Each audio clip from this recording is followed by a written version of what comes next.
In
the past 5 years, we have witnessed the birth of countless excellent teams and players in all 5 major regions. They are still remembered by us to this day. At the same time, we also remember our fans who loved us from the very beginning. On the occasion of this 5th anniversary, let's turn back the clock to the starting point of PUBG Mobile Esports, the Southeast Asia region, where all the stories began.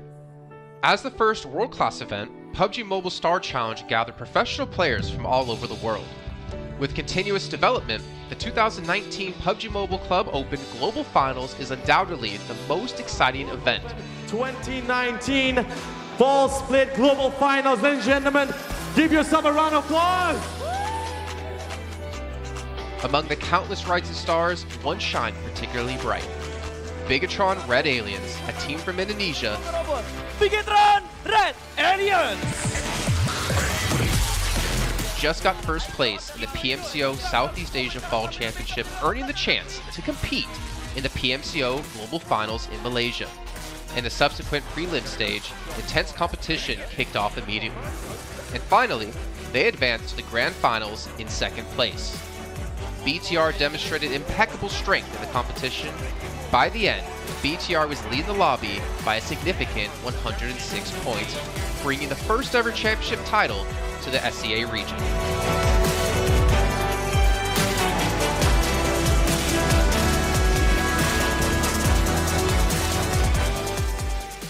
Di saat itu siapa yang nggak kenal dengan nama Bigatron gitu? Tim yang punya segudang prestasi, mereka juara dunia di PMCO Global Finals tahun 2019. Mereka banyak banget melahirkan pemain-pemain berbakat, Zuxi, Luxi, Ryzen, Microboy. Terus habis itu Zuxi, Luxi juga saat mereka menjadi juara dunia, mereka berada di masa prime-nya mereka banget. PUBG Mobile Esports always strives to develop and grow year after year. That's why we made sure to continue the support and build the SEA region. In 2020, the improvement of the competitive schedule introduced the World League, which later became the World Invitational. We also launched the PUBG Mobile Pro League, where even more outstanding teams joined the competitive stage. In the 2020 PMWL, BTR once again clinched the championship in the East. This had given Southeast Asia the title of the strongest region in the world. They hoped to continue their legacy at the PUBG Mobile Global Championship, the pinnacle of PUBG Mobile Esports. However, BTR was not able to repeat their performance from the previous year. Top 2 teams is going this round, winner chicken dinner, Nova XQL. With the rise of Team Nova, countless brilliant moments were had, but this also left many players with regret. After BTR Red Alien won the Global Championship in Kuala Lumpur, We thought C region was the best. We thought nobody could beat C region except maybe RRQ Athena, maybe Illuminate the Murder, maybe Mega Conqueror.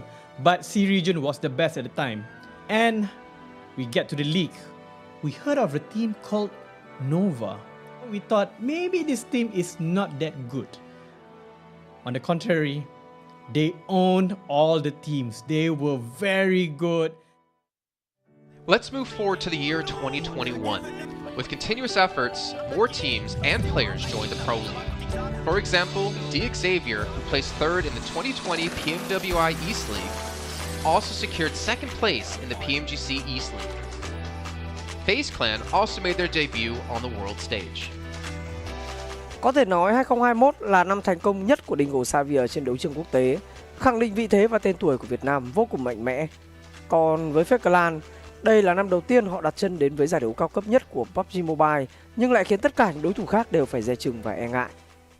Undoubtedly, the year 2022 has brought the greatest changes to the SEA region. Vampire Esports emerged, dominating 2022 PMWI, winning both the main and after-party tournaments, while also setting records for most chicken dinners, most eliminations, and more. They were not only facing competitors from the SEA region, but from all over the world.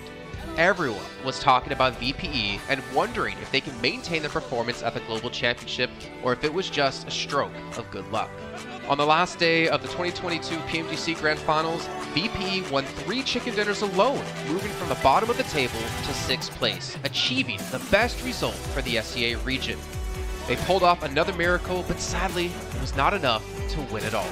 In 2023, VPE continued their impressive performance. They once again won everything at the 2023 PMWI. 2023 PUBG Mobile World Invitational Champions, Vampire Esports!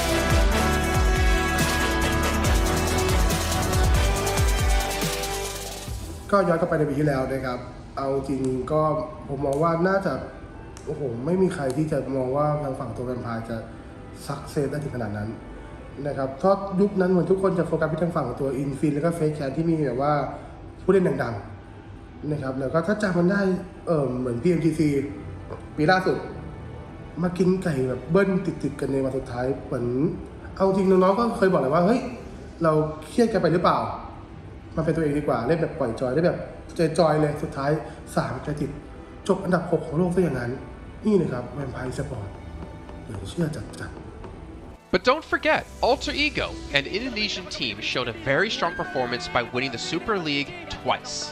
The SEA Super League was an upgrade to the previous championship, which by many is considered to be the most competitive league in PUBG Mobile. They could potentially become the next legend of the SEA region.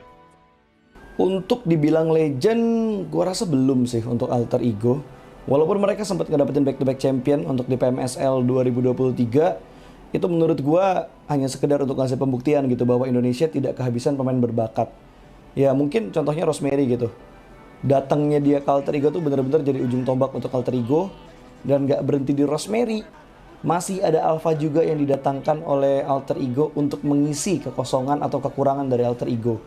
Dan gua rasa PMGC 2023 ini akan menjadi ajang Global Championship pertama gitu untuk Rosemary dan juga si Alpha. Jadi wajib banget kita nantikan performnya mereka di PMGC 2023. Dan please di notes pastikan tonton Alter Ego sampai akhir. Of course, there are many more teams we haven't mentioned, but these teams will all take part in the 2023 PUBG Mobile Global Championship. So what do you think? Who will be the ultimate winner in this year's PMGC? Will they be from SEA? Well, there's only one way to find out. Greetings, PUBG Mobile players! The long-awaited Frost Festival is about to commence. In the new version 2.9, we'll be introducing battles filled with a frosty atmosphere. Snow Battle is coming to town. Furthermore, you'll also get to experience updates to World of Wonder and Classic Mode. So let's dive right into it. In the Frost Festival, we'll be bringing you a series of snow-themed content, including a new Snowy Village-themed area, fun interactions with snow pals, and snow-themed items for more gaming fun and excitement. When miraculous December comes, the frosty world will undergo some magical changes. Stay tuned for updates. Don't miss out. First, let's take a look at the new themed area, Snowy Village. The village covers a wide area of 280 by 150 and has loads of supplies. It's located near Stalber in Erengel, Iceborg in Livik, and Goroka in Vikendi. In addition to the buildings on the ground, the underground area of the Lucky Ice Tower is also worth exploring.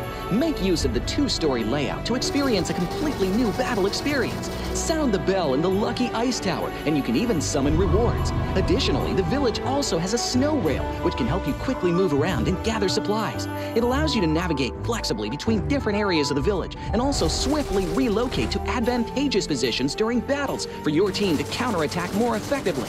Of course, you should always remain vigilant to avoid becoming the target of an ambush. What's more, the village also features a special two-seat vehicle, the Reindeer. It's also a great choice for transportation as it allows you to swiftly move all over the map. For intense battles, we've also prepared festive and practical battle equipment for you, the Snowball Blaster and Snowboard. The Snowball Blaster can be used in many ways and has loads of functionality. When you aim it at the ground or a building, it can create a snow pile cover for you. When used on enemies, you can temporarily transform them into lively snow piles to restrict their movement. When facing bodies of water, you can use the Snowball Blaster to freeze the surface so that you can walk on it. It's definitely a practical yet entertaining weapon. After transforming into a lively snow pal, you will be unable to use firearms to do battle. You'll only be able to rely on basic actions such as walking, running, jumping, and swimming to evade enemy pursuit. It takes some time before you can revert to your human form. Let's build a snowman together. The snowboard will also bring you a whole new experience. Apart from helping you glide and move on various surfaces, it can also be used with the Snowball Blaster. Explore the many possibilities and use these two items to have all kinds of fun. We've also designed various interactive mechanics, such as searching for snow toddlers, lucky ice, and the snow blast zone. When you encounter a lucky snowman on the map, don't be in a rush to leave. There are 4 lost little snowmen hidden near the lucky snowman. Search for the 4 hidden snow toddlers and bring them back to the large snowman. You'll then receive a token of gratitude. There are lots of lucky ice scattered across the map. Shatter the ice to get the supplies inside. Try using a melee weapon to break the ice more easily. Furthermore, you'll find that snow has engulfed some red zones on the map, and the falling snow will bring about many interesting effects. Players within a snow blast zone will be transformed into a lively snow pal if they're hit by the snow. If the snow lands on the ground, a snow pile cover will be created. In this World of Wonder update, we'll be introducing a brand new transformation skill gameplay and a catch me hide and seek gameplay for you to enjoy the transformation skills to the fullest. Of course, you can also use this skill to create more interesting creations. We've also added a Snowy Village map template to celebrate the Frost Festival with creators. Additionally, we've also made some updates and improvements to gameplay devices, game parameter settings, and the editor. For more details, please follow the official PUBG Mobile community. We'll continue introducing the latest WoW content to everyone. As for Classic Mode, we've also made some improvements to vehicles, firearms, creation mode, emotes, settings, and more. First, we've enhanced the designated marksman rifles. Some DMRs can be equipped with the full auto mod to fire in full auto. We've also improved the attributes and handling of some vehicles to enhance your driving experience. We've also added a new garage mechanic. From now on, you can choose your dream ride during matches. Meanwhile, we've also added a custom SFX adjustment feature. You can adjust the volume of some sound effects to whatever best suits you. As for creation mode, we'll be introducing some quick view features for watching the victory dance and fireworks displays and the new Frozen Kingdom themed performance in order to provide players with more possibilities for creative content. Furthermore, we've expanded the emote backpack. Now you can equip more emotes before entering the battleground. That's a wrap for the main content in this new version. In addition, new content will be added to the popularity battle event, Metro Royale, and season rewards. For more details, follow our official PUBG Mobile community. Snow Battle is coming to town. Winner, winner, chicken dinner. In 2020, while the eyes of most PUBG Mobile viewers were focused on Southeast Asia as well as other regions, there was one region in particular that went under the radar, the 2020 EMEA League. Numerous teams from different regions were fighting for a spot in the 2020 PMGC. Among them, the teams from the EU region were the most dazzling. Kanina Power, which had previously won 3rd place in the 2020 PMWL West League, managed to break through and eventually won 6th place in the 2020 PMGC. Class Dilge Athletics from Turkey also successfully took 8th place. For the entire EU region, this was a great start, and in the future, the EU region would grow into an even stronger region. The EU region seems to have endless potential. They always have a number of astonishingly talented newcomers. In the 2021 PMWI, in addition to the veteran team Kanina Power taking second place, the newly reorganized team in 2021, Next Ria, Xenox in the smokes, the solo by themselves. surprisingly won third place. The EU region seems to just have endless potential. There's always a number of astonishingly talented newcomers coming up through the ranks, developing their skills, and in 2021 at the PMWI, you had some of the veterans there for sure. Kanina Power taking second place, an incredible performance coming through from them to get that second place. But not only that, you had the reorganized team for Next Ruya in 2021 who won PMPL Turkey. They came first in their region and then were invited on the back of that to the PMWI West to take third place. So these new talents working as this new roster at the time, a phenomenal resurgence there, and there's so much more left in the pipeline, I'm sure, for this region. I'm really excited for what the future has, and I can't wait to see what they've got. In the 2021 PMGC, teams from around the world gathered once again. First of all, worth mentioning is that among all the participating countries in the Grand Finals, Turkey had the most with 3. Among them, teams like S2G and Next Ria finished 4th and 6th respectively. This was a massive achievement. The efforts of the EU region are constantly bearing fruit. Now they just needed an opportunity. 2021 yılında Dünya Şampiyonası istediğimiz gibi başlamıştı. Çünkü West aşamasında 3 takımımızı birden ilk 6'ya sokmayı başardık ve büyük finallere 3 takımımızı göndermiştik. S2G 4. olarak buraya katılma hakkı kazanmıştı ve kadrosunda Rip7, Timber, Kalse, Sylas gibi isimler vardı. Büyük finallerde ne yapacağını çok fazla kestiremiyorduk temsilcilerimizin, çünkü dünyadaki takımların iyi performansları söz konusuydu. Büyük finallerde temsilcimiz S2G 4. olmayı başardı, Nexuya 6. olmayı başardı. Maalesef Fenerbahçe ilk 8'in dışarısında kalmıştı. Ama bu takımın ileride çok iyi şeyler vaat ettiği konusunda herkes hemfikirdi. Next, let's go directly to the 2022 PMGC. At a time when everyone was focusing on whether Nova could win 3 consecutive championships, a team that was not originally a favorite to win was about to become the focus on the stage. S2G performed consistently in the first 2 days of competition, always maintaining a position at the top of the leaderboard. And on the final day, S2G changed its conservative tactical strategy and sought to gain more elimination points in the last few rounds. And in the last round, S2G secured the championship with 15 elimination points. The champion of 2022, it is S2G! They finally broke through and made history for the EU region. 2022 Dünya Şampiyonası bizi büyük zaferler getirdi. Tabii ki Dünya Şampiyonası başlamadan önce bu zaferlerin geleceği konusunda çok bir fikrimiz yoktu. S2G kadrosunda bazı değişiklikler yapmıştı. Takıma yeni katılan oyuncular vardı. Özellikle Reis ile birlikte takımın form seviyesi gerçekten çok yüksekti. 2022 Dünya Şampiyonası finallerine 2 takım göndermeyi başarmıştık. Bir tanesi S2G, bir tanesi Fireflux. Maalesef 2 takımımızın kaderleri birazcık farklı oldu. İlk günden itibaren S2G sürekli olarak zirveyi kovalarken Fireflux için işler iyi gitmemişti. 3. gün geldiğinde S2G güzel maçlar geçirdi ve şampiyonluğu Türkiye'ye getirmeyi başardı. Bu Türkiye e-spor tarihindeki en unutulmaz başarıydı.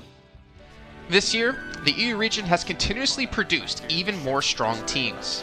First of all, G Gladiators won first place at the 2023 PUBG Mobile Pro League Spring Regional Championships and third place in the 2023 PMWI. Veteran teams like Next Ria and Kanina Power have been performing better and better this year and successfully qualified for the 2023 PMGC. Subsequently, hot recent teams like Mad Bulls, BRA Esports, Major Pride, Elise Esports, Demorte, among others from EU, have also successfully gotten a spot in PMGC. They all look forward to continuing the success of the EU region in 2023. There are many questions surrounding PMGC. Will S2G successfully defend their championship? Will another EU team lift the trophy? Could it even be a team unexpected to win it all? Let's witness it together in Turkey.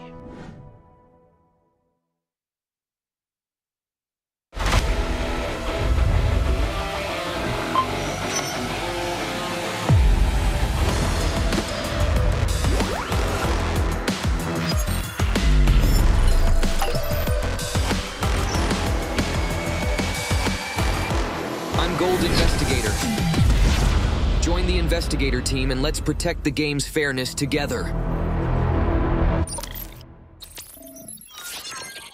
2023 Popularity Annual Gala event tutorial. Hey there, welcome to the 2023 Popularity Annual Gala.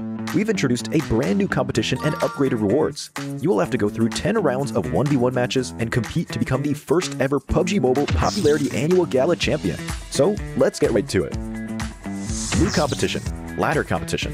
The Popularity Annual Gala event will be utilizing a new ladder promotion system. Players' initial ladder grade will be determined by their battle points at the end of the first round. Ladders are divided into 6 grades: Triple S, Double S, S, A, B, and C, with Triple S being the highest. Ladder promotion rules. Players are ranked based on the popularity they gain during the battle period. For rounds 1 to 9, the ladder results are settled at the end of every round's battle. Apart from ladder grade C, each ladder has 100 spots, with the top 20 promoted, the middle 60 retained, and the bottom 20 demoted. If you're trying to move up the ranks, be sure to stay within your ladder's retained threshold or higher before each round is settled. Additionally, ladder grades can only be promoted or demoted by 1 grade at a time, so your performance in the assignment round is crucial. Be sure not to miss it. Final showdown. Based on the rankings from the previous 9 rounds, round 10 will be the decisive showdown to determine the final rank and ladder grade placement, including the champion of the 2023 Popularity Annual Gala, who will emerge as the ultimate winner. New exclusive rewards. At the end of round 10, rewards will be issued based on the player's ladder grade and final rank.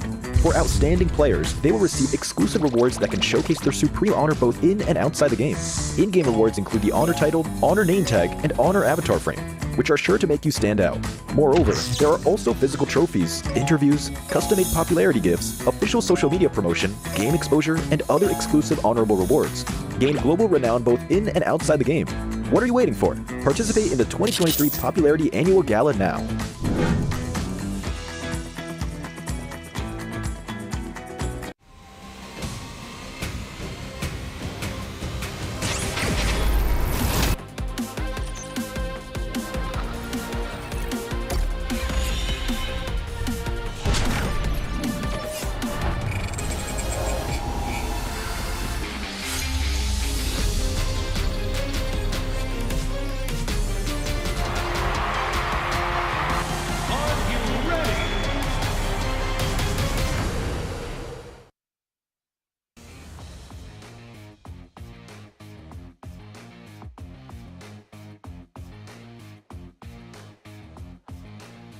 Welcome back to the PMGC 2023, and this is going to be the last chance stage here. And I'm live in Malaysia, Battle Arena PJ, with me none other than Potato coming out from Alter Ego. Now starting off our questions and brief interview for the day. Now, for Alter Ego, you guys were PMSL champions back-to-back for 2 seasons, but it feels like there's a lot of challenges for you in the PMGC League stage. What was the biggest difference if you compare during the PMSL and even the PMGC now? Oke, jadi buat Alter Ego sendiri, kalian itu back-to-back champion di PMSL dan sekarang kamu berada di survival stage PMGC. Jadi apakah perbedaan di antara PMSL dan PMGC itu sendiri? Oke, kalau perbedaannya menurut kita sih dari segi adaptif di tim-tim global ini ya. Karena dari segi adaptif atau adaptasi mereka sangat-sangat kuat lah. Jadi mereka nggak ada patokan mau gameplay gimana, jadi mereka menyesuaikan dari segi gameplay. Okay, if you ask me the difference between PMSL and PMGC, most of the team at this PMGC, they know how to adapt with the situation. They don't have like one specific play style or they want to play passive or aggressive. No, they're not doing that. They just adapt with the situation and improvise from there. So I guess that's the biggest challenge for them as well then. And now, based on yesterday's matches, are there any adjustments? Since today is your last day playing as well, you have to wait for tomorrow. Will there be any adjustment for your team to just make it for the next stage and get a better result? Oke, jadi buat hari ini adalah hari terakhir buat Alter Ego sendiri. Apakah menurut kamu sendiri ada sesuatu lah yang kamu ngerasa bisa nggak kamu lolos ke survival stage nanti gitu? Apa yang kamu harus lakuin buat kamu lolos ke survival stage? Apa yang harus kita lakuin sih pastinya lebih ke mematangkan kesalahan kemarin ya. Jadi kita belajar banyak dari kesalahan kemarin. Kita benar-benar adjust lah untuk hari ini karena hari ini kita terakhir bermain dan grup green besok masih grup red dan yellow masih bermain. Okay, so for me from Alter Ego, we want to do our best. We already touch up our mistake. We already learn from the past, and yes, of course, today group green and versus red, but then red is gonna play in tomorrow, so I think we're gonna perform really well, so that group red is not gonna qualify easily to the last chance.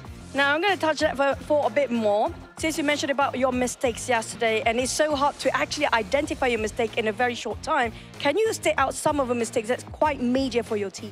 Ya, kamu ngomong-ngomong, kamu ada ngomong tentang permasalahan yang terjadi lah, mistake-mistake yang terjadi. Bisa nggak kamu cerita sedikit aja, apa salah satu contoh mistake-mistake yang terjadi di kemarin hari? Mistake yang kemarin terjadi sih, kita belum expect sama keisengan Semnan ya. Jadi benar-benar dari semua map kita benar-benar dekat sama dia dan lumayan mengganggu gameplay kita lah. So the things that I don't expect is the playstyle from Sem9. So that's the mistake that we learned back then, is because of our drop spot in every map is quite near with Sem9, and yeah, we don't expect these things gonna happen, and yes, they give us so much trouble. I mean, that's the unexpected to be happening on the global stage, definitely. Now, you mentioned about Sem9. Are they one of your greatest threat when it comes to this stage, or will there be somebody else so far? Kamu ngomong Sem9 nih, kamu mention Sem9. Apakah Sem9 itu salah satu tim yang kamu ngerasa PR terbesar kamu, ataupun ada tim-tim yang lain? Enggak sih. Karena emang kemarin iseng aja, kita nggak expect dia bakalan main se-iseng itu. Okay. So basically, it's not really Sem9 is our biggest threat, but then we just don't expect they're gonna play like that. Okay, so we might have more surprises for today, by the way. With tight points among the teams, and you still have a great chance to make it to the last chance stage. What's your focus to improve your rankings since today is your last day? And what do you think is the most important outcome for today's games? Okay, jadi kalau kita lihat dari point system, poin kalian itu tidaklah terlalu jauh untuk kamu lolos ke ke last chance. Jadi, apakah fokus terbesar yang kamu mau fokusin hari ini supaya kamu bisa lolos ke last chance? Kita lebih ngemaksimalin tiap game sih. Jadi, kalau tiap game kita mendapatkan hasil yang bagus, poin juga bakalan ikutan bagus juga. Jadi, kita fokus game per game. Okay, so basically we're gonna focus on each game. We're gonna focus on our first game first. It's because of, I believe if we focus on each game, the point will come afterward. So we're just gonna do our best in every single map, so that we're gonna maximize our point. I agree. It's one step at a time, one thing at a time as well. But we're done here on stage live. We're going to toss it back to the casters. Good luck, all the best for all the teams out there competing, especially when it comes to Green Group. Today will be the last day performing, and the next day they have to just wait it out. We're just going to toss it back to the casters. Casters, take it away.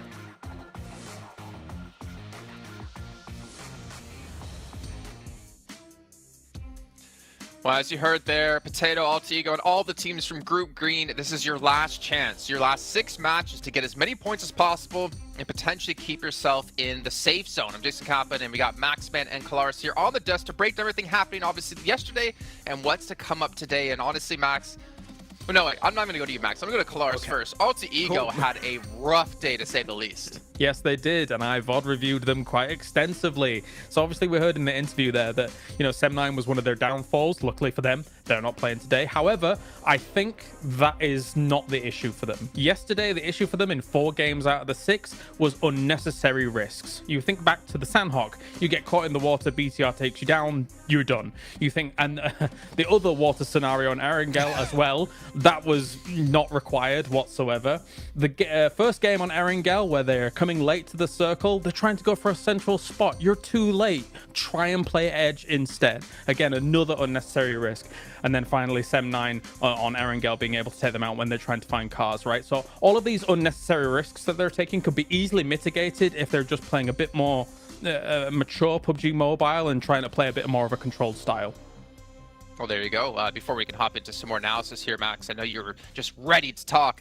Got to remind you guys at home about the Infinix GT10 Pro official smartphone here at PMGC 2023. And while you're on your new lovely device, make sure you check out TikTok with the tag PMGC 2023 to find out some stuff behind the scenes, hopefully some interviews, hopefully anything for you guys to watch. And of course, if you do post about the event, make sure you use the hashtag as well. But Max, as you heard Kalaris break down Alter Ego, there's another team out there we really have to focus our attention on, a team who had a special invite into the group stage. It's G Gladiators. I don't know. I don't know if I want to talk about them. I'm making you talk about them. I don't know. I want to talk about them. I mean, Gladiators, we expect more, right? I still believe in the Gladiators cheese. They're going to cheese until the very end here, Jason. They're going to maybe qualify to the survival stage, to the last chance, should I say, with just a few points. But I want to look onto other teams possibly, because we got also a big shift of groups, right? And one of the few teams that's been added to the mix today that I'm especially excited to see play is going to be Enigma Galaxy. They played exceptionally well back in their Group Red, and especially with Coops, he was the second top fragger of his group. One of the best pickups, I would say, in the entire year of PUBG Mobile Esport, right? With how they are able to take these fights now, how aggressive they are.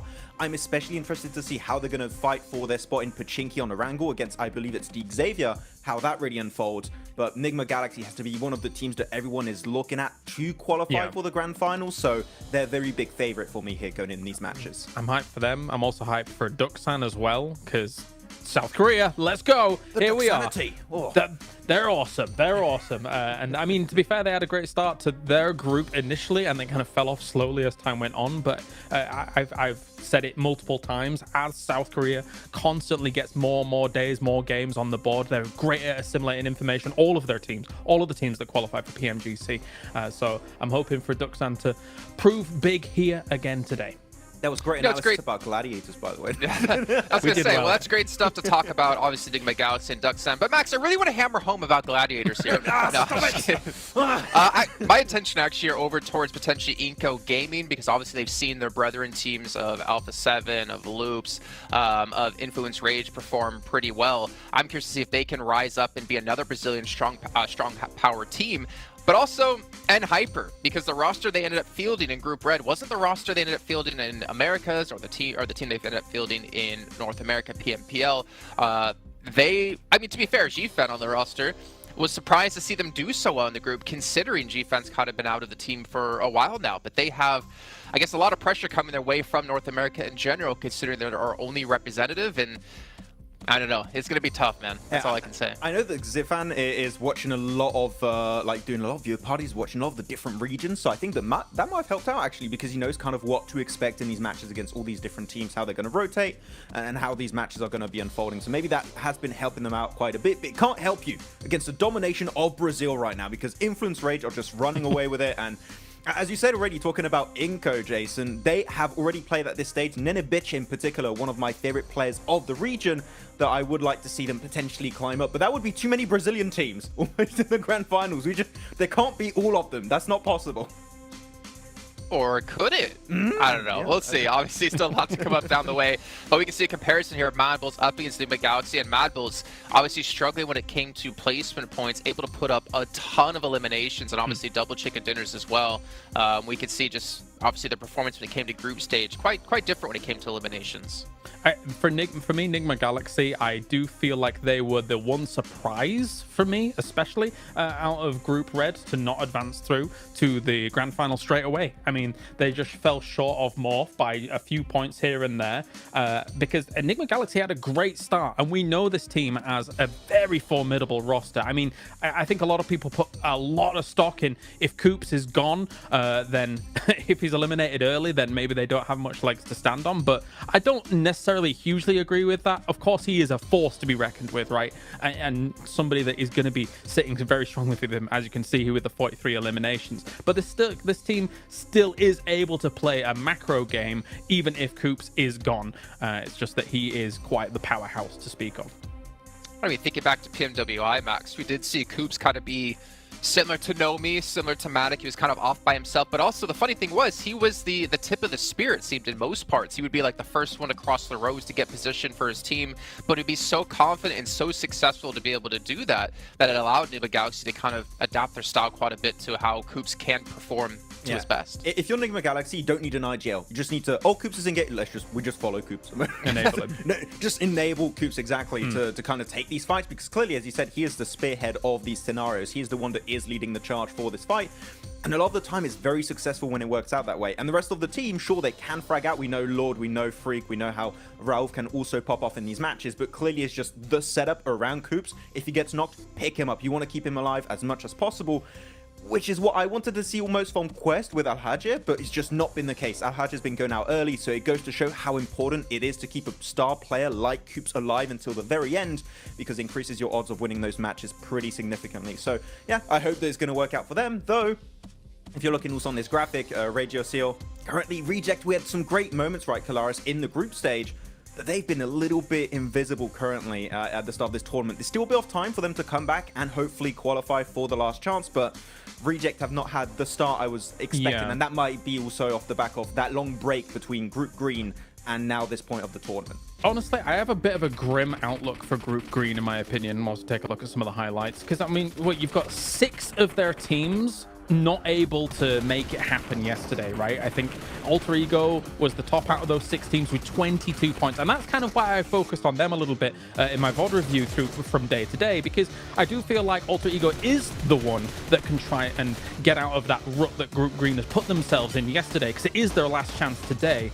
So much so that I do believe that Alter Ego will make some big changes coming in today. Like, for example, I think that they're going to go north on Sandhawk because N-Hyper goes down towards Camp Charlie, which was a backup drop since they moved away from that northwest island, for example.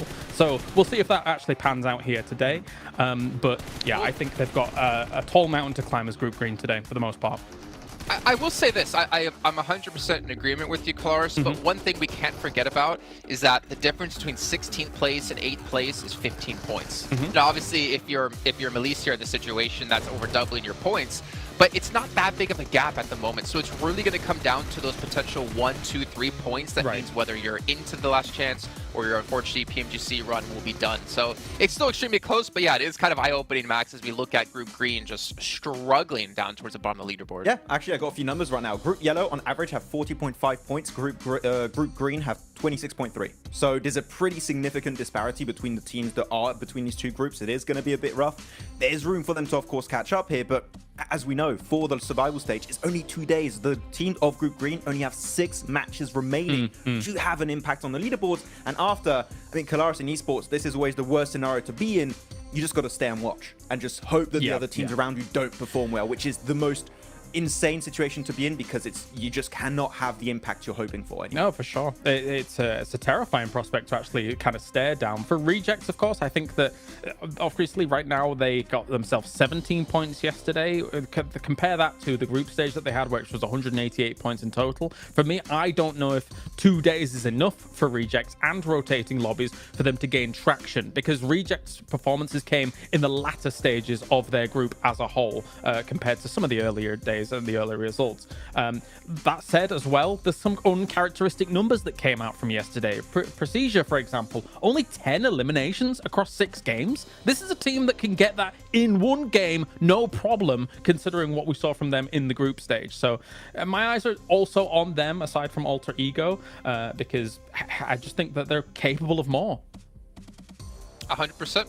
I completely agree, and unfortunately, we're just not seeing out of them and the Twins. But you know what? Obviously, rotating groups. I think for me, as you kind of mentioned, right? Like, we have rotating groups. It kind of doesn't favor some of the teams. But for me, PMGC is always about finding the best all-around team, because there's so many different kind of mini tournaments within tournaments, right? You have your group stage where you play out the same teams over the course of 3-4 days. Then you have this event where you have rotating groups. You have to be adaptive. Then you get to the grand finals where it's going to be a sprint, or I guess the last stage coming up in just 2 days, where it's really a sprint, right? With just 2 days of play. You got to be good all around, and we're going to find the team to be just that, hopefully, very, very soon. But one team I did want to focus on, just really quickly, because I want to throw this out there in case it happens. Influence Rage. You're so far in the lead, there should be no chance you're ever going to fall into the bottom 8. Do you start to hot drop on some teams' potential, or start to kind of put yourself in rotational paths of some of the teams, well, obviously not them because they're not playing here, maybe Mad Bulls is a better case in the situation, to punish teams and prevent them from potentially qualifying? Because Influence Rage will come tomorrow, Mad Bulls is today. We always theorize this, and it pretty much never happens, right? But I want to see it! You want to see it, okay, but are the teams going to take that risk? I'm not quite sure. You could do it if you want at the second half of the day. I think now is a bit early to do that. You're safe. You're not 100% safe, so just... Mad Bulls? You don't... I mean, for Influence Rage, I would just say, just play the half of the day, just chill, normal. Then if you want, and see how it happens. I think the earlier you do it, the more responsive teams are going to be to that, and they're going to adapt around you, potentially hot dropping them, right? So if you Influence Rage, Mad Bulls, BTR, maybe you want to take a bit more time before going for a play like that. I don't know who you'd want to pick out. Maybe Rejects, maybe also Gladiators right now could be a team to take down. I don't know. Could be. I have a thought. I do think Mad Bulls is relatively safe. I mean, considering that I think that their performance will continue here throughout the day. I think if you were going to target anybody based on these two groups alone, I wouldn't even mind looking towards Procedure for on Erangel. If you think about their potential rotational paths from something like Yasnaya going up against kind of Rozhok, sometimes those can potentially clash from time to time, and Erangel is the most, as we all do our little things. Please sir, I want to be next. I think that could be a target. If they were going to do something, I don't know whether they will though. I'd even go on Alter Ego, to be honest. I think that would be a good team to take down. Maybe. They could be a threat. I mean, that's a good point. If you prevent people from hot dropping you when we get into the last chance stage, then it means your position's going to be a lot cleaner. You're limited in games. You have a better chance of qualifying through. But let's see what's going to break down as we're heading to our first match of the day with Sandhawk. Going to throw it over to our commentators, Jack and Blink, to take it away. Thank you, Jason. Oh, it's exciting already because I kind of like the way you can see we're all there in anticipation. It was cool. I like the way you kind of had, the we're in school blank. We want to get our opinions. Oh, in. yeah. Because even me and you were speculating, we're theory crafting. It's sick, man. This week's going to be so damn good. Like, the quality of games yesterday was great. If that carries on, I'm living for it, Blank. Yeah, I mean, we were having a little chat behind the scenes there. I mean, to be honest with you, there's a lot to talk about here. You have some of these groups here that are now playing their last day. It's Group Green. This is their final day today before we head in towards tomorrow. Everyone gets 2 days of play between both the survival stage and that last chance. And some of the players, some of the teams in Group Green are in real danger right now. It's a stressful experience. U2 Alliance, they look happy, they look ready to go, they look very, very excited to get things on the road here. They had a pretty good upwards trend over in their group. Didn't start off so strong, but ended it quite significantly well. Obviously not getting in towards that direct invite stage, but yeah, for Group Green, things do get a little tough here. And we were chatting about, like, there's really only a couple of teams from Group Green that we actually thought were fairly decent towards the end of it, and it kind of felt like the group of death. But the more we look into it, the more we see there's actually some very, very good teams in some of these other groups that definitely deserve more praise.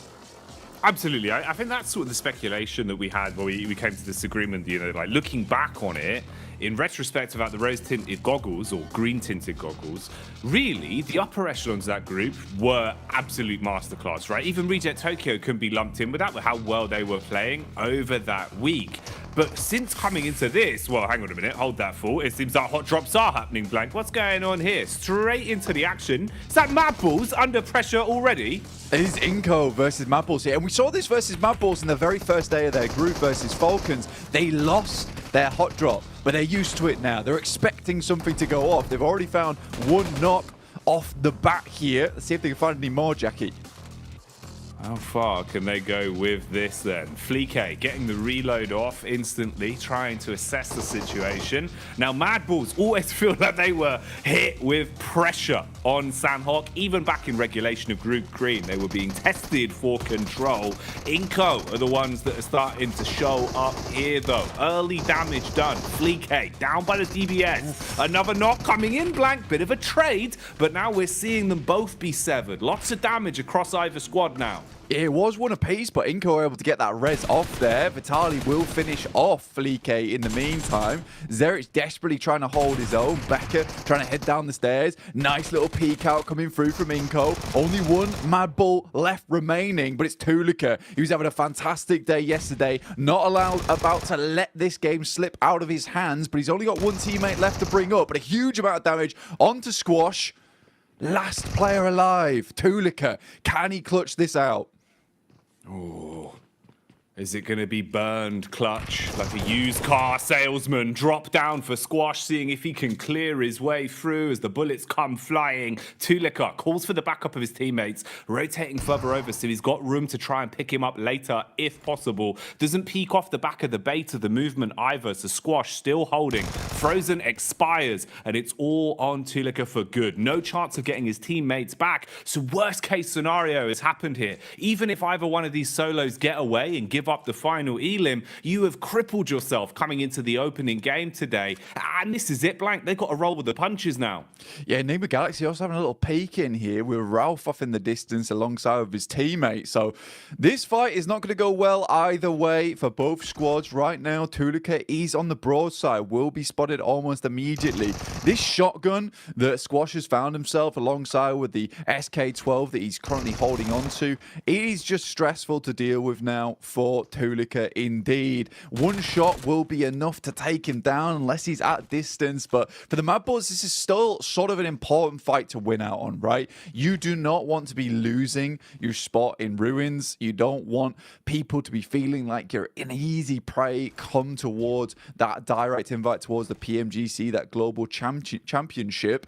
So for anyone watching, all the other teams are already qualified. You know, Mad Bulls having to put on a bit of a performance here, a bit of a display. Goodbye.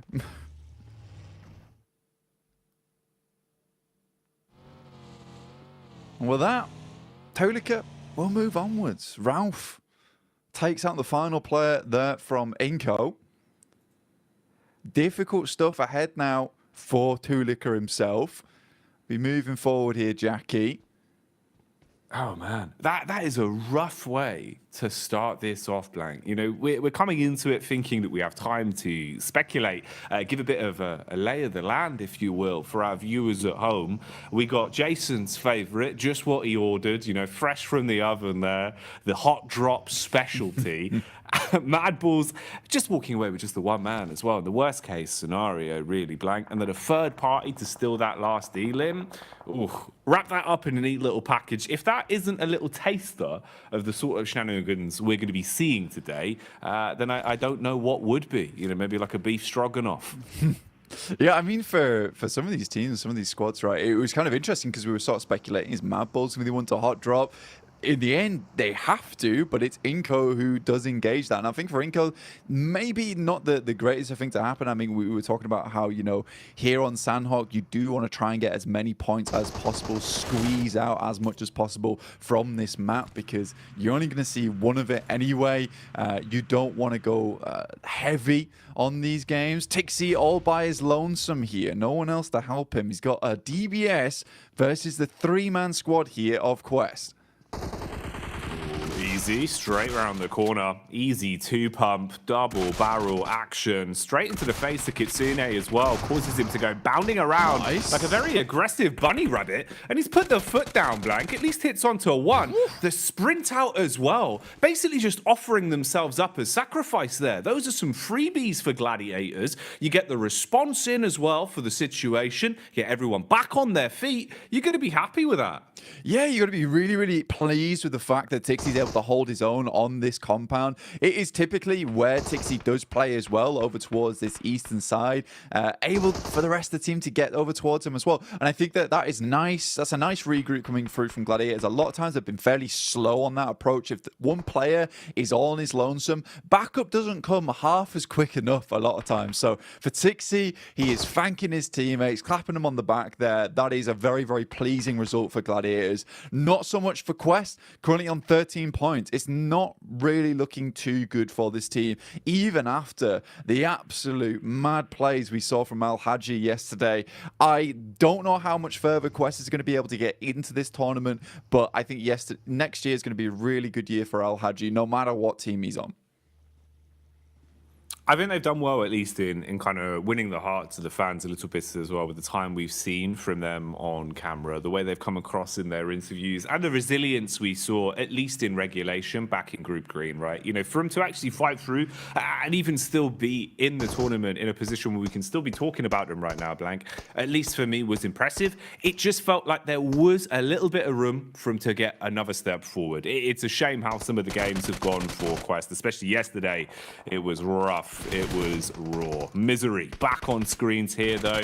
Evos instantly aggressing, looking to try and build themselves a few points on this one. Misery got the early knock off with the UMP. Redface and Co now moving in to clear out the upper compound as well, and flushing their way through anyone that dares to peek into them. Yeah, it's a nice little fight there from Pasija Evos versus Enhyper, leaving them down to one player now. And I think for Pasija Evos, this is very well set up. Yesterday didn't look too great for Pasija Evos. I mean, they were doing extremely well over in our group stage, but kind of fell off just a little bit there towards our first day of play for Group Green. 21 points, though. It's not terrible. It's not ideal either, but it's good enough. Pasija Evos, it is just misery now, coming up against some of the players here from NASA. Xenox will open things up. And what more can he get done? Bullets down range early on. It's good high ground, good position to be in. They've got a great understanding of where exactly they could be potentially fought from. Bit of a move on the go here as well as we see the rotation from Evos off the back of their cleanup. Now finding a bit of a safer compound to play in, but they've been startled, detected from across the road. We're lying in wait. It's Melise of all squads. Hit and miss yesterday, Blank. Honestly, to be fair with you, mate, I feel like we saw a truer test of them, at least in Group Green. You know, from what we saw yesterday, it felt like they were struggling a little bit. Even CEO later, there were times where it felt like this guy was a bit of a one-man army. I don't feel like he was as quick to the mark yesterday. I'm hoping, obviously, with a day of rest, you've come back in a little bit more fresh-faced today. Would like to see some improvements from them today. Yeah, I mean, for the Turkish squad, it's just a little bit difficult for them at the moment. I mean, they've been making a lot of right moves. And I think for an Edge team that likes to kind of read into opponents' movements around the map and cut the legs out from underneath them, they did a good job of it in terms of theory, right? In theory, where they were playing, it was all fantastic. Then they were going down to these engagements. They weren't always able to win it out very cleanly with a four-man squad going onwards and just clearing from there. And they ended up just losing games very early on. And there's kind of the risk with playing Edge a lot of times whilst you're holding out and guarding those Edge sides is that if you get into an engagement there, you lose it, right? There's not much chance of getting very much further into the game. For other teams that like to leapfrog from Edge and then send towards a kind of a middling position between the center of the circle and the outer side of it, you have much more chance to get further into the game and maybe pick yourself some pretty consistent placement points off the back of it. And we had a really good conversation as well yesterday, or even this morning, actually, bloody hell, mixing up my time zones. It's all going so quickly right now, where we were talking about, you know, look, some of these teams yesterday just came out absolutely swinging, and I think in this format you have to, whereas other teams sort of got in their own heads a bit. Yeah, that was one of the big focal points we were kind of sort of umming and ahhing over, about how you could see the difference of, let's say, a team like Influence Rage, who came out just playing their style, just absolutely giving it, right? Any opportunity they had to just swing on a fight, play confidently, going into an engagement, basically thinking, you know, we've already won this. They're just thinking about the points being in their pocket. You're going to have so much more of a better time of it than going into it giving so much respect to teams, overthinking these situations. And we've seen that change. A lot of our squads from Group Green, it feels like their play styles have kind of flip-flopped more so than anything compared to what we were seeing during that regular point. This is an interesting one, actually kind of ties into that. You can see here, Reject Tokyo at least getting a bit more confidence to fight and contest for center control. A little bit lucky there in terms of the draw of the circle, but it works out. You've got a compound, you're in a good spot, and they're going to be pleased with this, mate. They'll be chuffed with that, Blank, because when they had center control, when they felt comfortable early in a compound, this is where we saw some of the better games from Reject, because honestly, they're great on defense, good comms. It just felt like getting there was rough for them. They've been playing a lot of Edge, and it hadn't been working out too well. I'd hope that would be a positive change. Bit of a fight potentially developing here as well. You've got the push up the hill. Focus is drawn from NASA towards the backside, but a few bullets whizzing on by. Room for a bit of a scrap here. Yeah, I think for Enigma Galaxy as well as NASA, this is a case where potentially Enigma Galaxy will just think about just swinging wide of this, potentially trying to get in underneath towards Painan. I think Enigma Galaxy is a team that is very well known for some of their more smart rotations. A little bit of a scout there from Ralph. He's in very much danger now of taking a knock. Luckily, the vehicle is going at a strong 90 miles per hour. Alter Ego zooming in towards where Reject is playing, already Already Octa gets taken down here. They try and take control of one edge, but Reject has penned them in, locks them into one location. Now the nades can start to come through. There's a lot of damage off the back there. In the meantime, Duxan does take down Ralph. We talked about him earlier being very, very low. Pins pulled on the nades for Alter Ego, looking to see if maybe there's a way they can defend themselves with these bad boys. Problem is they've already taken so much damage. Reject Tokyo setting themselves up. They're trying to reset in terms of the defense and readjust what positions they're playing from so they can support each other a little bit easier. There is nades in play as well. Reject Tokyo normally very good on lining up those double nades. That could be something to come back towards. For now, we'll see what's happening up on the hillside as well. There's been a bit of commotion here. Teams have been making their presence known, and that high ground control is going to be worth its weight in gold the longer this one goes on. So pressure being applied there. Rotation coming in as well. You've got Alliance on the move as they start to make their way over. Drop in the smoke so they've actually got some cover to work with. And you'd need it because Melissa are close by and they're eagle-eyed, Blank. They've got eyes like a hawk.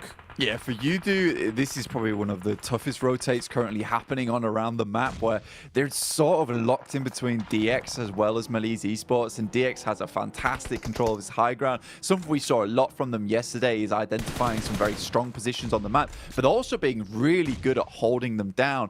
Not necessarily always in compounds, just in certain areas of the map where they have that high ground control. They can play around a little bit of hard cover and go from there. Circle moves very hard towards that north side. Now, that is a little bit of grace given towards MB Esports. They can use that to their advantage. You do Alliance, they take a knock in Flax, and a quick heal goes over towards Fatah there. So very, very immediate response from Yudu Alliance, but I don't think it's going to be enough here. I think they're just caught on with the worst end of the stick out of the lobby. Probably the only team that's going to suffer in the next minute or so, I would say.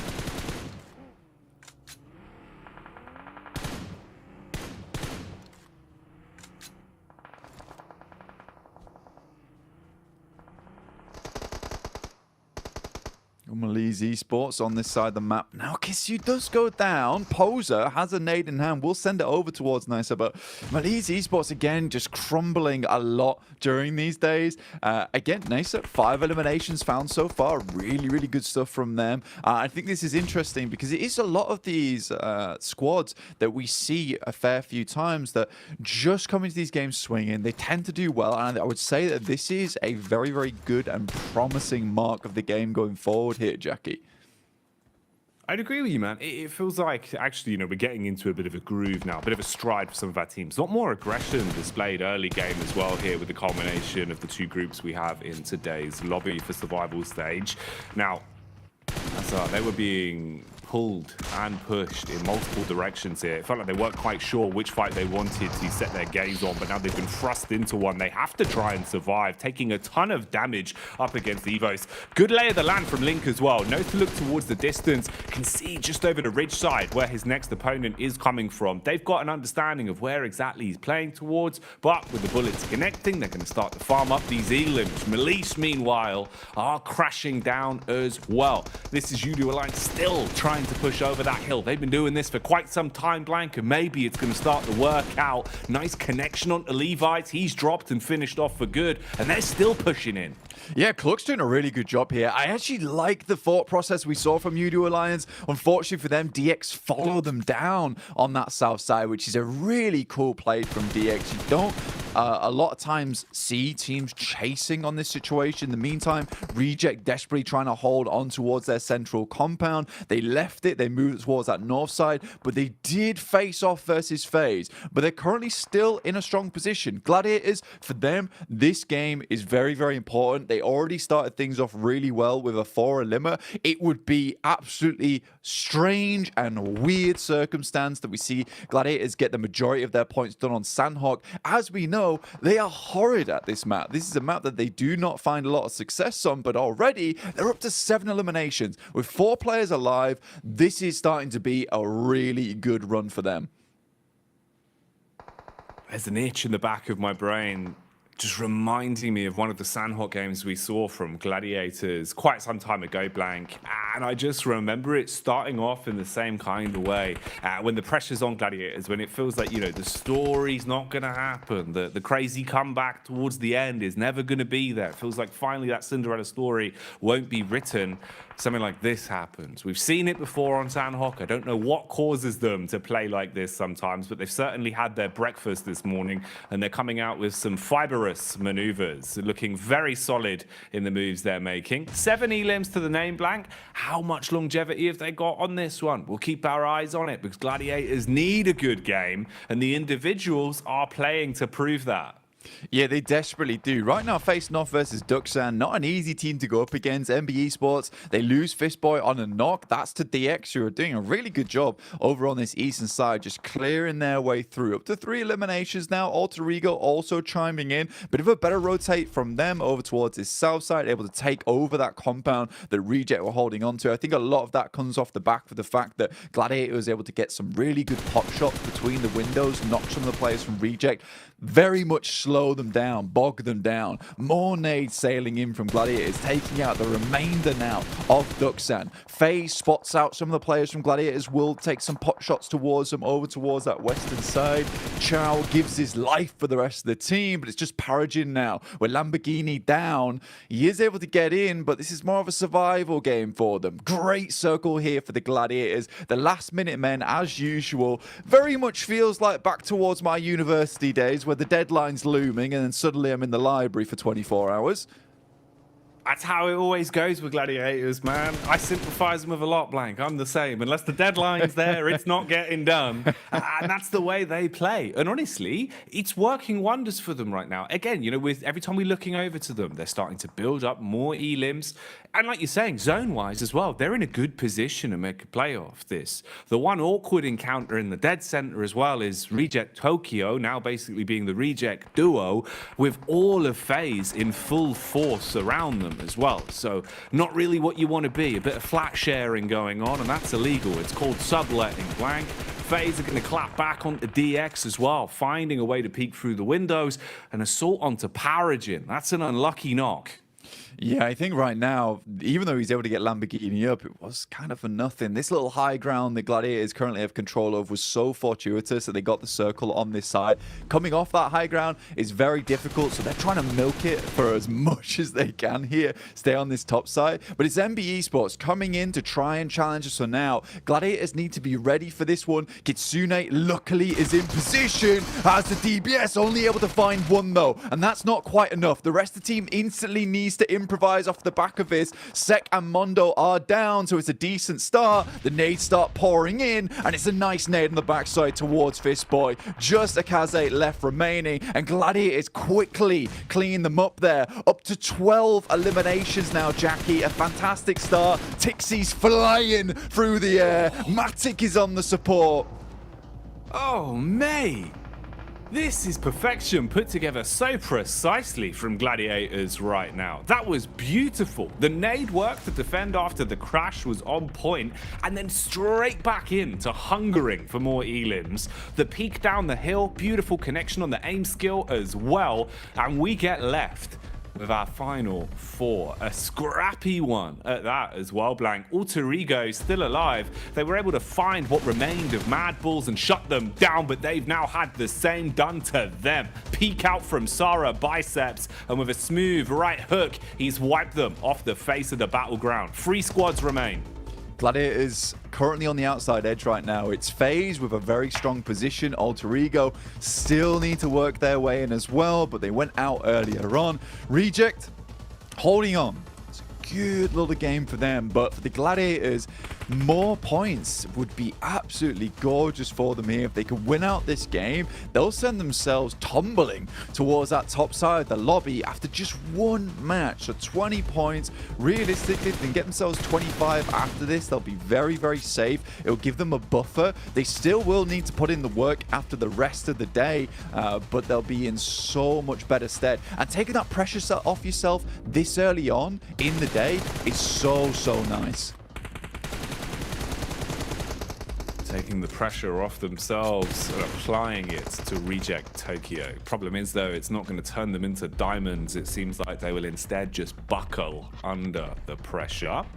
Bit of a peek out here from FaZe, though, as Gladiators encroach further on the compound, closing in on them, using their utility to try and blow Lufa out of the equation. Nade after nade barreling through. Swing from FaZe on the stairway as well. And that connects. So Meku left black and blue, down on his last legs now as they first onto him. Gladiators with only a duo remaining, Blank. I think regardless of what happens there, I think Gladiators are fairly pleased with this result, right? Meku was always left behind to try and help the rest of the team get further up. Now it's Matic in a 1v3 scenario. It's going to be very difficult for him to pull this type of thing off. Goes for the pre-fire as the circle starts to push all these players in. Has an idea of where they're swinging. This rock is really nice to play around, but Onzen, he's on the prowl, and it will be found by the rest of the team. Mormon finishes off Matic. Regardless, FaZe picks himself a nice win from a very easy rotate on that north side, but for Gladiators, that could have been a lot more for them.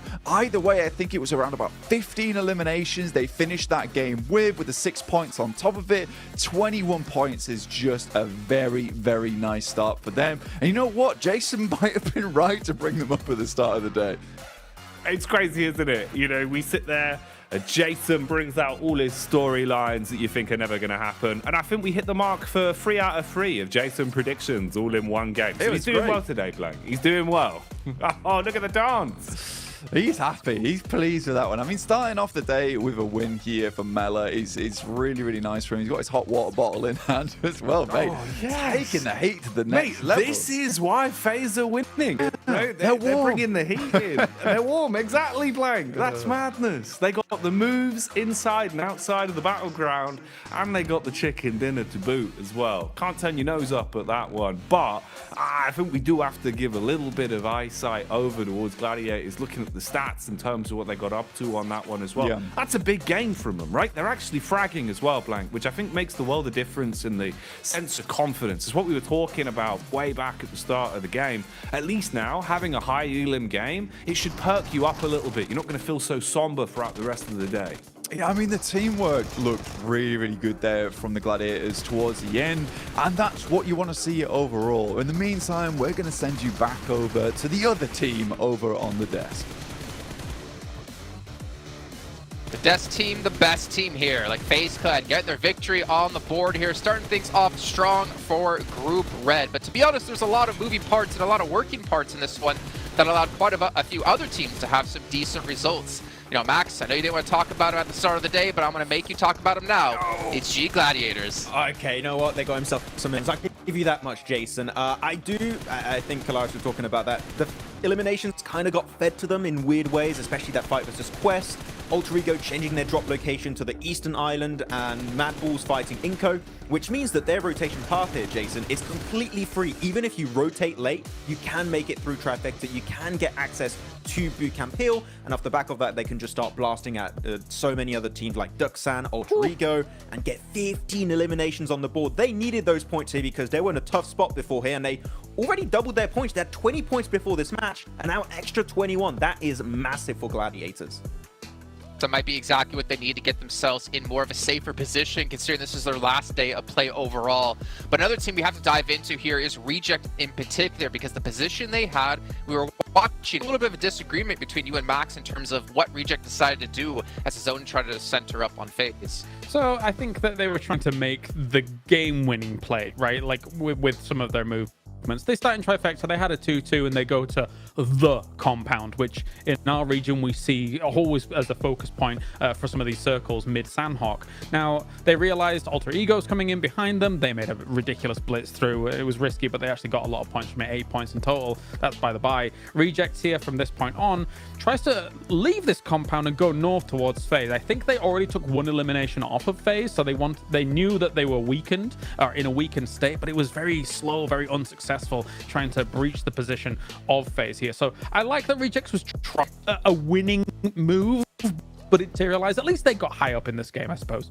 Yeah, I think that the situation they were in with Alter Ego playing the Road Trifecta compound is you want to work with Alter Ego and stand that compound for as long as possible to gatekeep other potential threats later on down the line. If you stay there with Alter Ego, you eliminate Nemo Galaxy, Deke Xavier, Duxan. You can also maybe eliminate some players of Gladiators as they're getting pushed down Bootcamp Hill, and off the back of that, you can transition through the rocks, maybe make over to phase. I think that was the better approach. But to be honest, the moment Xavier died, right, Kalaris, they could play those rocks and survive super fine to the match. So it ended up working out, but I think there was maybe another option available. But that's the cool thing. There's so many ways to play it that you don't know which one might be the best at the end. I mean, yeah, I get what you're saying, like a symbiotic relationship in that compound for a little while. The thing I look at it is that they got third in this game, and would they have probably have got third if they'd have stayed in that compound as well? Yeah, probably. Yeah. But would they have got first? Almost absolutely not. So I think that, you know, they were trying to go for it all, and obviously it didn't pan out. Yeah, and again, trying to make those plays that are really important for them, considering Reject coming into this one from Group Green. So they only have, well, now 5 matches left to go. They have to get as many points as possible. They have to make sure that to make the right decisions, though, as we did look at a drop as well between Mad Bulls and Inco. And Mad Bulls, a team that it really doesn't matter for them, right? They're pretty much safe into the last chance. For Inco, though, at least them trying to scrape by as many points as possible. I think they got 3 with the eliminations. They're realizing, okay, well, this is not going to work out. Let's try to salvage with something. But they have to maybe look forward now to the next 5 matches. Yeah, don't forget the best part of that fight here, Jason. You just Rauf come in like, sit down. just get rid of them right away. That was a good bit. That was a good bit right there. But yeah, it's a hot drop. It is normally Inco that would have to change that drop because Mad Bulls, as you touched upon, Kalaris, during that game, are already so comfortable. It is currently their fight to win currently in that position. If they win it, they clear it for the last chance. And Inco, they're just going to be maybe completely out of that position from the get-go. So yeah, Inco, cool. It's fair enough. There's only 1 of these maps per day. But you might want to try and think of avoiding those as much as possible because it can really impact your results over only 2 days worth of play. That is such a small amount of time that these hot drops can really impact your position. Yeah, it would be even especially more huge if there was more than 1 Sandhawk per day, right? But there's very little interest in giving up your position when you've done as well as you did like yesterday as Mad Bulls. One thing I do want to mention really quickly, because you said it while we were watching the game, and I kind of really liked the idea of it. We did see Altigo change the drop location, as was mentioned already on the desk here. They went up towards Cow. But then when the zone started to shift away from Corey, more centralized, and they were on the east side of Corey, you were talking about what do they do here in this position. And Klaus, I wanted you to bring that up just really quickly. Yeah, again, they're just playing really risky PUBG Mobile. Like going for these wide rotates, going up against Quarry, which is a very difficult place to transition away from. They have to bomb it through to try and make something happen. If they'd have come in from the north, it might have just been an easier time. But yeah, they did all right. But it was, again, very risky PUBG Mobile here. Yeah. High risk, potentially high reward for Altigo, who desperately need every single point they possibly can in our final 5 matches. And it's time to head into our second match of the day, which is our first Erangel of the day with Jackie and Blake. Ooh, the first of the 3 Erangels. This is good. This is always my favorite Porsche and Blanc because it feels like we start to get the more nuanced games, right? Where we can kind of expect the more unexpected. But this lobby's already looking kind of wild. So we'll see what we get, Blanc. We'll see what we get. We're in for some treats. Yeah, I think that the guys on the desk touch on a really important point here is that for some of these teams, you know, specifically what Kalaris was talking about really interested me in the sense that, you know, Reject, they go for the game-winning play at the end of the day. And I think you have to do that now. You really do have to go for these sort of things because, honestly, for Group Green, we know that this is their last day of play to get in towards that survival stage, not be in the bottom 8. And again, because you are the group that's playing the first 2 days in a row, you don't play the last day, you don't really know what marker you're aiming for, right? You don't know where that bullseye lies because no one is on that 16th position where it's just fixed, and you can think to yourself, we only need to get this amount of points to get in. So you have to push it to the max every single game, and I think that some teams are realizing, I would say too late at this point in time in Group Green, that they have to go for these game-winning moves. That had to come through yesterday. It absolutely had to come through yesterday. I think Mad Bulls took their fate into their own hands very quickly, as did Influence Rage, who have more than secured their position over towards the last chance phase. At this point, I think they have 77 points, something ridiculous at this point in time. So I think for some of these teams, maybe it's coming through too late. You need a little bit of luck today. You need to really hit your shots. You need to be making strong rotations and maybe, just maybe, able to bump those points up just enough. I think for Quest, that instant elimination at the start of the day there on Sandhawk versus a team that most people regard as not the greatest Sandhawk team or really knock their confidence in a big way. We know Quest made it in by the skin of their teeth, literally 1 point in Group Green to get towards that survival stage. I don't know if that sort of playstyle is going to cut it here, where where a lot of teams, we're starting to cut down past the teams that, you know, didn't get past the first group stage. They're now in the survival stage now, where we have a lot of really, really strong teams. They won't just sit down and die like Tiamba did. No, it's not going to be anywhere near as easy or as fine of a margin. I think that's the other part as well, is the fact that that was 1 point of difference. I would imagine it's going to be a little bit more of a stark contrast here. Wello, imagine I would have cried. That would have been huge, man. Full John Rambo action to start off the day, but not going to happen. They will try and instigate the fight, though, onto Melise as best as possible, whilst they know they're a little bit fragmented over in Alliance territory. So he's going to go breezing off, and Poser will join the rest of the squad, group up and see what they can get done. But yeah, it is very, I don't know, it's quite a curious way to start off the day, really, in terms of some of the teams that we saw playing well. It was a bit more unexpected for me. After what we saw from Gladiators, I was kind of starting to shift into that, you know, you don't believe in the Gladiators camp. But as soon as it feels like you hit that point on the meter, that's when they bounce back. I think they do it just to, like, spite everyone. They do, man. They really want to kind of like rope you into the idea that it's not going to happen, and then, you know, they make all the fans book their tickets last minute to the finals. That's how that always goes. But we'll see if they can maintain pace, because it was a good game from them. But it's a key point that you hit on as well that I think is quite interesting, in the sense that the best they can do now is try and repeat that as much as possible today, because obviously they've left themselves with no other chances to accumulate points. So if you're leaving it up to another team to decide your fate, that's the rough part.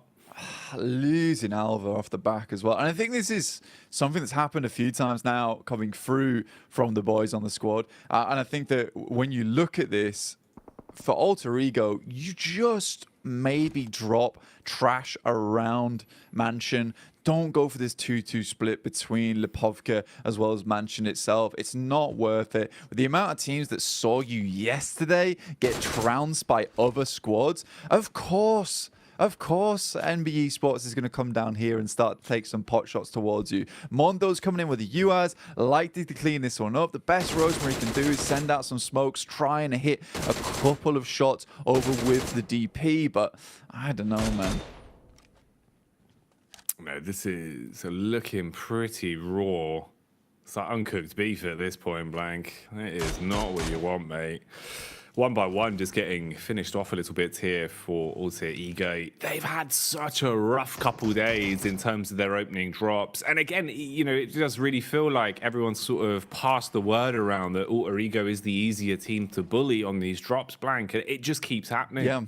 I mean, you make yourself an easy target, and teams will want those points off from you. And you don't make those adjustments, it's not going to go well in future.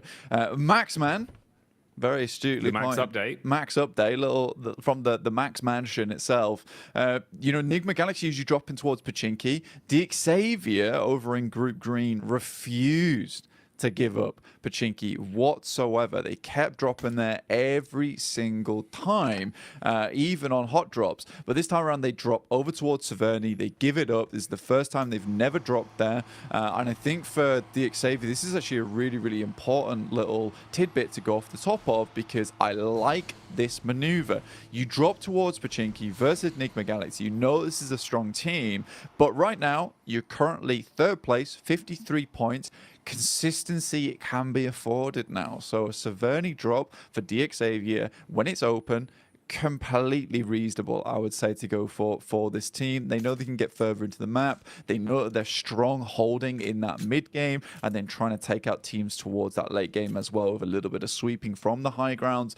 So I think this is a really good move from Xavier, and again, kind of feeds into that storyline, as if you made those points happen in that first day, you have a lot of room to switch up tactics, to switch up strategies. You know, if this is a case that Xavier would be on like 15, 19 points, they might have considered dropping over towards Pachinki and just trying to push it to the limit down there versus Nigma Galaxy, trying to win out on that hot drop, and then going out from there, because those 4 eliminations would be very nice. And you can't really fear that fact of, what if we lose the hot drop? You just have to go and think to yourself, we're going to win this hot drop, we're going to move from there, we'll take that central position and give it some really good rotational paths into the late game. Everyone else in this lobby is just going to get trounced by us. You just have to think that you're a much larger team than you actually are. Yeah, you've got to embody the stature, right? Make it, look like it's hard for you to fit through doorways, that kind of stuff. Build the confidence up by making yourself feel bigger than you are. And that was what they did. I mean, even back in Group Green, right? It was kind of them versus Bra, was just like the battle of Pachinki every single time, Blank. And DX were willing to fight those down to the bitter end, limping away with one player left if they needed to, or even conceding basically an entire run on one of our games of Erangel just to guarantee that drop. So I like the fact that they've at least moved away from that here and kind of thought, all right, we really did risk it, back then. Now it's a little bit of a different kettle of fish. Let's not go for those sort of plays. So good to see the improvement there and the adjustment as well, to be willing to even give up your normal confident drop. Man, drop is a word that is synonymous with Alter Ego at the minute, though, as every time we look towards the Elim feed, it feels like it's Rosemary that's just taking bullets from miles away. It's so unfortunate for AE for the way these games have been going. But again, here, they're just exposed. You've got a line of sight. MBE just keep putting the pressure on and Blank. Yeah, I think for Alter Ego at this point in time, it's just not looking good, right? And I think we said this multiple times at this point. There had to be a change coming today. Kalaris gave some really good points. Some very risky rotations. I think this one in particular was a risky drop as well. I think you can go for risky drops where they provide you a bit more of an idea of actually getting further into the game. But when you're dropping over towards Mansion and then split dropping in Lipovka as well, and you know that Pasija dropped towards Yasnaya, MBE Sports drop around this location as well, you're sort of playing with fire at that point in time. There is just an opportunity to, look, give up on the scouting early on. We have a very good read on where most of these teams move in from, just from watching a lot of the other games that have happened throughout the group stage. Let's just go for a 4-man push over towards Lipovka. We'll split out. We'll try and sweep up towards the top side of Kameshki and move down from there. There's a lot of good little pit stops along the way on that side of the map. So for Alter Ego, again, a risky drop, which I don't think was particularly necessary here. The Xavier, kind of expected from them. Move up towards northern side, take the high ground control, and play off the back of that one. So I like this from DXavier indeed. Mad Bulls also find themselves on the northern side of Yasnaya. Very nice little quick rotate from them, and a very hard shift over towards the eastern side, encompassing a lot of water in this one as well. So if teams want to get their feet wet, they certainly can if they want to live out this game a little bit longer. But for most teams, it's going to be either trying to sweep on this northern side or trying to hold towards some of these compounds on the edge. It's kind of a difficult position to play in. Some teams will be afforded some great spots early on if they were able to get here quick enough, but some teams on this outer edge will be struggling to find themselves a home. Yeah, man, this is one that's setting up to potentially be a bit of a community swimming pool circle if it keeps up like this. About 40% water at the minute, so landmass really going to be important to lay claim to early. Try and set yourself up as quick as physically possible and don't leave it up to another squad to already claim all of the compounds. The mass migrations are coming through. You can see everyone starting to make their rotate down towards the zone, trying to get there as quick as physically possible. Bit of contact on some of the players that are playing slightly more defensive as well inside of the compounds, just listening out for where everyone's heading. Mad Bulls stopping for a quick pit adjustment. Meanwhile, we've got the pull-up from Alliance down towards the compound of Rejects, and that nade was tasty, Blank. That was a 3-pointer straight onto the head of OCO. Yeah, certainly painful. In the meantime, Inco is getting picked up by Enigma Galaxy. That's on the south side right now. Both teams were rotating in, so some pretty decent shots, I assume, were being made from inside the vehicle itself. Very much a turret going through right now from Enigma Galaxy, all in one vehicle. Slightly dangerous, but it's worked out for them so far, with Inco taking one knock and a flush off the back of that. In the meantime, Malise Esports situate themselves all the way over towards Lipovka, try and keep themselves as safe as possible. Alter Ego regroup on the coastal side towards the east with 3 players, but surrounded by an N-Hyper as well as the Mad Bulls, who have picked up what I think is one of my favorite positions within the circus, a really nice ridge side that you can play from over on this eastern edge, and keeps you very clear. You do have to worry about some of the teams on the eastern side. See right now, Liquid Galaxy just cannot find anywhere to stay. And this is what I'm talking about. If you come out on the edge here, you are going to be driving around a lot. And it's even more terrifying the fact they're in one vehicle, which is exactly why they try and get into a second, but not before Coops is pulled out of it. And Freak will just have to leave off the back of that. Man, it's so unlucky. You see the heads-up play there, trying to dash the smoke can before the drop, so it blooms to at least give him some sort of cover. But unfortunately, Udo Alliance had such a good angle, such a good line of sight onto that position that they've basically just been gifted a freebie. And the situation there worsens even more for them. So you're still driving around looking for a parking spot in a never-ending garage. And there will never be a parking spot blank because everyone is already set up with guns, using these parking spots as compounds to play in.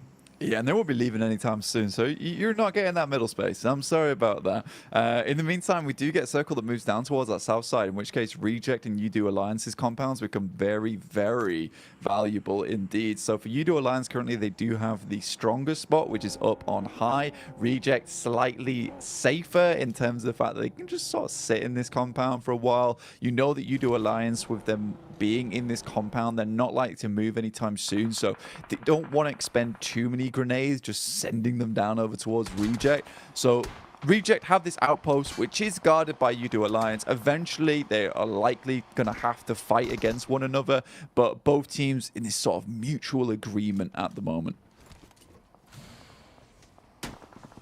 Melise as well, hitting a nice shot across onto Freak and dropping the man.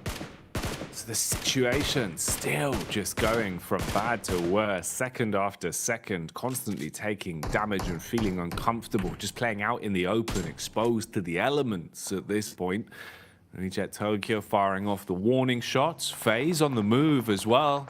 Round the side of the ridge, contact from inside of the building. Ifan spitting bullets at him, seeing if he can keep the pressure on.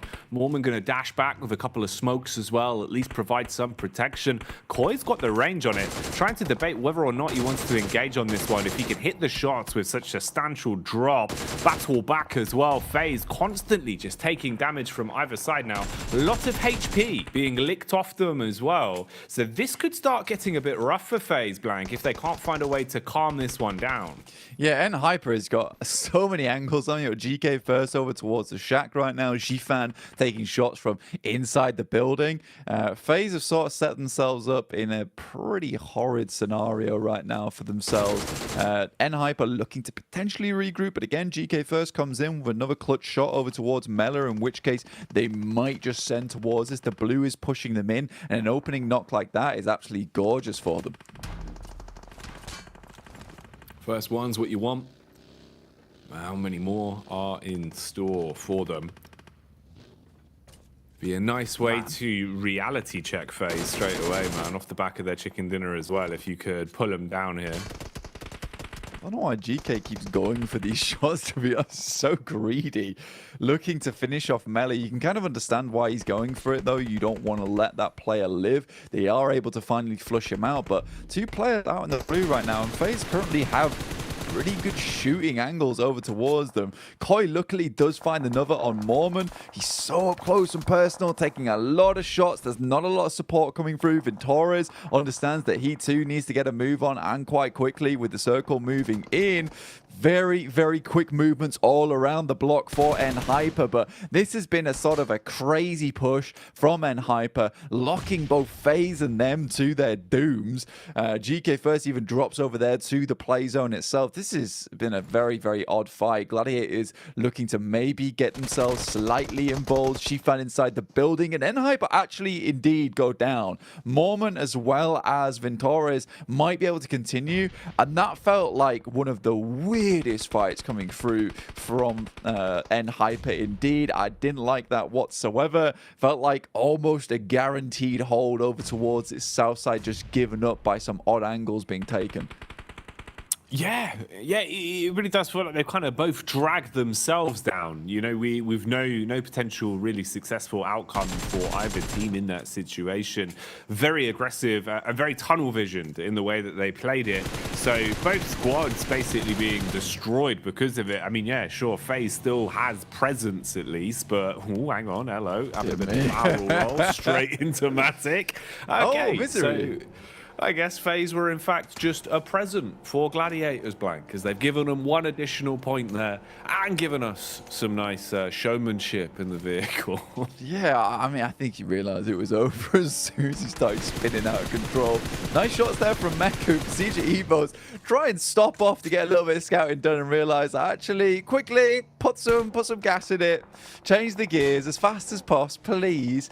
Nice rotate from PCG Evos. They do get in front of the guys from Gladiators, which is probably not what Gladiators were hoping for. If they could have maybe got a little bit further ahead instead of being stopped off there by the random player from FaZe coming through, maybe they would have been in a better position where currently PCG Evos is though. But you look at the lay of land now, where we're currently playing over towards the south side.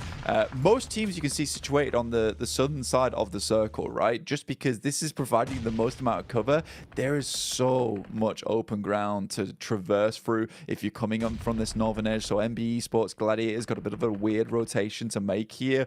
Gladiators could take the fight here versus Pasija Evos and potentially move off from the back of it. But there's going to have to be some good nades, and Kitsune does not spot the player off towards his left.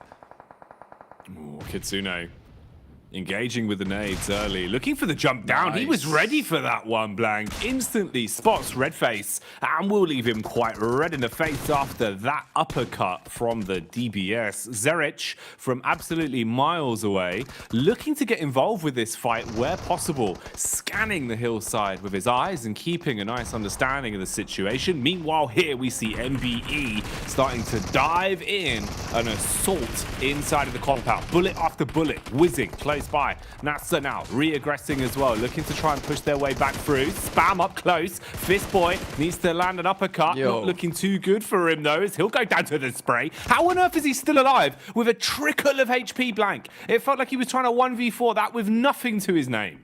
I mean, Xenox did an incredible job there, but his quest coming in over towards Reject. They're holding on as best they can, and the crash is just not working out. Luther immediately gets inside. They want to keep hold of all four members here. They know they've got a strong position to be working with. Duello moves in, tries to clear out the player, but he gets a nice little sideswipe back in towards the door. Finally, it's over, as Tixi will pick up an elimination over towards Fahidan. But 6 eliminations for Gladiators. Once again, a pretty decent result for this squad. They'll have to push on through, potentially third partying down towards this position on Reject could be a good idea, but even Meku still putting on the hurt versus Inko, holding on whilst Kitsune scouts towards the western side of the circle. This is far, far better for Gladiators so far. You can tell the teamwork is here. Yesterday they just felt so disjointed. Well, they're just fighting as well, Blank. I think that's the one big difference, right? Is we're seeing them play so confidently now where they're actually pulling up, looking like they're going into these engagements with the idea being to win them, with the idea being to get elims. Whereas yesterday, it felt a bit timid. It felt like they were playing inside of a box and kind of waiting for teams to come towards them. So I'm glad to see it. Definitely a much needed facelift for Gladiators, looking a lot more like the side that we like to see, at least. A lot of movement going on now as well. Bit of reshuffling. There's a ton of commotion down here. So everyone's kind of ringing the proverbial dinner bell, if you will. And it started to bait in the rotators, the mandem that want to pull up and try and squirrel away some of the points. So let's see if that'll be a potential outcome here. Roadside shenanigans for NBE. Meanwhile, Melise engaging on Origo. That was big, Blank. Nice nade to open it up. Yeah, an absolute chunky nade as well. Kisyu looks for another, sends it in, but Origo is chucked away just for the time being. Smoke's been dropped down by Melise Esports. They don't want to get caught off on the side here. In the meantime, Becker on his lonesome trying to take down the rest of DX Xavier. Does find at least Levi's here, which is fairly impressive indeed. CEO later off in the wings, looking to see if he could spot any of the players here in Lipovka. Alter Ego, they drop in Lipovka itself. This is where they've resided for a very, very long time now, looking to potentially get a little bit more out of it. But Melise have them surrounded. Reject once again, surviving their position, will have to move forward. They know that U-Do Alliance are behind them. U-Do, what can they do in a spot like this, playing on a hillside? Flax adjusting the crosshair, paranoid about the smoke expiring to his left, but wants to prioritize the correct angle, hoping they can get some shots off onto Reject. Once they expose themselves, they've got a three-pronged smoke wall blocking themselves at the minute, with the tree geometry providing a bit of cover as well. Slowly pushing their way up past the bushes now, as Lufa will jump in the rotate car. Oh, should have got info on that as well as he drove up. Seems like he knows he could be peeked from the ridge side. So we'll smoke that off and try and cover himself. Clark's up top, Blank. Man's got the DMR as well to work with potentially here. Seems like it's the shotgun also. Nice little DBS for close range engagements. And nades to boot. That could be a bit of a banger. Seems like it should be on target, but slightly off the mark.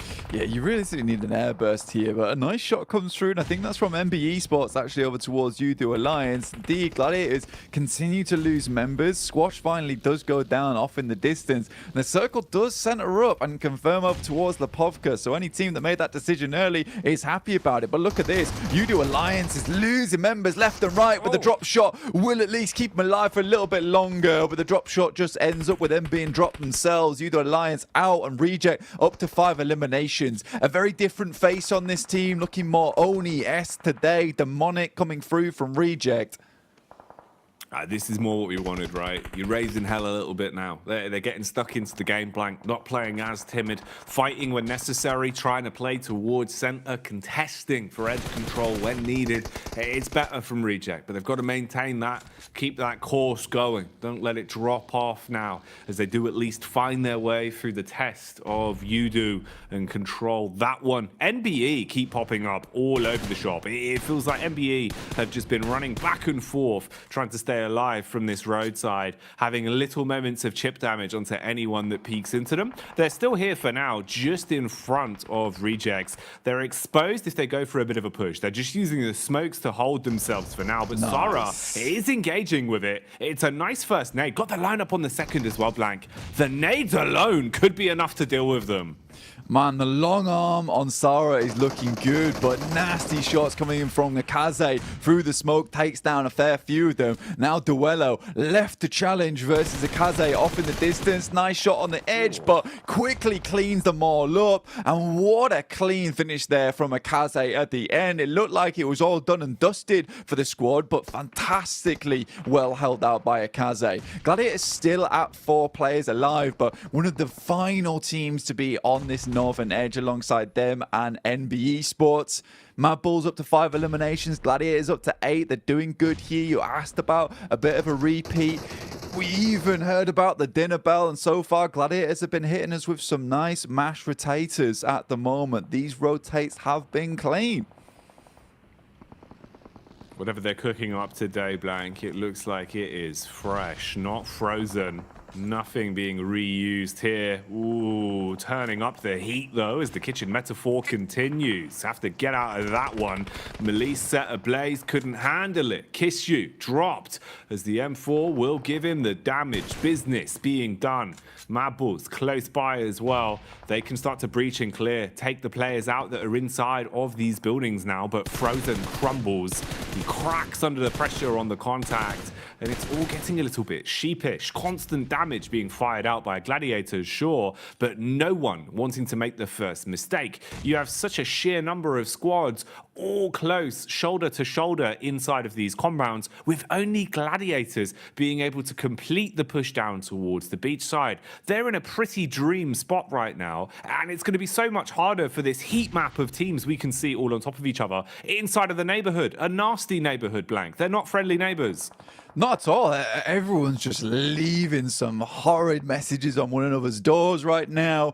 People just aren't picking up the newspaper. They're turning the Amazon delivery guy away. They will not be handing that through the post box to their next door neighbor at all. But for Gladiators, what an incredible circle for them. Moves up towards this north side, and they've had direct contact with a lot of these teams on the southern edge. What's great about this rotate from Gladiators as well is that they forced out the Mad Bulls from this position just with sheer sheer firepower. Up to 9 eliminations, set 50 points after the back of this game, just around about 18 points behind Mad Bulls, who we know had a great day yesterday. This has been very, very good stuff from the Gladiators. And again, it's that pressure off in that first game that allows you to succeed later on. They're moving in over towards MBE Sports. Sec, barely any HP. The vehicle flies over the top and Tixie's there on a Kaze. He's quickly put down and MBE Sports is out. Oh my goodness me, Gladiators are fighting. What are we watching, Blank? Is this a Michael Bay movie? Because that was a blockbuster. They come flying through the air, hit the griddy on that one as the shot connects mid-movement, and then they just continue on as well. This is ridiculous. Meku and Kitsune just putting bullets down range, Blank. They are farming. This was a great move from Meku as well, mate. They left him behind on the side swipe just in case anyone was between the trees. Likely Meku's going to be a sacrifice in this situation, but he's got great lines of sight over towards Duxan, providing very, very difficult terrain for Duxan to deal with. They step out of the way of the bullets from Kitsune as well as Tixie and Matic. They step directly into the bullets from Meku, who's very much safe on this outer edge. Luckily, Zipian is able to get some shots back over towards Kitsune, but it's just Meku and Tixie lighting them up. They're the Hydra right now, Blank. It feels like if you sever one head, 2 more will grow back in its place. That's what Gladiators are doing right now. A single knock results in them finding 2 elims, or the elims could keep on coming as well, but maybe it'll go in favor of Mad Bulls as Alter Ego wanted to try an ego challenge, but they go down quick. They've got cinder block shoes on that one as Melise third party and Mad Bulls hold on to their compound. Gladiators, though, still showing that they're handy with the sharpened steel, slicing their way through anyone that peeks into them. Now just pushing up the road to close down these and make sure these eliminations are theirs for good, Blank. Yeah, Tixie flies over towards that position, has the M4 in hand. Lovely nade over the top as well. Finds Hoxie. Now just Binny in the back here. Another nade flies over the top. Nice little Molotov. Will shoot underneath the vehicle. Has eyes on. Just needs to hit these shots now, but is sort of being cut off by the fire, by the smoke. Stands up to try and hit this one. The step out is there and Tixie gets taken down. Meku left remaining for the squad, but honestly, with the amount of damage the Gladiators been able to do, they've just been looking for those eliminations. We talked about this early on as well, Jackie, in the sense that eliminations desperately what you need. This is what you can confirm in these games. This is what you know you can handle, and I appreciate that they're just fighting for them. Exactly, it's the one part that you can control just by playing aggressive, playing confidently, and guaranteeing those eliminations. And that's what they've done. They've played for the elims here. Now they can try and see what they can squeeze out in terms of placement, because the other teams are doing the infighting for them. And it's whittled us down to only 2 players, really, you've got to worry about. Oh man, Mad Bulls licking their lips at the prospect of this one. They do find Meku. He's exposed himself from behind the rock. Now it's simple pickings. As long as Mad Bulls could reset, you do have an edge. The battle of attrition is in your camp. They're setting themselves up for a chicken dinner, but Zerich will expire. For Duxan, this is going to be a very, very important game for them. You know, 3 eliminations, it's not ideal. You go out this with a second place, 6 points, 9 points total. It doesn't feel great, but if you're able to get your chicken dinner off the back of this in a 2v3, you know, 13 points on this match feels really decent coming into the rest of the day. And with the blue pushing in, it is very, very ideal for them, but the Mad Bulls just look so absolutely clean today. They looked at yesterday as well, and they picked themselves up yet another chicken dinner. That is 3 in the space of 2 days. That's huge from Mad Bulls. A complete change of pace from what we were seeing from them, looking an awful lot better. And also now, Blank, it goes back to our point about the fact that you don't want to leave it up to another team to decide your fate in the survival stage. You want to make as many points as possible in the limited number of games you have to play. And that's what Mad Bulls are doing in droves. Yeah, it's a stressful game for Mad Bulls as well. Not an easy one. You can see that they're not super excited about this because it's more of a relief than anything they're able to pull off that chicken dinner. Playing within Lipovka, there was so much infighting in that area, getting forced out by the Gladiators. I think it was a very wise move for them to actually just send across from the rock side in the water towards those buildings. Yes, they had to fight for it versus Malise Esports, but they were confident to do that, and it sort of gave them that winning position. I think things got dicey as soon as they started to see the circle move towards the north side. Like, have we made a mistake? Did we make the right call here? But you just got to follow through. 44,000 kilometers travel for Gladiators once again. These rotates are coming through quicker. They're more confident with them. I don't know what happened between the space of yesterday and today, but there has been some serious conversations between these lads on the team.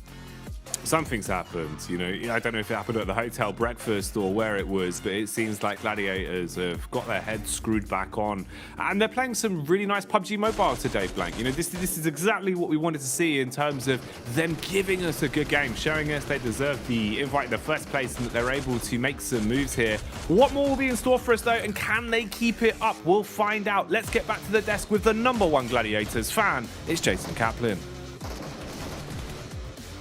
Sorry, I think Jackie mixspoke there. Mixspoke. That's the #1 Gladiator fan ever. But we have to say, it wouldn't be Gladiators if they didn't show up exactly when they needed to kind of advance on through in an event. And hey, you know, credit to them, another massive game for them in terms of eliminations, great positioning as well. They were able to crash in NBA Esports and kind of do the exact same thing, just the other way around from the prior match. But also, Mad Bulls, man, like, there's so many things to talk about. Oh, you know what? We're not gonna talk. No, let's do it. Maxman talked about Gladiators, and then we'll hop to what I have ready for Colaris. Okay, Jason McSpoke. But okay, Gladiators. I didn't want to talk about them because I didn't want to curse them, Jason. Okay, that was the reason behind it. Now I see. Okay, but right now, Gladiators, of course, playing the high ground position, able to leapfrog in the position that Mad Bulls left open after they regrouped from that 2-2 split was a really good spot. And also, one thing I enjoyed, Colaris, from Gladiators is they tried to go for that high ground on the road. They tried to fight Best. They tried to also fight Duck Sandwich. Ended up not working out, but I think that if you're not in the city, you want to avoid a lot of that fight happening in Lipovka. Going for that high ground does give you a bit of an advantage. It didn't quite work out because Duck Sand had such a good angle, but I think that was going to be a game-winning play if they could survive until the later stage. Honestly, yeah, go on. Ahead. No, you go on. I was going doolally in this game, if I'm honest, Jason. I was going crazy because how often do you see a basically close to Lipovka end like this? And for teams to try and manage their way through that, as you say, with Gladiators doing really well in terms of the eliminations and then going to the west for the rotate to try and make this work. Never mind, Mad Bulls winning off a 2-2 split across the rocks of north of Lipovka and in Lipovka.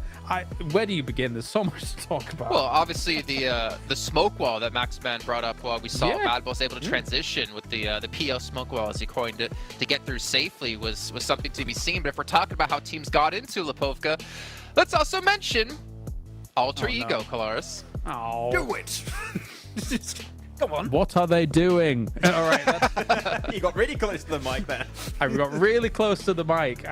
Okay, they're the Lipovka dropping team. Where were they? They moved west, right? They lost one to Heaven as they were walking through to Heaven, which is ridiculous. And then they moved north, and then they have to swim all the way back to Lipovka. They are lost at present. They are taking, I said it before this game, constantly taking risks here in PUBG Mobile. They're playing a very risky style.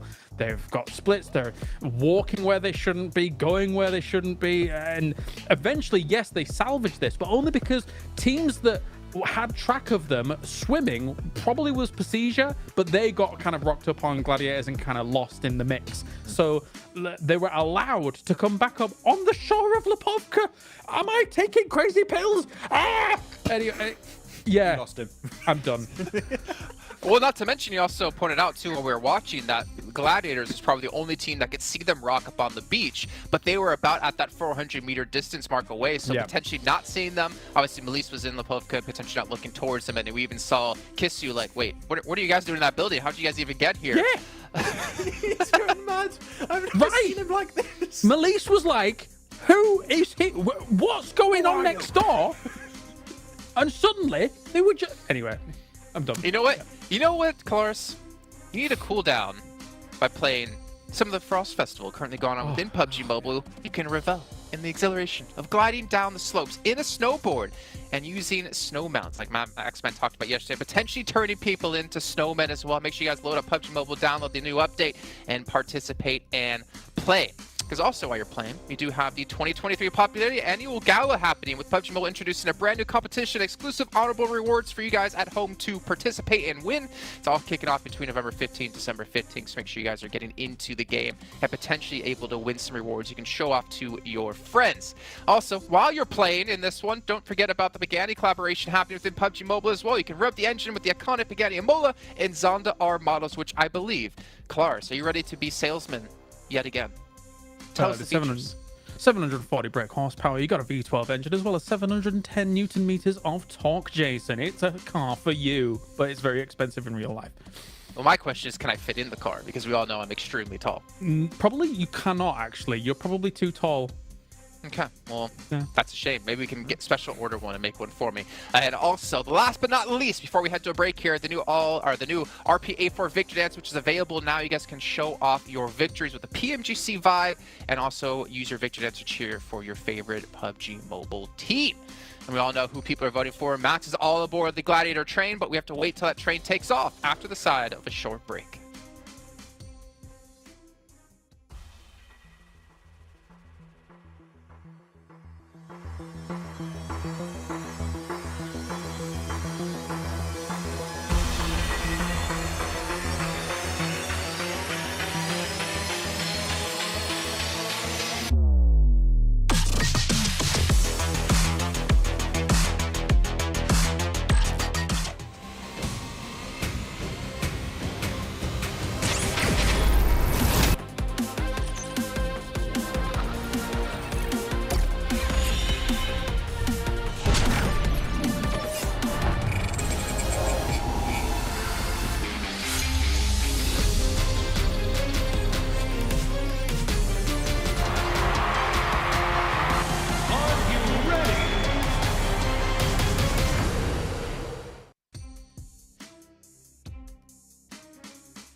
Well, Max, I know how you are the biggest fan of Gladiators, but luckily for you, we don't have to talk about them too much more because it looks like with the points they've gotten these last two matches alone, that should almost guarantee them a safe position into our last chance. However, it does get easier from there. Keep in mind, it's only 16 teams advancing from this into that, and it's only 5 teams advancing from the last chance to get back into the PMGC Grand Finals. So a lot of work to come for the Gladiators and obviously a lot of other teams out there. But as we are about to head into our second Erangel, my question is this. Clars, Alter Ego, are we going to see a word rotation again?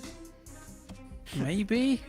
I think it depends on the playing path. I think they're probably going to... If the playing path doesn't favor Lipovka, I think they're going to try and go for cars and maybe fight someone. We'll see. Okay. Well, thank you for your contribution here, Max. Ben, we're going to head over to our commentators to kick off our second Arrow of the Day with Jackie and Blake.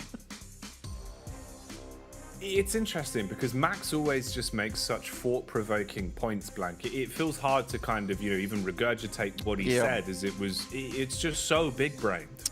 Yeah, you can't quite, grasp it a lot of times, and you do need to watch it back a few times afterwards and just really get the notes in there, understand what's going on.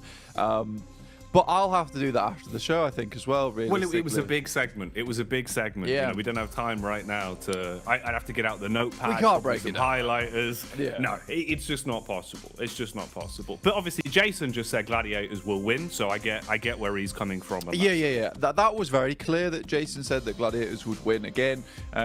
It's definitely going to be a Gladiators first place chicken dinner on this one. I think they're just playing out of their minds right now. I don't know what's gotten into them. What's quite frustrating about this, though, is that they're getting some flashbacks to last year a little bit, where they made it past the survival stage into last chance and then got pipped at the post over towards 5th place. And I don't want all the thunder to come now. I would quite like some of it to be reserved, keep a little bit of that lightning in a bottle for the last chance phase. But again, they've just started stepping up now. I don't know what I'm talking about, really.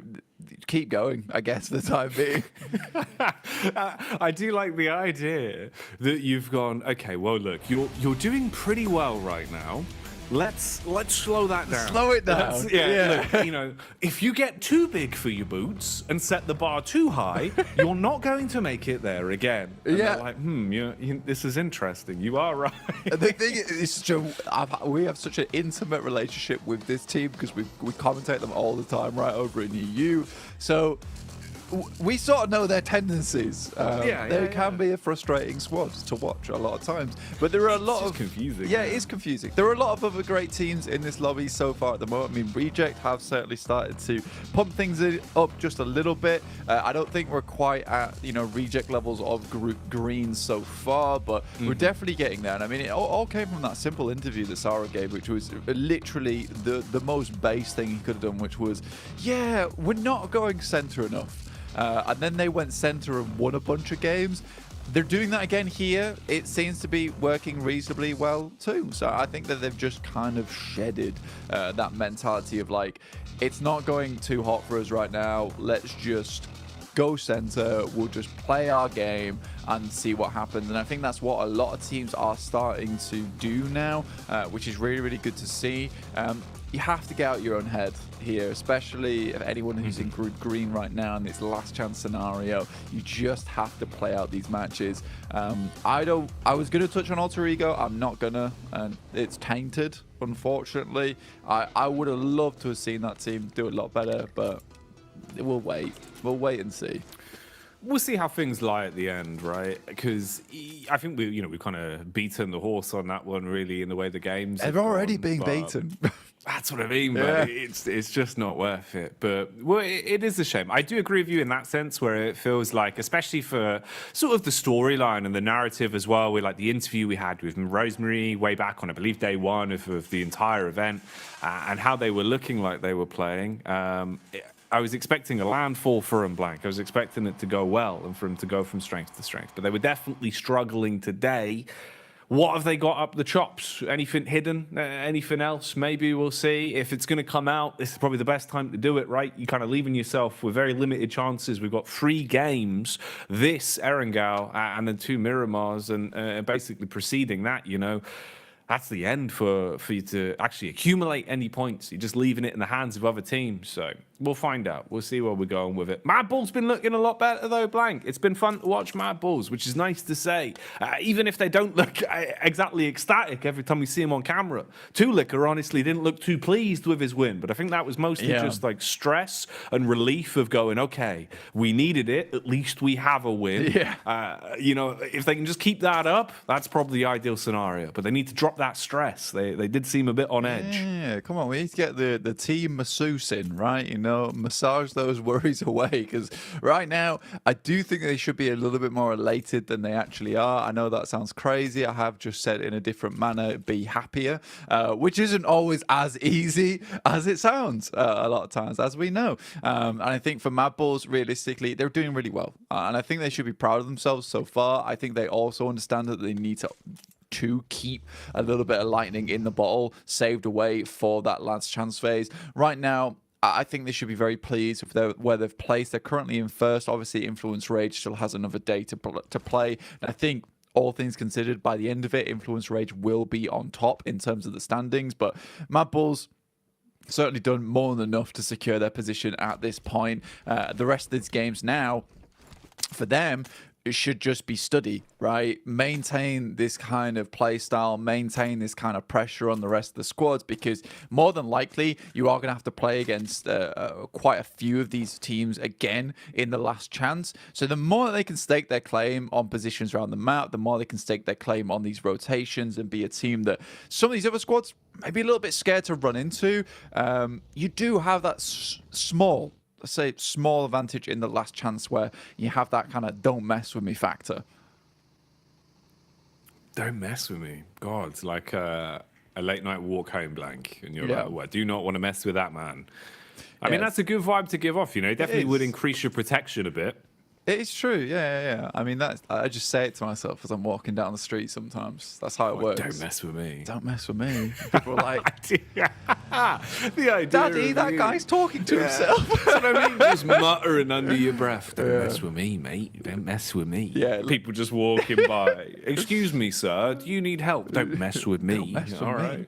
Yeah, it's less that I'm giving off hard man vibes and more that I'm giving off that I need to be in an asylum vibes, which isn't ideal, but it seems to work. It seems to work. Hey, look, to each their own, Blank. You know, unorthodox strategies do seem to work best. If your enemy can't prepare for it, you know, how can you? I suppose. Yeah. In some way, that's a sentence. He's done a 720 kickflip roundhouse. Oh my lord! Oh, let's see oh that my God. coming. The standard is a 360. Yeah, this is wild. Look at the man doing ollies in the car. That's illegal. But right, put the skateboards down. Yeah. Bloody hell. We need to get back in the game here, and some of these teams definitely need to get a rolling. Certainly towards that bottom side of the lobby, we're looking at N-Hyper, Udo Alliance. Nigma Galaxy sort of are disappointing us so far, I would say. And I mean, they're on our screens right now. Ragey Ocio will take down Lord from Nigma Galaxy. And again, they keep just hemorrhaging members, I would say, on their rotates. You know what? I didn't actually get to talk about this last game, but I will talk about it now, is that some of their rotates feel extremely greedy. I think that last match, most of the teams on that south side realized that, look, if we're on the edge already, I mean, they were rotating in from, what was it, Milta. They were battling out versus Inco early on. I think in that case, you just have to slow push your way in towards the circle. You're potentially not going to get a high placing off the back of this, but they could have easily taken up where Duxan was playing. Remember, Duxan got themselves a second place. Decent, good stuff. Yet they just drove around in that one vehicle, dropped out for a second one, lost Coops in the process, kept driving around to try and find another central position. And I think at that point, you just have to realize that this is not working out. Teams aren't just going to let you free roam anymore. No, it did feel like one of those where, you know, you're kind of thinking, you've thrown that away a little bit. You know, you did have a potential to try and see what you could actually get out of the game. Whereas instead, I agree with you, the rotation was a little bit careless, and potentially even just the idea to jump out at that point. You know, you're only going to delay yourself even more in terms of like the startup time for the vehicle to actually get away, right? And it just meant they went from a 4, stuck in a very small camper van, to a 3, still sharing just the one small camper van. Wasn't ideal. A couple of pot shots been going out here, though. We've seen a little bit of damage coming across. Mad Balls have suffered one knock as well, so at least they're seeing what they can do to patch up the situation.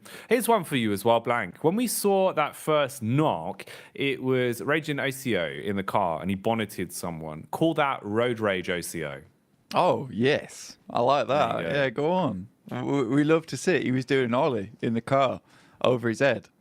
It was good stuff. We enjoyed it. We love to see it. For Reject, not quite towards the central right now, but a single elimination, that'll do the trick. They'll be happy, pleased with that one. DX Xavier also pretty pleased their position up towards Severny, right? You know, they don't drop Pachinki, but they get themselves a fairly good position to work their way out from. They've got a lot of positions they're currently holding on to. Now, DX Xavier, typical rotational path up towards this northeast side. So for them, again, we'll be going for something like that. Gladiators are just cutting straight through them, though. A bit of a dangerous push, I would say. I mean, you still have Tixie and Matic on the backside here with Kitsune and Meku going for this scout early on. You can see them starting to get a little bit squeezed here by the hydraulic press of teams, and the rest of the squad just is nowhere near to support.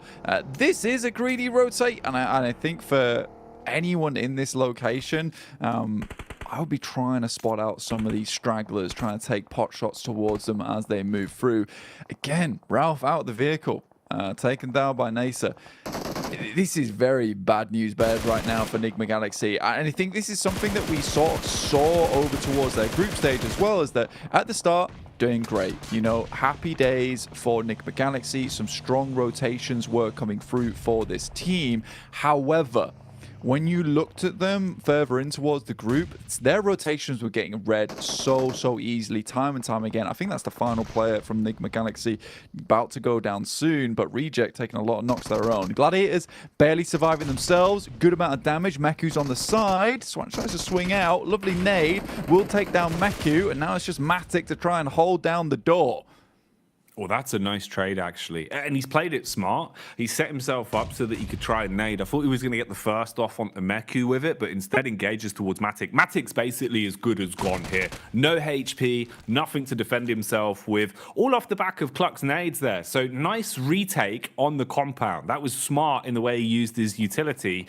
And that's unlucky for the Gladiators. So Jason Kaplan's prediction there not coming true, Blank, because they've gone down without a single elim on that one. Got a bit too big for their boots. Yeah, that's what I'm talking about. But they've slowed it down, as I asked them to. Well done. You know, this is more the Gladiators we're used to. You know, going down in the first 2 stages. That's great. Brilliant. Now, do something a little bit more next game. Maybe revert back to, you know, making not the greatest rotations. To be fair, that wasn't bad by any stretch of the word. I quite liked it. Unfortunately for them, I think you make that rotation a little bit too late. You've got players that are not quite on with the vibe there in the backside with Matic and Tixi, who are not up front and personal with Kitsune and Meku. And you just get shot at by teams on the side trying to get in towards that warehouse that UDO Alliance, quite frankly, had already had a lot of control over. Could have gone a different way if Meku maybe had found that second shot, but like you said, some great nades coming out from Cluck there on UDO Alliance. In the meantime, let's have a look at where some of these other teams are playing. MBE Sports up towards that northeast side. Not a huge amount of points found, but they're consistently in the game, right? And I think that's something that's great to see so far on that side. Yeah, they've been making a lot of cameo appearances, you know, even in situations where it's just 1 or 2 elims and they stay alive. It feels that they're always popping up to be a little bit annoying, nip at teams' heels and try and farm the odd points here and there. This is one that feels like it's just a matter of, you know, the chase at the minute. Feels like you're being forced further and further back, and Rejects know they're being hunted on this one. Trying to play with at least some map geometry to give them cover, as NASA are definitely roaming quite far out and looking to gain a good understanding of where everyone is stationed, using the reconnaissance of Xenox here with the one vehicle as a bit of a scout, and then having a backup position to fall back towards. Freak's actually still alive as well, Blank. All right, yeah, so that's just the one man that remained. I mean, his entire team basically got picked to pieces instantly. So I suppose it's best case scenario, how far can he go, right? Because looking at a placement game with this one, it's pretty early. Going to be a while on the stopwatch before we come back to that point. Yeah, I do think it definitely comes back to that case of Enigma Galaxy. A lot of their rotations getting read into towards the end of their group and not making too many adjustments off the back of that. Again, even in their group, there was a lot of feeder teams down towards the bottom as well, which just allowed them to make these rotations. And I think you try and do the same thing again here in the survival stage, where every single team is very willing to take shots and has great gun skill. Remember, these are the best teams in the world, all fighting out for a place in the Grand Finals to really display what their region, what their team has to offer to everyone that wants to watch. So I think that for Enigma Galaxy, again, it's just a case you can't just randomly rotate over heals. You need to have a bit of scouting going on. You need to ensure you know exactly where some of these teams might be playing, so you can angle yourself in such a way that you can cross and be out of the line of sight of some of these squads that might take shots towards you. If we see it again on that next match from Enigma Galaxy, where they make a random rotate like that and start losing players out the back of the vehicle, I would be fairly remiss to say that this is another team that's feeling like they're going to be in the bottom 8, because I don't sense an adjustment coming through tomorrow. No, I don't know how you'd give the whole squad a facelift in such a short space of time, right? I don't really think there is enough adjustments that could be made to really change things around quick enough. That's the problem. It feels like we're already getting to that point where, you know, the fine line, Blank, of squads that haven't already accumulated points, especially from Group Green, right? With how tomorrow's going to go, you're not even being there to make a case for yourself, just having to sit pretty and sit on your laurels of the points you've already accumulated. Definitely for a good majority of our squads now, we're seeing that they haven't been able to cut the mustard, haven't been able to really build enough points. But there's been a bit of a change positively for a few of them. At the minute, though, we'll see how things go right here, right now. We'll stick to the facts that we're being given. Again, Reject Tokyo look to try and get themselves a bit more center and try and set up early. Melissa are also on the move down, but most likely have to bypass their way through DX. Roadside setup from MBEs as well, as they've got contact. Inko taking damage from quite far away. The Mini 14 pounding the pressure out and buying them enough time to go back on the reds. They've got the ridge as well, so you're covered from the road. They don't have to worry about getting tapped in their head just yet. So they can get Mondo back up. But what's the game plan here? How are they going to play this one? Yeah, I think your difficulty comes in the fact that, you know, you're getting pushed in by the blue. It's stage 4. It will hurt. You sort of need to make a move soon, but Nasa's sort of unwilling to give up this position on the eastern side. They know how important this compound is to them over towards this eastern side of the circle. They don't just want to let a team get through for free. MBE Sports, on the other hand, decide that, look, we're going to take shots over towards Inko. Becker in the way, gets absolutely crunched, but lives off the back of that. Grazed by the vehicle, but not out yet. Becker continues to take shots and will finish it there and then. Broken leg regardless. Man, okay. Big balls are fire as damage is done onto the vehicle, and he tries to stand his ground. Becker quick on the medic maneuvers, trying to get the heal in. Meanwhile, when Lease, they're being attacked. DX have crashed onto them, but DS, they've crashed more literally just straight into the faces there, hitting the shots one by one. Melissa expiring as they've been stung by the Scorpions, it seems, Blank. Unable to defend from that one. DX can reset, pick clean the corpses on the floor now as well, and reset the utility they've got to work with, so they're going to be content. Meanwhile, back on the move, Xenox, he's been pretty damn quick with his scouting. He's been able to take some point man positions and look to get the damage out early. Again here, setting his focus towards the bridge. Wants to put pressure on Squash, who's so low, outside the play zone as well. So a single bullet he was hoping for, try and make that elimination his, doesn't go his way. Backs off with at least the read and tries to play with the rest of the team. Vitali, he's got a read on him. Trying to take a couple of shots off, but doesn't want to do this as a solo, Blank. Playing smart, knows he still has a team to work with, even if it just is the 3 of them. Yeah, Blue's really being the big pressure point right now for Inko, because they've got to move further in, but they know as soon as they start to head over towards the top side of this lip, they're going to be in angles of a lot of other teams that are inside the lobby. Freak here trying to hold his own up towards the Wizard Tower. You can see off towards his western side, you got Duxan as well, but Becker very happy to try and take this fight with an incredible hold versus these other squads. Freak, though, takes down Vitali, looks for another, but won't get it and will fall himself. So Enigma Galaxy come away from this game with a 1 single point up to 6 now. So a 2-point average for Enigma Galaxy so far feels pretty horrible. Quest get way further into this game than they have any others, and that's saying something considering we still have 12 teams alive. We see Procedure Evos off towards that central arena alongside with Reject and Hyper. This could be a great game here for Evos and starting to get some of that points potential on board. You'd like to see him have a good game as well. The talent that's there on this roster at times, man, feels so powerful. When it's a good sort of mix-up for them as well, when they come in playing off each other's comms very nicely, it's very fun to watch. So having a center position, having firearms in their hands as well, we'll see if they can bring the heat, if they can command respect the longer this one goes on. FaZe back on the move as well, looking to set themselves up as the smokes will be cast out bit by bit. Redface looking like he wants to try and at least have info on this, get the eyes on the situation. The engagement here, though, is pretty easy to clean up versus what remain of Inko. One by one, they have been broken and bruised there. So the Brazilian side move from the situation now as they'll go out again. That's unlucky in the end there. Inko, of course, fought hard to even make it here, Blank, and they are getting a little bit bullied. Similar sort of things have been happening to Alter Ego. Again, pressure applied on them. Fnatic from the side at least assists where possible, but he's got to scurry off, got to reset on this one now. Yeah, it's good potential here for them to hold out DX Xavier, right? But at the moment, it's not looking too good. Holds on the spray from quite a while, but at least does find the shots over towards Lamborghini, laying him low. Outside the circle will delay them a lot, making this very uncomfortable for the squad of DX Xavier to make it in.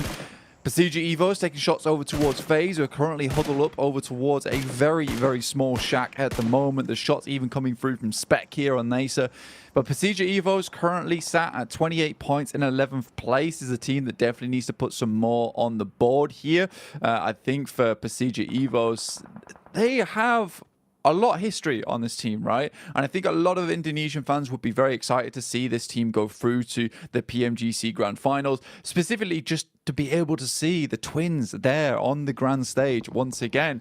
But 28 points, that won't cut the bacon just yet. They need a little bit more on board, and with this very central position they currently hold on to, this is a fantastic game to rack up some big elimination points, to rack up themselves a good amount of placement points too. You know, this should be a second, third, first place game guaranteed. It needs to be. It needs to come to fruition in that manner. Setting themselves up nicely on this one. So can they coax it out? Can they force a big point scorer from this one? And what's going to happen here in the close quarters engagement with so many teams shoulder to shoulder, all pushing further down? As soon as that zone starts nipping at their heels as well, it will cause problems. Isn't much breathing room, so you've got to fight for what you want. Pushing in now on Reject, looking to try and swoop in and steal the compound from underneath them. The nade will aggress first. Julo ready with the shotty as well, firing off buckshot from the DBS. Meanwhile, the building is burning. Lufa waits up close. Ooh, didn't even see that one, Blank. Swings round the corner, hits him, takes him off his legs. Hello. Genocio turns for the back door as well. Read this fight well, Blank, but he's been peeked from the window, takes half HP off him. Just waiting now on the off angle. Tries to back nade whilst his teammates are fighting tooth for nail. Nade's going down. Who else wants a piece of this fight? What is this? There's 3 teams on the same compound. Regioso sends out the side into the vehicle to get himself some better angles. He's fighting for his life at this point in time. Spec moves in. Hoxie's half HP, and Regioso's out on the edge. Surely he spots Junie, but he doesn't inside the smoke. And now Dukshan have another battle to get through. Need to get more players back up on their feet, but they're falling so quickly. Just Hoxie and Junie left alive. Junie, a veteran of these high-scale tournaments, but Nasa move in at the best opportune time. Will pick themselves up 9 eliminations off the back of this bad boy. Two players left alive, but on the southern edge, this is pretty decent stuff. Damn, that was an intense fight. That one was a lot easier. That's a slay down there, as we see both of Alter Ego's last remaining members quickly packed up and swept away. Beautiful fight though in the compound, man. Even in the way that Tokyo tried to play it with rejects bouncing back and forth, right? We saw OCO, smart heads up plays at least. Even though they go down in the fight, you could see the gun skill, the mechanics there were out in full force. Nice intense compound crash though leads us into the rest of the game as FaZe again continue applying pressure. Chow's been overwhelmed, gets bitten to pieces. It's actually Evos are able to steal away the final tag onto that. So getting the extra elim for their troubles. Para Jin, though, will be put down in the ground as he's picked off by FaZe. Now starting to make their move into the center, getting themselves closer and closer, and just trying to play off whatever geometry will actually provide some sort of protection for them. And Torres, suspicious about the smokes as well, knows that there could be someone lurking, waiting to peek. And he's got contact on Star. Quick flick there, hits the head blank, and shuts the man down. Yeah, very nice little shot there and pick up from FaZe. This is a really difficult area of the map to play, honestly. You see a lot of teams play this one out. You realistically just have the tower here. There's a slight dip as we head down. It's almost unnoticeable, but it does give FaZe a significant advantage, in which case they can take shots over towards DXavier. The difficulty is the fact that so much of the western side of the circle is still in play here, that Pasija Evos have a massive advantage. Despite that, FaZe is not letting that up. And it's so surprising we're not seeing Pasija Evos take a little quick peek over towards this eastern side. See if they can pick themselves up some more eliminations. Right now, they're currently running on 12 placement points, 16 elims. This is a game where you want to pump those elims up, even if it means you get yourself a second place. But I can see why they wouldn't want to give up the gas station here. But maybe just letting one player out on the loose, you know, sending to the side, find a quick pot shot over towards FaZe, because currently it's a 4-player team. They have a chance to try and take down Pasija Evos in the endgame.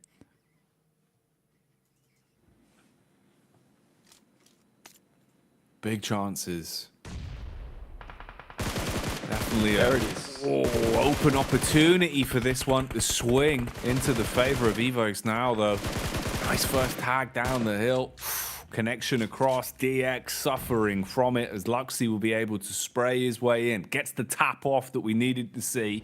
So the compound control still firmly in their favor, and they're starting to clear out the players that were edging closer towards them. FaZe, meanwhile, still down towards the ridge side. Mormon and Malaya playing together as they start to make their move up.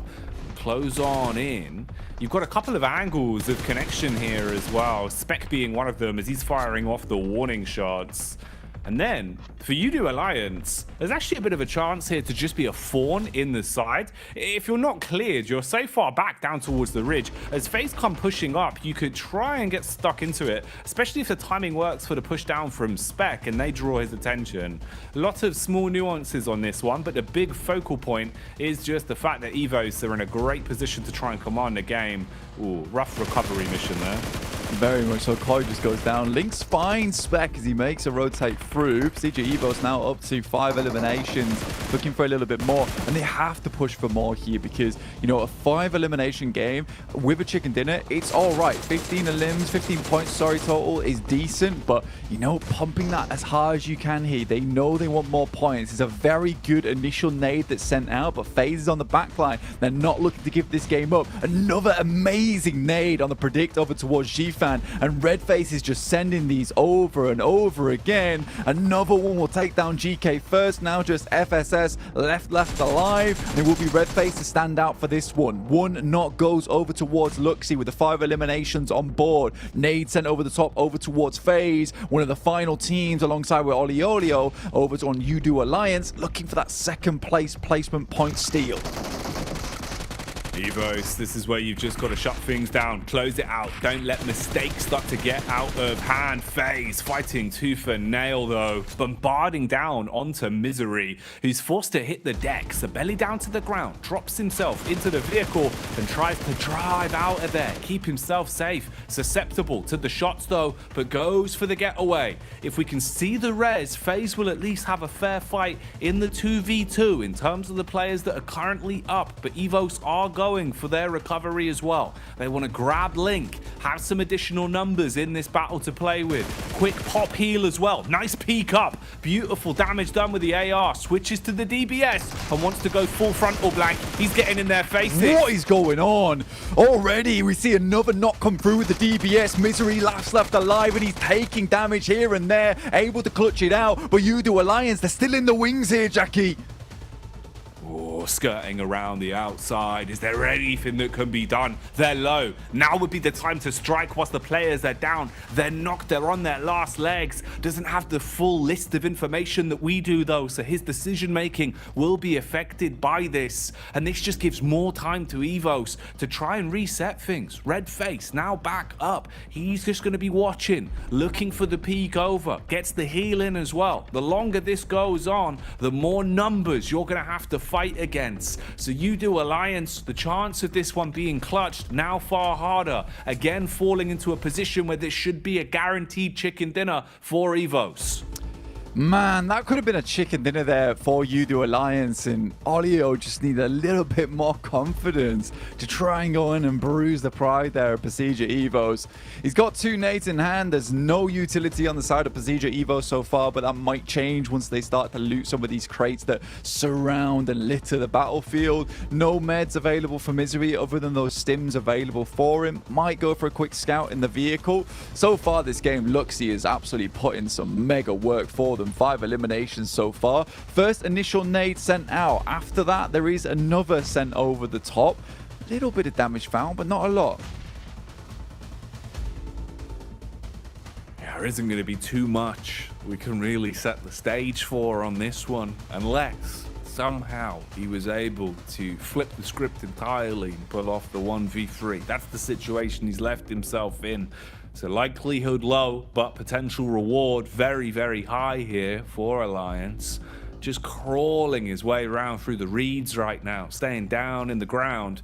Luxy is jumping around, trying to get info on this, just wants to spot where exactly he is.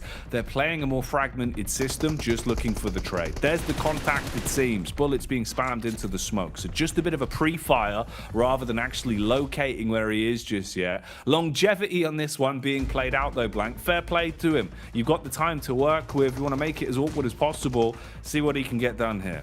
Yeah, I mean, the mistake was made way early, and this should definitely be a Pasija Evos win. But the thing is as soon as you see the teams go down to 2 and the amount of knocks that came through on the elimination field, Olio should just be sending in, looking for elimination points where he can. Does find a little bit of damage to start things off, but that'll be all it is as Redface finishes him off in a 21-point game there for Pasija Evos, which will make them feel a lot more secure in their standing, right? But yeah, I definitely think that Olio could have got, you know, at least 2 elims off the back of that if he just tried to flush 2 of the players, maybe even a chicken dinner if he just went sooner. I think, like I said, as soon as you see those knocks in the elimination feed, as soon as you see it drop down to 2 teams remaining, you just fly in. You just fly in because the result is the same either way. No, it's very true, right? There is no worse outcome. There's nothing that's going to result in you getting less points. You're not going to be forced into a third out of nowhere. I agree with you, man. As much as it's one thing where he didn't have the full situation, we obviously have a little bit more information. Going into a fight like that where they've just had that final fight, no matter what, HP is going to be low. He was basically in a 1v1 with a half HP player, but obviously didn't have the chops on him to go for it. You can see the excitement here, though. Evos looking very vocal. Luxy telling the stories from that one as they relay some of the plays they just made. Fair play, though, for what it was, Blank. Pasija Evos playing a great game there. Had a good setup early. They were confident in the way they wanted to take the compound and played it smart. So you do love to see that. Yeah, it's awesome to see Luxy like topping the tails in terms of damage and eliminations there. I mean, well-revered player within PUBG Mobile Esports, just fell off massively over the past couple of years, but it looks like he has really put in the work and he's returning to form, honestly. It's amazing to see because it really was that Luxy sort of was overshadowed by the likes of Ryzen and as well as Zuxi back on BTR. But look at this. Luxy's really making a stand, so he's constantly pressuring the issue, constantly trying to push for those big heights in the future, which is amazing. I'm really, really glad to see it. But again, Udo Alliance, a little bit of a throw at the end there, a little bit of a throw from Pasija Evos. They could have lost the 2 players there from FaZe, but just like Luxy, let's get back to basics with the desk. That's right, Pasija Evos getting themselves the victory here off the back of this. We lost Jason for just a little minute, but we will hold down the fort just as Pasija Evos held down Gas Station. Looking fantastic whilst doing it here, Max. Yep, and able to weather the storm with 2 teams pushing on their location, right, Kalaris? You had, of course, Hyper going downhill across the road, trying to go for the engage, which, of course, you are in this location. It's very easy to abuse with that third-person perspective. You can just jump, chuck the nades, get the easiest eliminations in the world onto Hyper, but then FaZe trying to go for a third party, and I really thought that was going to be the end of Pasija Evos, but it's down to Misery. He's able to clutch it up, go for the res, and get rid of the final player of Yidu Alliance. That is how you hold down a position like that. You just make sure you can use those walls to its full potential, and that's 21 points here to start off this match. Absolutely. Oftentimes we see the Gas Station as having a little bit of a vulnerability, right? Because there is that small little gap underneath the walls. However, they did a great job of zoning people away from even having angles on that little gap. And then, as you say, blasting them with the nades as they came close. So 21 points go their way. NASA, for the most part, we thought might have a grasp on Gas Station, kind of moved a little bit to the east, but eventually just started blasting everything anyway for those south rotates. So I mean, it's a really big game for them as well. I think it was J7 that was in the warehouse, and they had this, not in the warehouse, in the gas station, and they had this massive 4-man split, and I thought, okay, they're going to wait for the next circle, and based on where it goes, they're going to regroup normally in what I thought at the time was going to be gas station, but no, they regrouped to the eastern side, then wrap around the southern side of the river to fight Inko, which I was a bit surprised by that, Kalaris. I didn't expect them to do that. They just completely obliterate Inko. Then third-party reject that were fighting Duxan come out on top of that to get then, as you saw, 9 eliminations. It's the craziest way to get to that point, but I mean, the eliminations showed up, so I can't argue too much. They got the points. they needed in this match. No, indeed. Them alongside Xavier as well, with the amount of limbs that they were able to garner. Very important for their campaign across what is only 2 days of gameplay. With also UDO Alliance kind of making what I would say almost a surprise entry when it comes to the upper echelons of this game. Not necessarily because of the circle and how things were playing out, but they were in a very wide split to start things off match for UDO Alliance. And then I think when it gets down to that 4v1, 3v1 scenario at the end, it's very difficult for him to make that call to try and crest the hill, right? Considering the elimination feed and how it all works out. Exactly. You just have a big lack of information. It's like, did the entire team get flushed out? Is there just one 3-man team remaining? Is it going to be like a bunch of solos? We're just not quite sure at that point. So let's not take the risk. Let's try and survive to try and just secure second place. So I do get the idea. If he did know that was a misplay, but I just, as you said, I don't think he had the information that it was a full squad. So if he did know, then unfortunately it could have been the good time to strike, but it was still a second place. So a good match, and currently the best match for UDO Alliance. Hello, Jason. I was actually just doing my impression of Gladiators that game, just not being here. I don't know, that's a little mean. But I think this game, though, was mostly just about the teams who desperately needed to get some points under their belt, getting those points under their belt. You guys already talked about Besieja. Obviously, this is their last day of play as well, so they really have to rack up as much as possible to build that buffer. UD Alliance, this is the first time they are playing, so they can get some steam going here as they go on forward into this one. And Nazir, which, I mean, 9 eliminations, that's a good start. I think for me, for a team like that, it's a confidence booster. It's to show them that, okay, we can compete against these teams, even though we might have been struggling the first couple of matches, but where can they go from here? And obviously, we still have that one Erangel left to come today. Gladiators, going out early, but again, they should be relatively safe. Alter Ego, not really much to say about them either. If you had anything to chime in with Colars, but I mean, not gonna honestly, force you.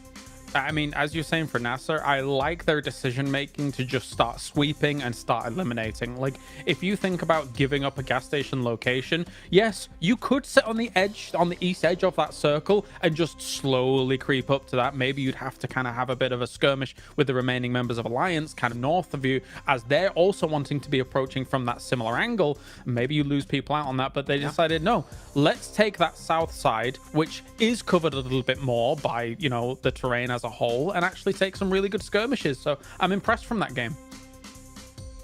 I agree. Well, we'll see if they can maintain any sort of momentum though going into the next match here. Let's throw it back to our casters, Jack Gimbley. Thanks, Jason. I know, man. It's a treat blank, right? With the way that the games have been going so far today, they just keep delivering. We keep getting some real moments of excitement. So honestly, I'm just kind of living for it, man. This is a good time to be enjoying the survival stage from a safe position, anyway, right? If we're in the games, different story. But watching them, I'm having a field day. Absolutely. I love that, Jason is so excited that he went slow-mo for that throw. That was amazing. Beautiful stuff. We got the hands up. Everyone wants to speak to the teacher, apparently. Tulika doesn't know what's going on. That's fine. Zerich is slamming down. What a weird scenario that was. Okay. I do think... Yes. 2 boys in the back, like, we're just here. Zerich and Tulika doing everything. Zerich is like, another rotation gone wrong again. But to be fair to the Mad Bulls, I think, honestly, Tulika probably is a little bit stressed because he has done so much work for them. I think he's really, really doing well for the team. And they should be very, very pleased with his results because I think he's come a long, long way in the year he's been playing with the Mad Bulls. It used to be a case that he was a bit of a loose cannon on the team, always going a little bit too far away from them, but he plays much more as a good teammate now. Supporting Zerich and being a great frontliner without getting too aggressive. So I've been very, very excited to see the development coming through from Tulika in particular.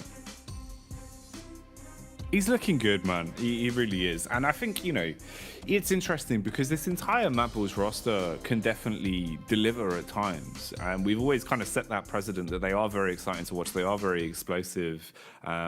It just wasn't super consistent, was I think the problem with it. Whereas now, at least into survival stage, it kind of seems like something has clicked and they've realized, we really need to make sure that we're the ones making our own future for ourselves. So we're free chicken dinners already under the belt, which by and large, that's no easy feat. They've definitely had to put the work in. That's over the space of the 2 days as well. And we're only really, a handful of games in today.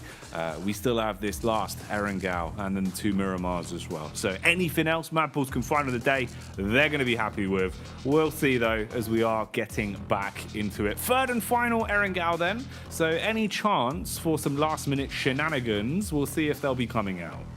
Yeah, I mean, for some of these teams, you might want to go for a hot drop potentially. It's the last map of the day, so it's one where you could pull out some secret sauce moves on the Erangel match, especially with Group Green, this being their final match of Erangel they will be playing, so they could surprise some of these teams. Maybe. We'll see what happens if they just keep it basic, though. I think a lot of these teams are kind of really leaning into consistency more than anything at this point in time, realizing that, look, it's not easy to pick up these points, and I think for us, it's just a better idea that we just keep things going the way they want it to. But Zerich actually drops over towards Nasa, but I think this is more of a case of this playing path causing this more than anything. But this is going to be difficult, particularly with the fact that a lot of the Mad Bulls are not in close contention. Luckily, they've got 2 shotguns, which are going to be extremely useful in this close range combat that they're going to get themselves into very shortly.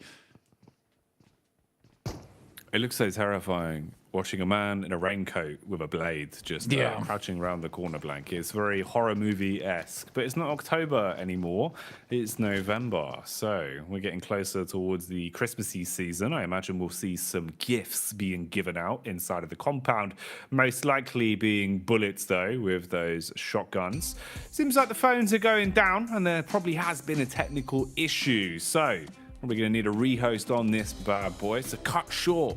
Not going to be seeing any shenanigans on this one. We'll relive it, get things sorted, and then get people back in for another test on the old Erangel.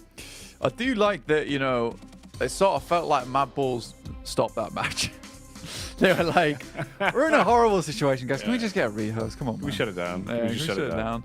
I mean, I think most teams, considering how quickly we got that rematch as well, down, slam of the desk, considering how quickly we got that rematch going through as well, most teams would be pretty pleased with how that one worked out, considering how horrible that playing path was, right?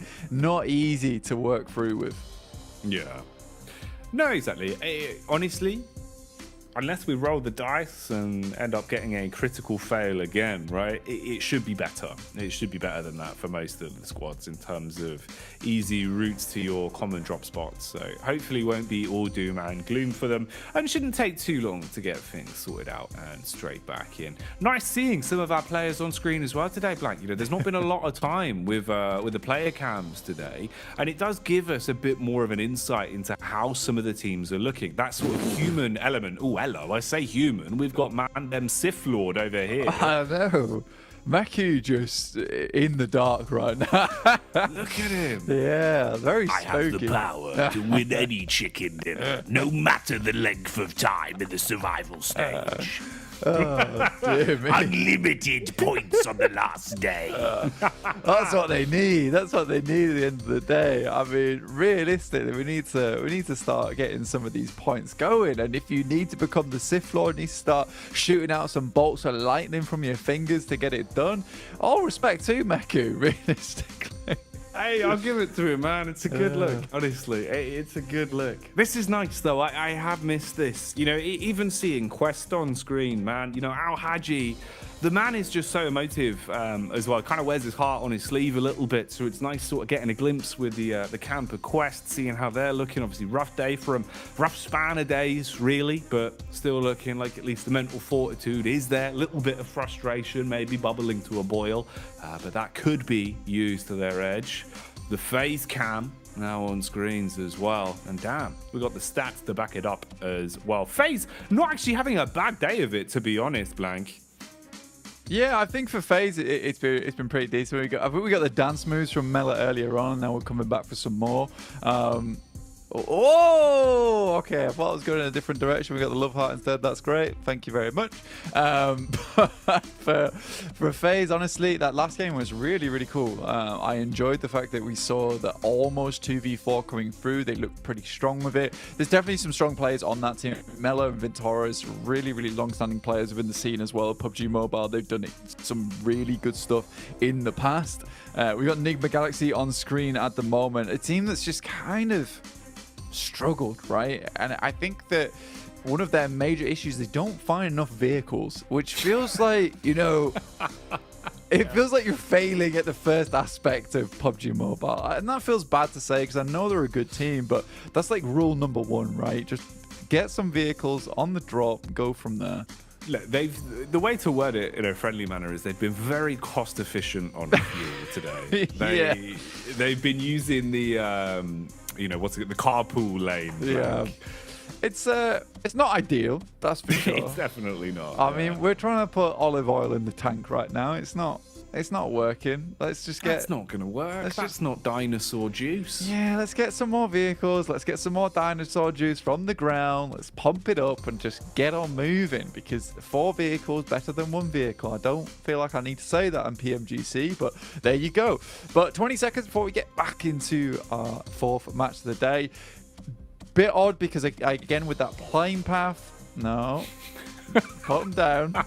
I do love the idea that they've not communicated this to Liquor at all. So he's just sat there like, why do they keep putting their hands What's going on? They're all becoming mannequins at this point in time. We don't exist. These are just stand-in dolls for Naomi as well as Frozen. Right then. Well, let's get our seatbelts snapped in as it's time to go back to Erangel. Last game of the day today for this map. Following this, we get the back-to-back Miramar. So a bit of a change of pace there, a bit of a change of scenery that will be just around the corner. Who's getting that last chicken dinner on Erangel, though? And how's this game going to go? Let's find out. Plane path, a little bit nicer. Yeah, way nicer, actually, on this one, because I think whenever you get that plane path that moves down slope right on the edge of the map, you're given so many limited options, especially forcing a lot of teams to drop over towards the Sosnovka military base as well. And if you do want to get towards one of your original drop spots, you sort of have to drop toward that middle third of the plane path, which means that more than likely you're going to run into at least another 10 other teams trying to do the same thing alongside with you. So picking up some of those trash drops, trying to pick up those vehicles, going to get very hairy indeed. So with this plane path, you're going to have a lot more room to drop out when you want to, and kind of spread yourselves across the map. Even though it is far off towards the western side, a lot of teams will be much more pleased on their approach. Nacer dropping over towards Rozhok right now, alongside with the Mad Bulls. I don't think they'll be dropping right on top of them potentially, but we'll wait and see. We get another circle, very similar to our last one on our angle, up towards that northern side of the map.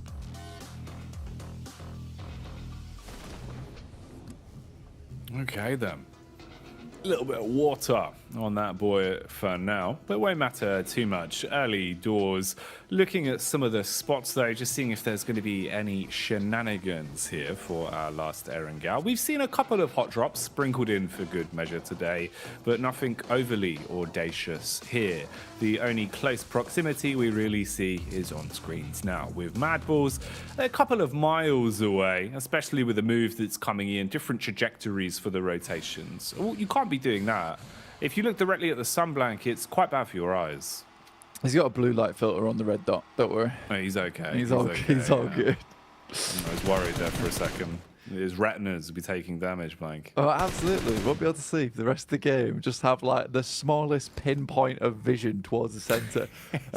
Really realistic PUBG Mobile. Yeah, I've looked at the sun. And I can no longer see. It's not good. Can we get a rematch, please? Rehost. I've been flashbanged by the big orb. What is big orb in the sky? I do not understand. Where has this come from? Who is he?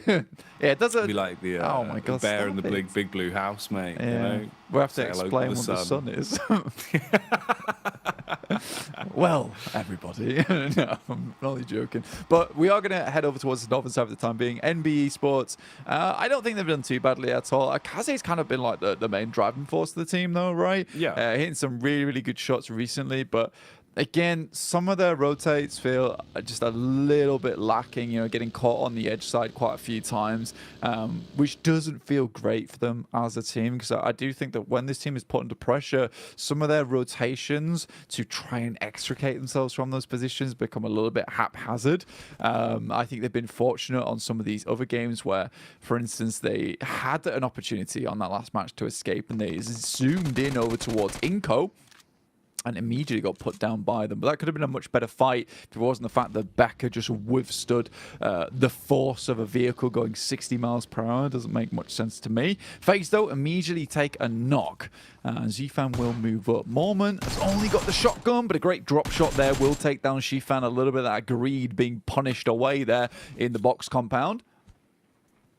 So Mormon with the AK, slays from far away, throws the clip back in, as they will hit the DECK. Gets the res back off as well. Meanwhile, Car Chase City is the name of the game here, it seems. Ooh, contact from the side, though, baited in as they pulled into Quest's domain. And right now, they are ready to rumble. They assault onto the close range players. Ooh, good damage done onto the getaway vehicle as well, as Al Haji is throwing out the bullets. And they're chasing the Quest convoy hard on the tail blank, looking to see if they can actually fight this one back and chase him down. I mean, they desperately need the points, right? And I mean, FSS is moving straight up towards the top side of Everest, trying to escape as quick as he can. Get his level 3 in hiking done here. Fahidan sends towards that top side, just tries to spot for him, but I don't think FFS is going to be in this situation for too long at all. Al Haji will just be medkitting away, gets himself back up to full HP here. But FaZe, I think they did a pretty decent job to sort of resume operations after taking that initial knock there from Zfan. And it will be N-Hyper who really does suffer the consequences of getting too aggressive in this location, dropping down to just 2 players now. DX on screens here, getting the looting done. DX been a little bit less uncontested in terms of fighting for common drop spots. They've been willing to actually mold themselves into less common drops or work around some of our other teams. That's something that we are now seeing from them, which was quite uncharacteristic of what they were doing game in, game out, at least back during the regulation part of the group stage with the full group green. So shows at least some smart adjustments for them there. FS did at least get away. He's been able to run down and avoid Quest's onslaught. Yeah. But what have you really got left, man? The entire team off the back of that was basically split in half, right? Like, sure, they're still alive, but you're down to just 2 with low HP and not really much to work with in terms of the early loot either. You haven't had a chance to kind of pick anything clean. So rough start for them, to say the least. Yeah, I don't even think FS even knows where he's going at this point in time. Sends up towards Zaki, of all places. Enigma Galaxy make their way in towards Rozhok. I think this is a bit of a lion's den that you don't really want to get into too early on. Easy gets taken down by FaZe, who pick themselves up yet another point on the match here. Quest tries to come in for a little bit of retribution. Al Haji spots out, but Onzen's very ready for the same peak again. Doesn't try to go for anything fancy here, and Quest realizes it's probably just a good idea to bail out this one. Gladiators up towards the northern edge of Georgia Pod, still looting. They've got a lot of time ahead of them to make this one happen. A lot of teams did shift themselves over towards the eastern side of the map, so a lot of this western edge is quite free, and a lot of the infighting that has happened between FaZe and Hyper as well as Quest. A lot of these teams haven't made their initial rotates yet. Zerich spots onto Ralph from Enigma Galaxy. You got Freak on the side here, but Zerich is very quick with it, in and out of cover like a shot here. Trying to hard commit and does pick it up, landing the follow-up shot. Ooh, quick pre-fire as well. So Zerich was paranoid about the peak there, coming around the corner a little bit quicker than he had anticipated for. Does go fast on the chase, but already with the engine purring, they're just trying to get away and avoid just losing most of their stock here in the Mad Bulls territory. So give up the fight on that one. We get a cameo from Reject Tokyo as well. They seem to have done a good job of finding themselves 4 vehicles to work with. So Rotate's now going to be a bit of an easier piece of the puzzle for them. And they're also heading over towards Rozhok. So you do have a potential here where you're going to have quite a few close grouped squads actually, especially with Nassar pushing further down. They might actually get a bit of a read on this one. So room to breathe. Big split for them as well actually. Basically running a buddy system of 2 players apiece. On the bridge cam to the left you can see Rosemary as well starting to inflict some damage towards FaZe. That's another hot spot. In terms of the heat map there, Gladiators towards the top just above Quest that seem to be edging closer towards FaZe after hearing the dinner bell being rung. Yeah, it's quite a lot of teams that had a lot of these engagements happening earlier, right, Jackie? And they decided that, you know, they're not going to move across the bridges. They're going to get stuck in over towards this ridge side on the western edge. And I think that has made for a very interesting western side of the circle with a lot of these teams opting just not to push forward. Quest, I think that was a rundown over towards Alter Ego that was found there after they took a couple of pot shots. Luther looks over towards Tulica, will find the initial shot on the DBS, backing off just slightly, now looking for Zerich, who is holding his own as best as he can here. Oh, felt like that one was a little bit sloppy to get the final pickup there in the end, but they're still fighting for it, still looking to close things out. Frozen, fragmented from the rest of the squad, peeks out through the smoke. Ooh, look at the nade lineup on that as well. Couple seconds slower on the getaway, and he could have been eating that nade. Would have absolutely ruined him. Luckily, Mad Bulls will still hold on with just one man, Frozen, the ice-cold assassin that had to let it go on that one, as he'll back off and tuck into a better angle. Meanwhile, Lord puts some bullets down range as well, just keeping the pressure on. So Rejects in the thick of it now with players surrounding them from most angles here. Coops does fall back after at least playing his initial card, going to the compound to play off his team. Yeah, it's actually a really strong spot that Rejects able to pick themselves up there. I mean, it's not an easy one to immediately take control of. Alva looks over towards Quest, will find 2 of them, immediately sprays both of them down. It will just be the 1 player left remaining now for Quest in Fahidan. Our Alter Ego desperately needed those points as well, up to 4 now total. And I think for them, you know, currently in 9th place, 36 points. That takes them to 40. So they're not in the worst spot in the world, but it's not great either. Let's put it that way. I think for Nigma Galaxy, on the other hand, still need to get some more points on today, realistically. N-Hyper currently at 10 points total, 0 points on the game. You know, there's a couple of these teams from Group Red that really do need to get a move on at this point in time. But this is one of the more infighty lobbies we've seen throughout the entirety of the survival stage. Yesterday was just quite dominant. A lot of smart maneuvers going around. This is very scrappy, I would say, in terms of the fighting that's been going on. Yeah, that does sum it up pretty accurately. It's been a very, very scrappy affair. Close quarters combat being the aggressive maneuver here from Alter Ego. Kicking the doors, running on in, and finding the pickups with both barrels there. Stereo connection onto Quest. So they're taken down. Gladiators are close by, close enough that maybe their ears are perking up and thinking about the potential, but they might have their heads a bit more screwed on, thinking about the longevity of the game here, rather than trying to get involved with potential dribs and drabs of Elim points. Reject Tokyo still looking like they've got confidence as well. They've got a good setup in terms of the position, but they haven't really cascaded back. They've still been controlling the outer ridge here towards the hillside after not wanting to give it up when Mad Bulls pushed in and applied a bit of pressure onto them, trying to keep control of the land they've found. Lord seems to have taken a bullet to the back of the head there though, so down on his last legs for the meantime. Quick head count of our squads. You can see that a fair few of them have already lost players, so the battle of attrition has been going on in the background. The only actual squad wipe we've seen though was Quest. Yeah, it's been a sort of a difficult game for a lot of teams where they've just been taking a couple of fights here and there, trying to escape from it. And you can tell that's kind of the survival stage mentality of a lot of these teams, that you start to lose an engagement. Right, that's it. We'll just leave it alone. Let's get out of here as quickly as possible. And Hyper's initial fight went horribly, horribly wrong, really pear-shaped in that sense. But for Reject, they picked themselves out a very strong spot. And you're right, they're holding on the outside edge. They've realized that the 3-story gives them a lot of strength in terms of being able to spot out teams and take some shots across the way, try to weaken some of these squads, potentially even get a flush. But leaving this position also is a little bit rough for yourself, because you are surrounded by some compounds that can quite easily cut off your disengages. So for Regiosio, probably one of the smarter players, I would say, to leave on the outside edge. Really, really strong individual player in of his own right.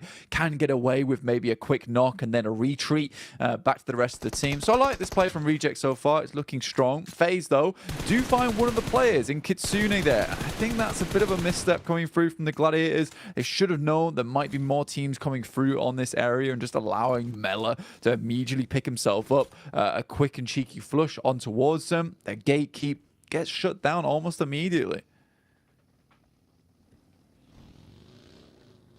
Guarding the edge here, though. Meku with the full wide berth on the rotate, trying to get as far back as he can. There is still a play to be made, though, inside of the blue. If you could assist Mela, you could still put pressure on Meku and force him to give up the aggression on this one. He was just looking for a read, and the information play does still stay alive with his hands firmly on the wheel, so he's happy to at least be breathing on this one. Alter Ego are relatively close as well, with even a slight push there, just looking for a read themselves, so assessing what exactly was going on ahead of them. Meanwhile, Melise looking to try and make their move over the bridge at some point here, with the zone pushing further in and actually setting itself up in a relatively good spot for Evos once again as well. Melise, though, will have to fight tooth and nail for this, and they go for the brutish approach, sending the vehicle in with Kishu just driving his way through straight away. We'll put a pin in that, though, as there's a fight going on, and FaZe are fragging blank. They found their way through all of the Gladiators in seconds there. Mate, again, this is Mela just absolutely killing it today. And I mean, we saw that on that last game, almost the 2v4 versus Pasija Evos. And Mela once again shows us he can do it just as easily in the mid game as he can in the late game. So really, really heads up play there coming through from Mela. I don't know how that just occurred, but with the DBS, that guy is absolutely kingly, and I think that's going to bring Gladiators back down to earth once again. Maybe one or two more good games for them to see them feeling a little bit safer into the lobby at the end of the day. 59 points, it's pretty decent, and with the amount of teams that are currently sat down towards 18, 17 points total, there's a chance for this team. There's still a chance, but that does not look promising. For FaZe, on the other hand, they've had some pretty cool standouts today. Not always been able to get all their players towards that end game, but, you know, at least some eliminations every single time. They're already up to 30 points on their first day. It's good to see.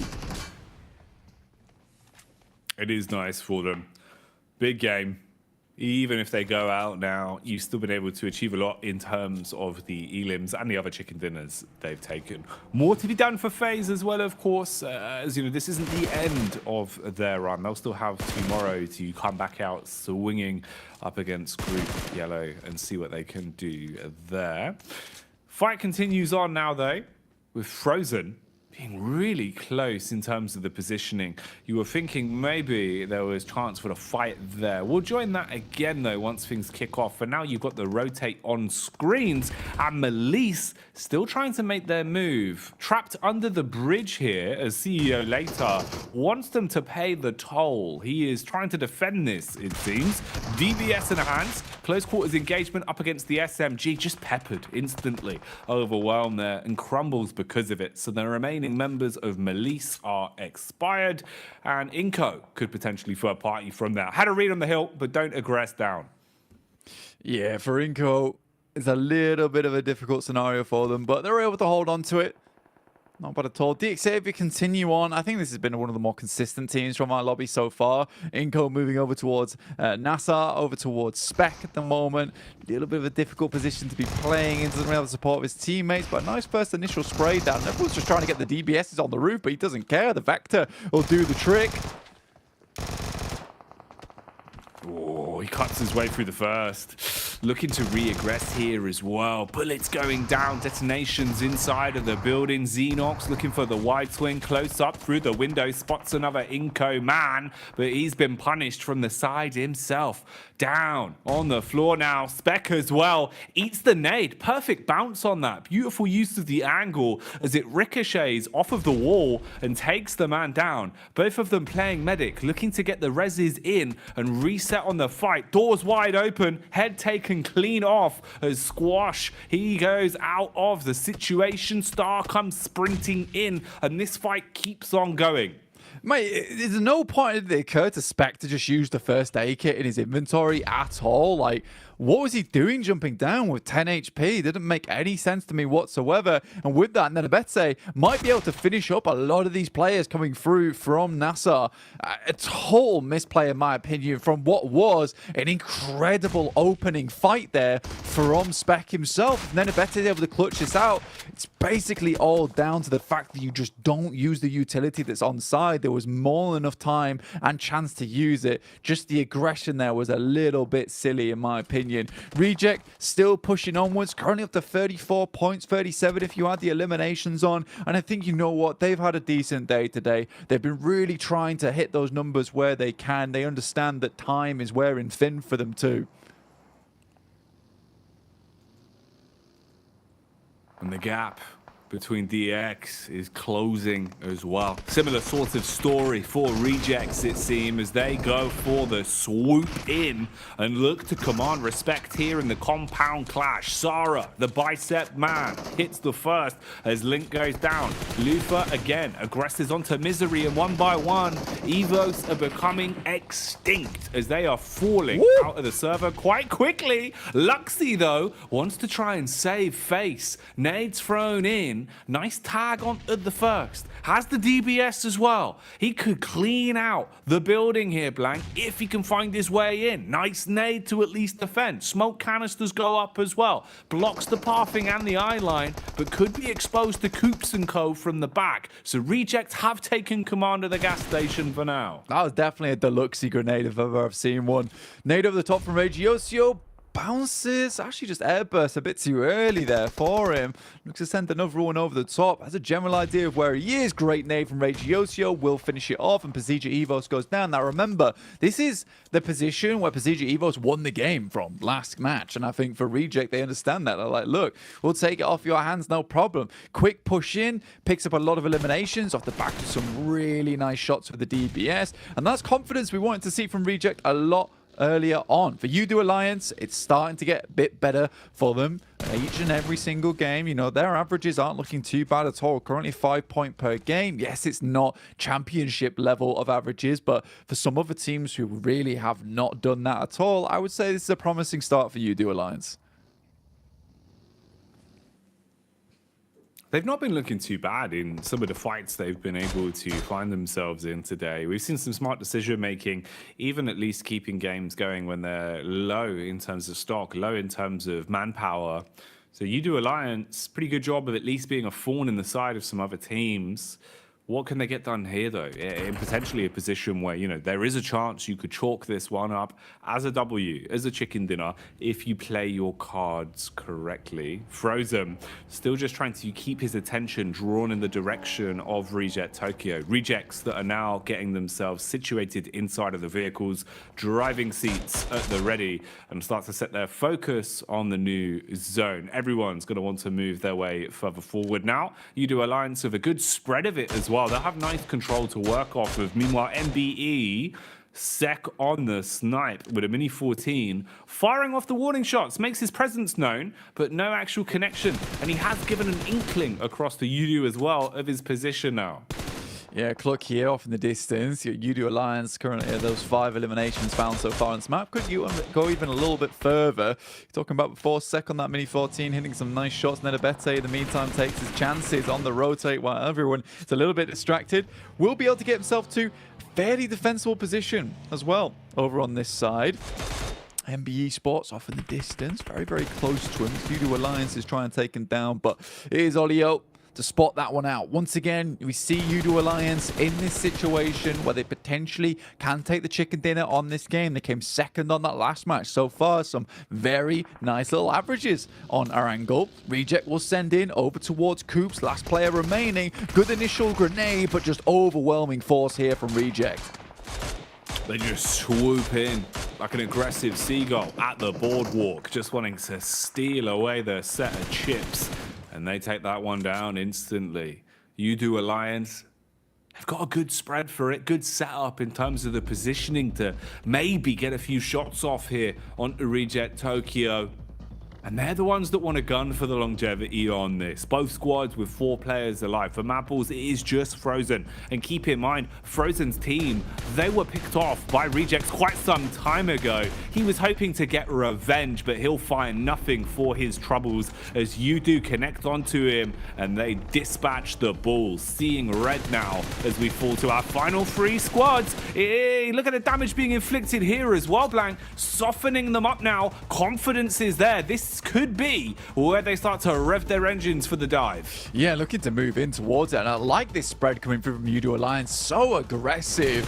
The distance, though, Sarah is able to pick up one from MBE Sports. They have to immediately get on that res there if they want to get something done off the back of it. They might just send in over towards MBE Sports as well, claim a little bit more space. Cluck also getting involved, realizing that MBE Sports looks a little bit weakened off the back of that one. Olio with this position on top of the rooftops is so unbelievably strong, though, Jackie. Gives them so much advantage coming into the future. Reject were able to get a little bit further around, but more and more shots keep pouring over their way. MBE Sports with Mondo up front with 1 nade left remaining, but fully kitted out here with the MG3.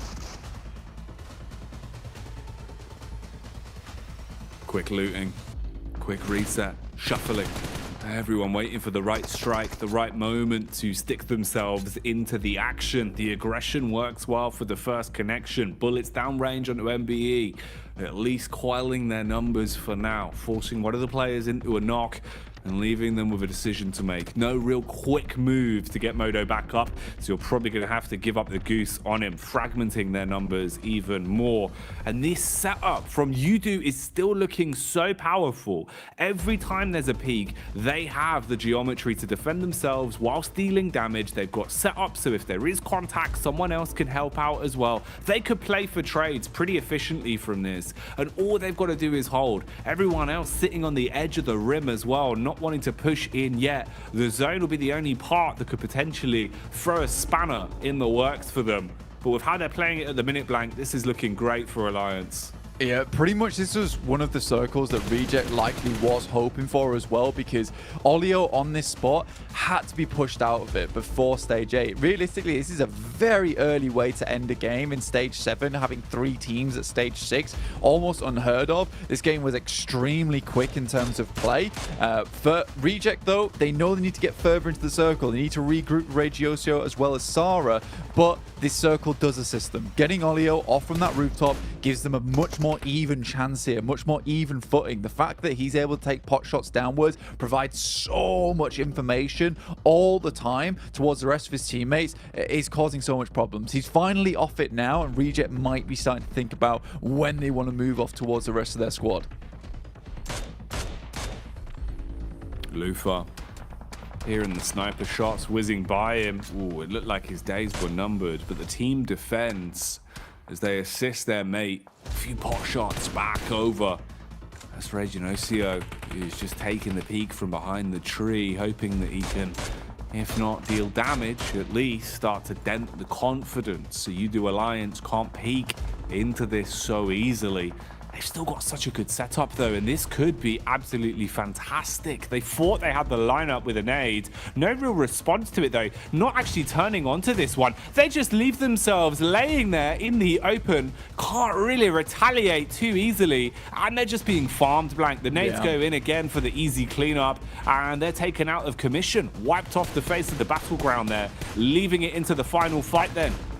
Yeah, 3v4 now. And I think for UDO Alliance, honestly, when you're in that situation and you are MBE Sports, you just have to hope that he only has 2 grenades and you can withstand 2. Unfortunately for them, Olio had been sent forward with a blinding 7 in the back pocket. The circle moves over towards the north side and Reject's going to have to play a very, very tough game. They've got no more smokes remaining either, so getting up will require them to get at least a knock. Lufa's not able to make it happen. Now just 2 players left alive versus UDO's 4, and they're going to send in on the approach.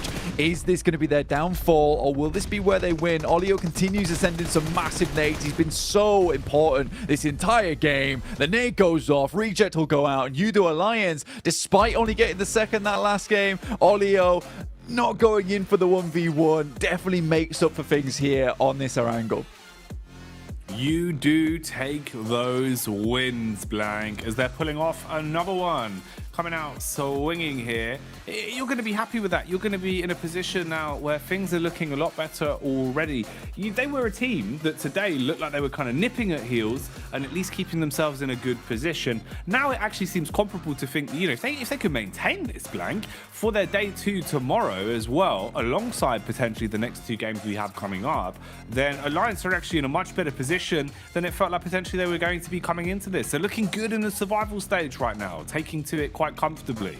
Yeah, it's a really nice jump up from them as well off the back of that game. I mean, Olio, again, 1,088 damage done, only 84 damage received. I think their setup on that was very nice as well. Or towards that northern side, they had, I think it was Iftar or maybe Flax, who was up close, just holding out MBE Sports that entire time. I think they had really good control over both Reject and MBE Sports, not allowing either of those teams any breathing room whatsoever. And that came with an aggressive hold, right? You know, they had to have the big split going there in the end game. But yeah, really impressive from UDO Alliance. And I think Olio will be certainly pleased because sort of gave himself up a chicken dinner last game, even though he didn't know it. This time around, definitely secures that chicken dinner. In the meantime, secure your seatbelts because we're heading back over to the desk.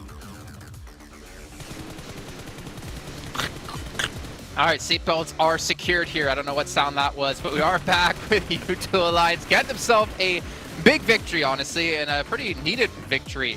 We have to keep in mind that during this entire day, this is technically the easiest group for Group Red to go up against, considering the point discrepancy we heard from Max at the start of the day between yellow and green. So they need to collect every single point they possibly can, and Olio this time kind of redeeming himself, as we heard the caster say from our prior match, Max. Yeah, really happy with UDO Alliance getting himself that split. Of course, the circle not ending towards that kind of gas station location, so forcing teams like Reject to leave it. And when you have that 4-man split, pretty much, Jason, there's not much you can really do, and you're just very predictable behind that pylon. The moment you try and peek your head around the corner, you're going to get completely wrecked. So 24 points on this one for UDO Alliance. Great match, and also play with over 1,000 damage, Kalaris. That's really cool. Yeah, wow. There you go. That's the sound for that one. Thank you. Even though we've not really properly seen it. Yeah, they were laughing together after that victory because they were like, we've seen this circle before. And we got to adapt from the previous game whilst doing it. I mean, they were holding strong up in the north, right? Like, they controlled so much room with this to be able to then head south that I think they actually really did, no joke, take learnings from the previous game and apply them here. I mean, they dropped Northern Stolber, right? No one is going to be on this game, in this lobby, stopping that kind of rotation. No one is in between their drop location and the spot where their game ends, so it's not going to be happening in 1,000 years. And yeah, Olio, sure, he was able to confirm that game earlier on match number 3, but here he's able to just survive with his team and get things done. So happy about that one, though. If I want to take the conversation another way, Kalaris, is Reject knew how strong this time around the Procedure Evo's gas station actually was. Like, how about we crash it just like 5 minutes earlier in this match and maybe win the game? Yeah, good idea. Yeah, and they hit it with severity as well, right? Like, they absolutely barreled into that position and really gave Procedure no time to be able to react to said attack here. So for Reject, I love the decisive nature of that. I love just the very, very small window you're giving your opponents to be able to react to an assault oncoming here from the Japanese team. Real quick, as we see in 21st place Quest, they have only 2 matches left to go before they're done in the entire survival stage. If they want to have any sort of chance, they had to come up big in these last 2 games. Otherwise, that's going to be one of our teams confirmed going to be out. But Enigma Galaxy, man, Max, 24th place. They have not been able to get anything going so far. I think that Jackie and Blank were talking about it also during the games, and I did come up to that like kind of conclusion myself also, is that they're just struggling to get cars, and because of that, you're very vulnerable to teams that are going to be on your path to the circle, and that's just been happening so many times for Enigma Galaxy, losing Coops, losing Lord, losing Freak, and then you just don't have the players to really compete for that possible win. So yeah, they gotta get more cars. Really, it's as easy as that right now. I know I'm making it seem very easy, but if they get 2, 3 cars, 4 cars if possible, you're instantly taking way smaller risks while you're trying to get to a good POI in these circles. I do want to give a special shout out to two different players that we haven't really touched on just yet. Spec from Nasser, coming in massive on top of that building when we saw Inko crash on top of him. Somehow with the Vector, he was able to just hold on.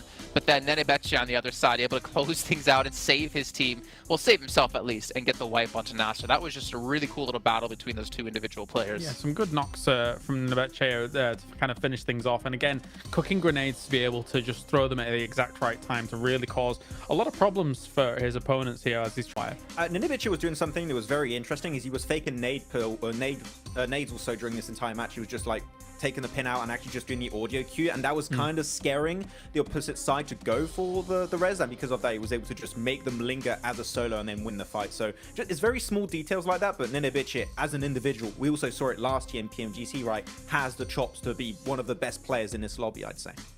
Yeah, and it's great to see him as well come back into his own when we first saw him come into the scene back in B4 over like 2-3 years ago when I was actually working on it a little bit more consistently. But guys, we are going to be heading to a short break shortly, but before then, going to remind you guys once again about the Infinix GT10 Pro. You guys can pick this up. It's born for professional esports players, and you guys can dominate the lobby while doing so. Not to mention, you can play in the new Frost Festival now out in PUBG Mobile. You guys can get into this frosty adventure, pick it up and play, and potentially create some snowmen yourself. We also do have the Popularity Annual Gala kicking off between the November 15th over till December 15th, where you guys can play in 10 1v1 matches, potentially get some exclusive rewards that you can show off for yourself. And while you're showing those off, you can show off your new Pagani as well with the Zonda R model coming to us and the Amola. You guys can run over your enemies, and hopefully for Enigma Galaxy's sake, they can pick some of these up and survive and stay alive and get into the later stages where they can potentially use their victory dance and show off that they are their own favorite team in PMGC.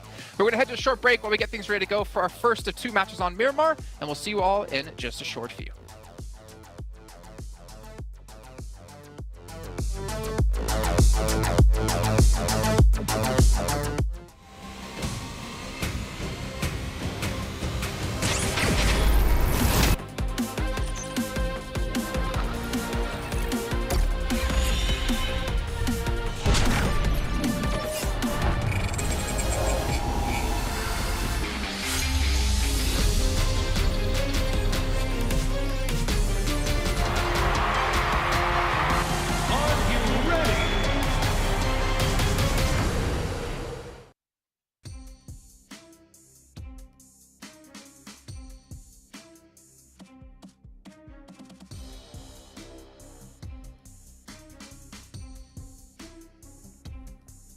And we are moving into Miramar, 2 of them back to be precise, to finish off the second day of the survival stage. And Blank, it has been a bit of a journey we've already been on, mate. The Eren Girls, the initial Sandhawk as well, all of them have had a bit of a different flavour. I wonder what's going to be sort of, you know, the taste left in our mouths after these Miramar games. Yeah, well, I mean, man, I don't know. It might be a sour taste, might be a bitter taste for some of these teams, might be a very sweet and delicious taste for some of these teams towards that top side, feeling very comfortable, feeling very safe. For you do Alliance, that is a really comfortable game on that last one. I think that Max and Clive mentioned it. Look, it was just the same circle from before, and they have a very easy and very nice little crossing down towards that position, and they essentially just played it how they would have wanted to play it that last time around. So really, really well done to both of them, and I think for, honestly, Reject, they'll be happy with a 3rd place on that one, a 2nd place on that one, get some good points on the board overall.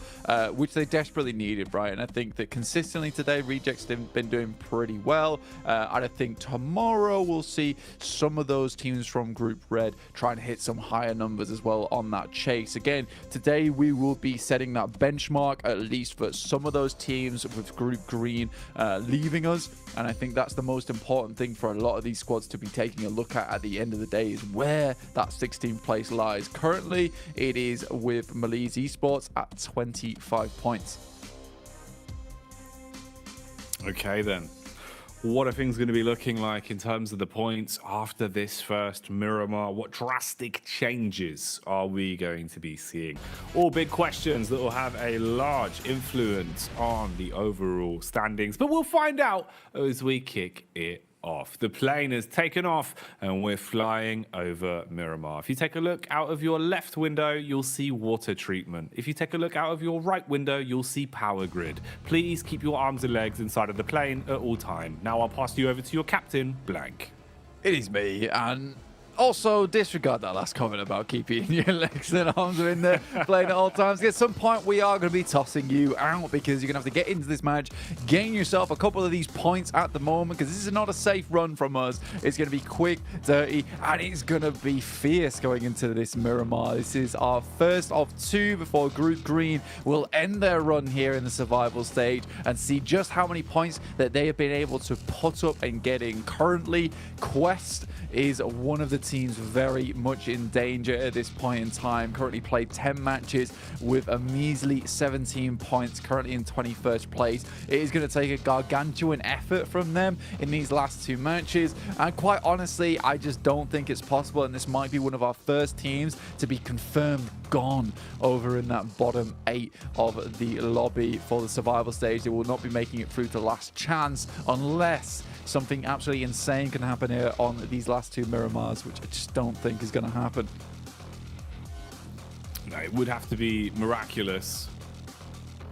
Not quite sure if it'll be going that way. We did have Maxman coming in with the hot drop breakdown as well. He gave us a quick lay of the land of the potential positions and clashes that we could be seeing. DX versus MBEs was one of them in El Pozo. And then the other potential that doesn't seem like it's happened was FaZe versus Evos as well. Max has been taking a look over the VODs. So he had basically came to the description blank that we might be seeing those as the common drop spots. At least this time, it seems like some of the teams have got their heads screwed on and haven't wanted to run the risk of a hot drop this late into the day of competition, especially with some of them actually having a good day of it as well. Like for Evos, right? Running the risk of that, not going to be ideal. Not the best playing path for it either as well. So that's why we've avoided that one. But honestly, probably for the best, mate. These hot drops are getting a little bit too warm, Blank. It's like being in a sauna, but you don't really want to be in there. You thought it was an ice room. Yeah, it's currently 1 a.m. The janitor locked the door. You're stuck in there. They've turned off the lights. It's a horrible experience overall. You're sweating. You're not sure what's going to happen. You're just going to have to wait it out and move out of the old sauna in the morning looking a little bit mummified. But in the meantime, we'll keep you guys nice and cozy at least. And we'll be there with the keys in the morning around about 7 a.m. because I don't wake up too early. But looking at this plane, obviously it wasn't too great for either of those hot drops on this side of things. Difficult to get down towards Chumacera anyway, so a lot of teams had to go for something just a little bit different on the cards here. We do have MB Esports up towards El Pozo. In the meantime, Gladiators playing towards their preferred drop spot in La Cobreria. They have been trying to switch things up just a little bit recently, moving further down towards his south side outside Hacienda del Patron. Certainly have done their homework though. Not really a possibility here versus Nassar, who are over towards water treatment in the first place. So that would cause them to be running into another team fairly early on. And I think for Gladiators, who haven't put up any points since that second game, sorry, currently on 59. I think they'd want to push this just a little bit higher in these final two matches. I think 80 points is a pretty happy finishing point for any team within this lobby, currently with Mad Bulls at 89 points total. Also, not the most amazing day for them, but they have put up some good points, right? I think yesterday just sort of overshadows the consistency that we're seeing today from them.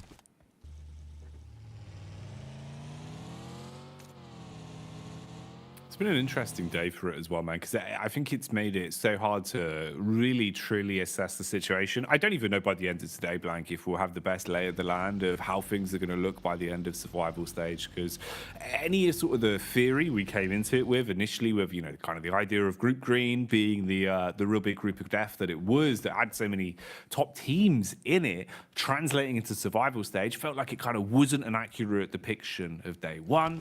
Then now we're seeing some of them bubbling up towards the top. We're seeing a good test of some of the other teams now in the lobby for today as well. I think really by the end of tomorrow, you know, as silly as it is to say, is when we're actually going to truly understand just how tight this was, because it's been hard to call the whole way through. We've seen these standings definitely getting shaken the longer it has gone on. It's been a lot of impressive maneuvers from Brazil as a region as well throughout the course of the entirety of the tournament. Here at the minute, Inco, being the sole representative of Brazil inside of this lobby, haven't had the best day of it. Of course, they had to fight tooth and nail. Similar story to Quest, to barely make it here in the first place. I think the more surprising one as well is, you know, as we go deeper down towards the bottom, I'm kind of expecting a bit more from maybe your Duxan, maybe you know, Mega Galaxies as well, that, you know, just feel like there could have been a little bit more to be done. We've got one of them fighting here though, as they are going aggro, broken wall combat, as they look to try and swoop on in. Bullets from behind the camper van, can't quite close the gap. Switch to the secondary, that one will kneecap, fights through the body as well, backed up by his teammates, and the pressure is on now. Yeah, FS taking a huge amount of damage there on Hyper, and Duxan, like he said, yeah, really aren't giving up anything whatsoever. They're looking for more. FS will go down, and again, Zifan just has to send away as fast as possible. Hyper's really not been having a good tournament here at all in the survival stage, really struggling on every single drop at the start of the game. First couple of minutes just have been hellish for them. Zifan almost spinning out there on the vehicle as Vinny continues to pepper those shots across, gets a nice headshot, and Hoxie will finish off with one of his own. That's Hyper out with some beautiful gun skill coming through from Hoxie at the end there, and Duxan picks themselves up a juicy 4 points. Again, you were right, Duxan needs to do a little bit more at the bottom of the tables. That's a great start from them here on Miramar, and see them a little bit safer coming into the survival stage. Alter Ego, look, we didn't want to talk about the start today, but you know what? 41 points. It's not too bad, honestly. It's not too bad. They have certainly struggled, but they're struggling against the tide here, trying to get back to the safety of the beaches so they can sit up in those armchairs and just wait for this one comfortably to end without worrying about maybe being pushed out from that top 16. Obviously, only 2 more games to go, though, for Alter Ego. These are some really important matches for them as well, because by no means is 41 points safe at all. Feels like nothing's a safe threshold anymore, man. It doesn't matter how much of a buffer you've got, Blank. I'd still be a bit scared. You never want to leave it up to someone else, right? So just trying to keep that consistent growth of points always going. Such a hard task, but something that needs to be done relatively consistently, game in, game out right now. You can see already with the posturing, a lot of these teams earlier on today, even yesterday, especially when there kind of wasn't a level playing field, there wasn't a point where you could see one team pulling ahead, they probably would have gone for a few more of these fights. At the minute, it's a bit more sheepish. Teams sort of fighting to warn off other squads. A lot of defensive gameplay at the minute, kind of turtling, trying to gain control of your lay of the land and force other teams to feel uncomfortable, rather than swooping in, kind of playing that very aggressive, you know, guerrilla strong together mentality of just trying to overwhelm opposition by roaming as a pack, which was working earlier today. On Miramar, in this sort of situation, might not be the best call. One wrong fight could be the difference of you basically leaving yourself with no chances to get points today. For Group Green, that would mean no chances remaining over the course of the survival stage as well. So big pressure, big momentum shift needs to happen. Zone shift, though, is going to cause a bit of a cascade. Everyone wanted to get themselves into the center circle as quick as possible, but look at Mad Bulls miles away, taking a slow turn on things, wanting to just take their time with a rotate on this. Yeah, slowing it down massively, and that's fair enough for the Mad Bulls. I think they want to just confirm some more consistent placements here in these final couple of games. They know that they've done a lot already in the lobby to see themselves pretty safe here. Like you said, it's very hard to say what is safe, honestly, at this point in time, because there could be a massive jump up from all 16 teams tomorrow in both Group Yellow and Group Red. But we'll see what happens. For Mad Bulls, I would say that they've done really, really well for both their region as well as themselves, getting themselves fairly decently confirmed towards that last chance. There is still more to be done in those 2 days following, but at least they get a break in between. For some of these other squads at the moment, there is some serious pressure on them. But Miramar, obviously one of those matches where you really want to keep all 4 players alive towards that end game, and a lot of teams are looking to pick up some central positions early on. Reject still following that same mentality of picking up that central spot at the beginning of the game. They've done a great job to do it down towards this south side already. This will see them in a good position to pick up some more of those points. Yes, they're not picking up those big chicken dinners, but they are very much definitely in that top 3 a lot of the time now. So, you know, I think they are another team that just felt the pressure from yesterday, weren't able to play comfortably, a little bit fidgety in their seats, but this time they are definitely playing much more how we saw in that Group Green, where they look like a formidable team, let's be honest. Yeah, definitely a facelift that I think both of us are pretty happy to witness here, looking a lot more like themselves. Interesting game so far. Few skirmishes, few fights just to get the backs up of other opponents.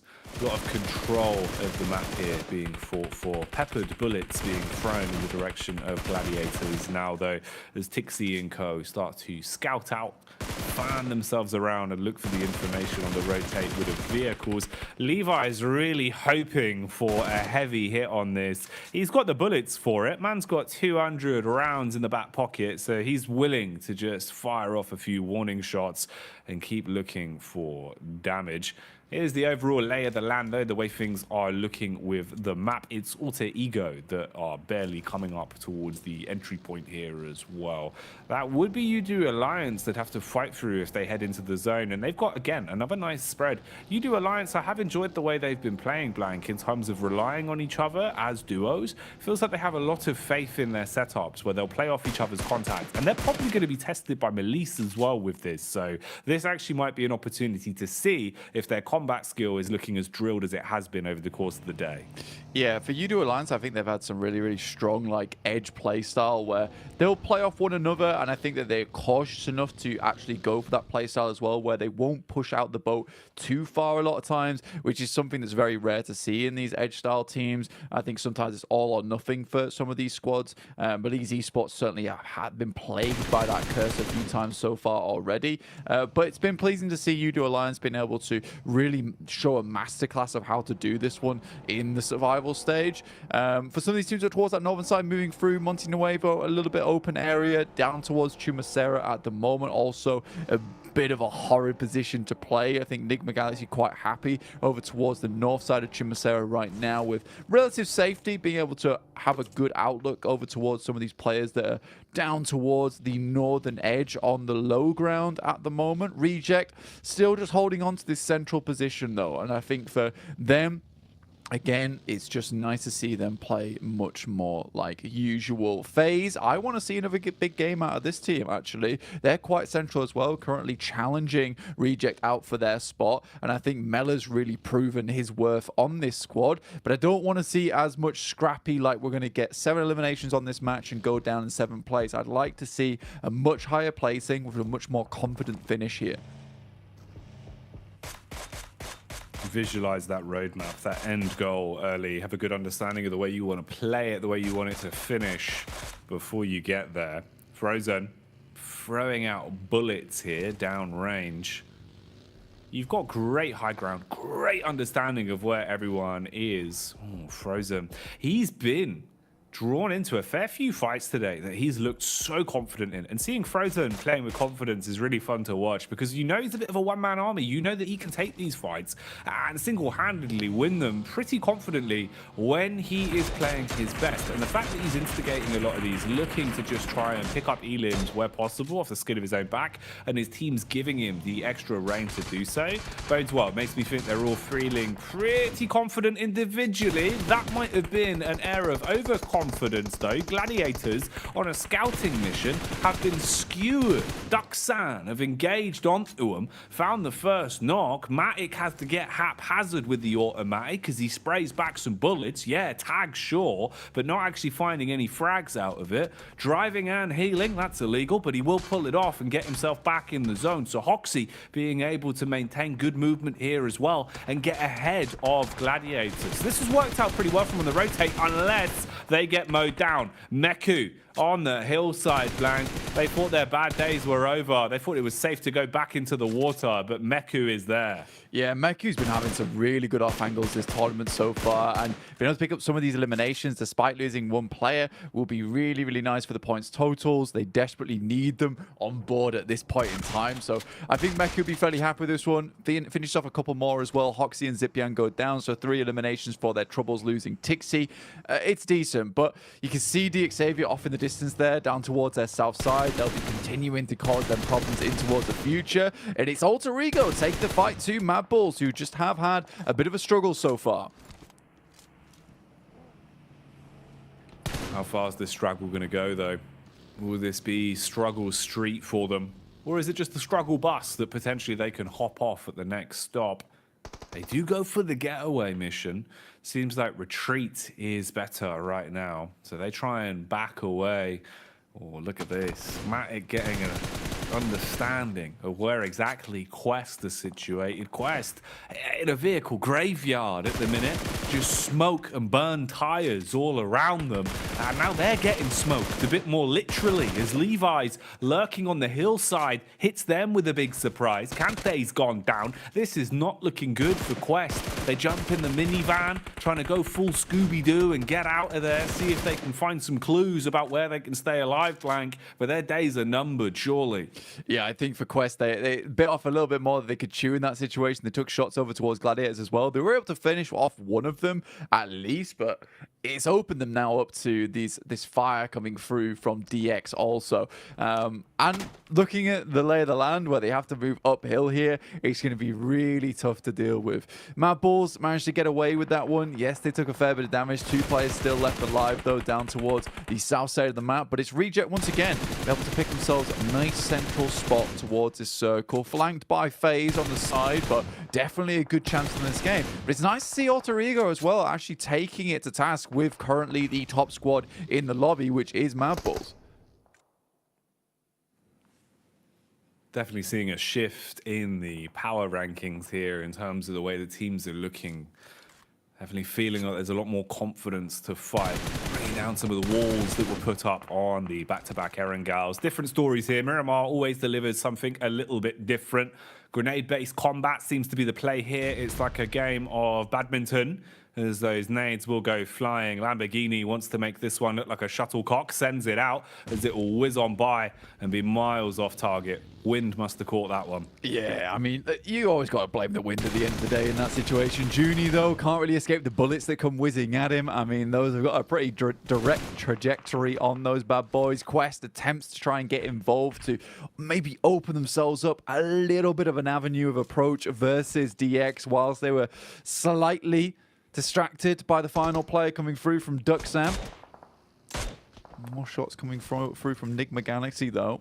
Over towards Alter Ego, off in the distance. Currently taking a 2-2 split. Also holding out MBE Sports as well as Nigma Galaxy. But I imagine at this point in time, Otka as well as Rosemary want to regroup with Fnatic and Alva over on this western side. If they can get out of there, that is.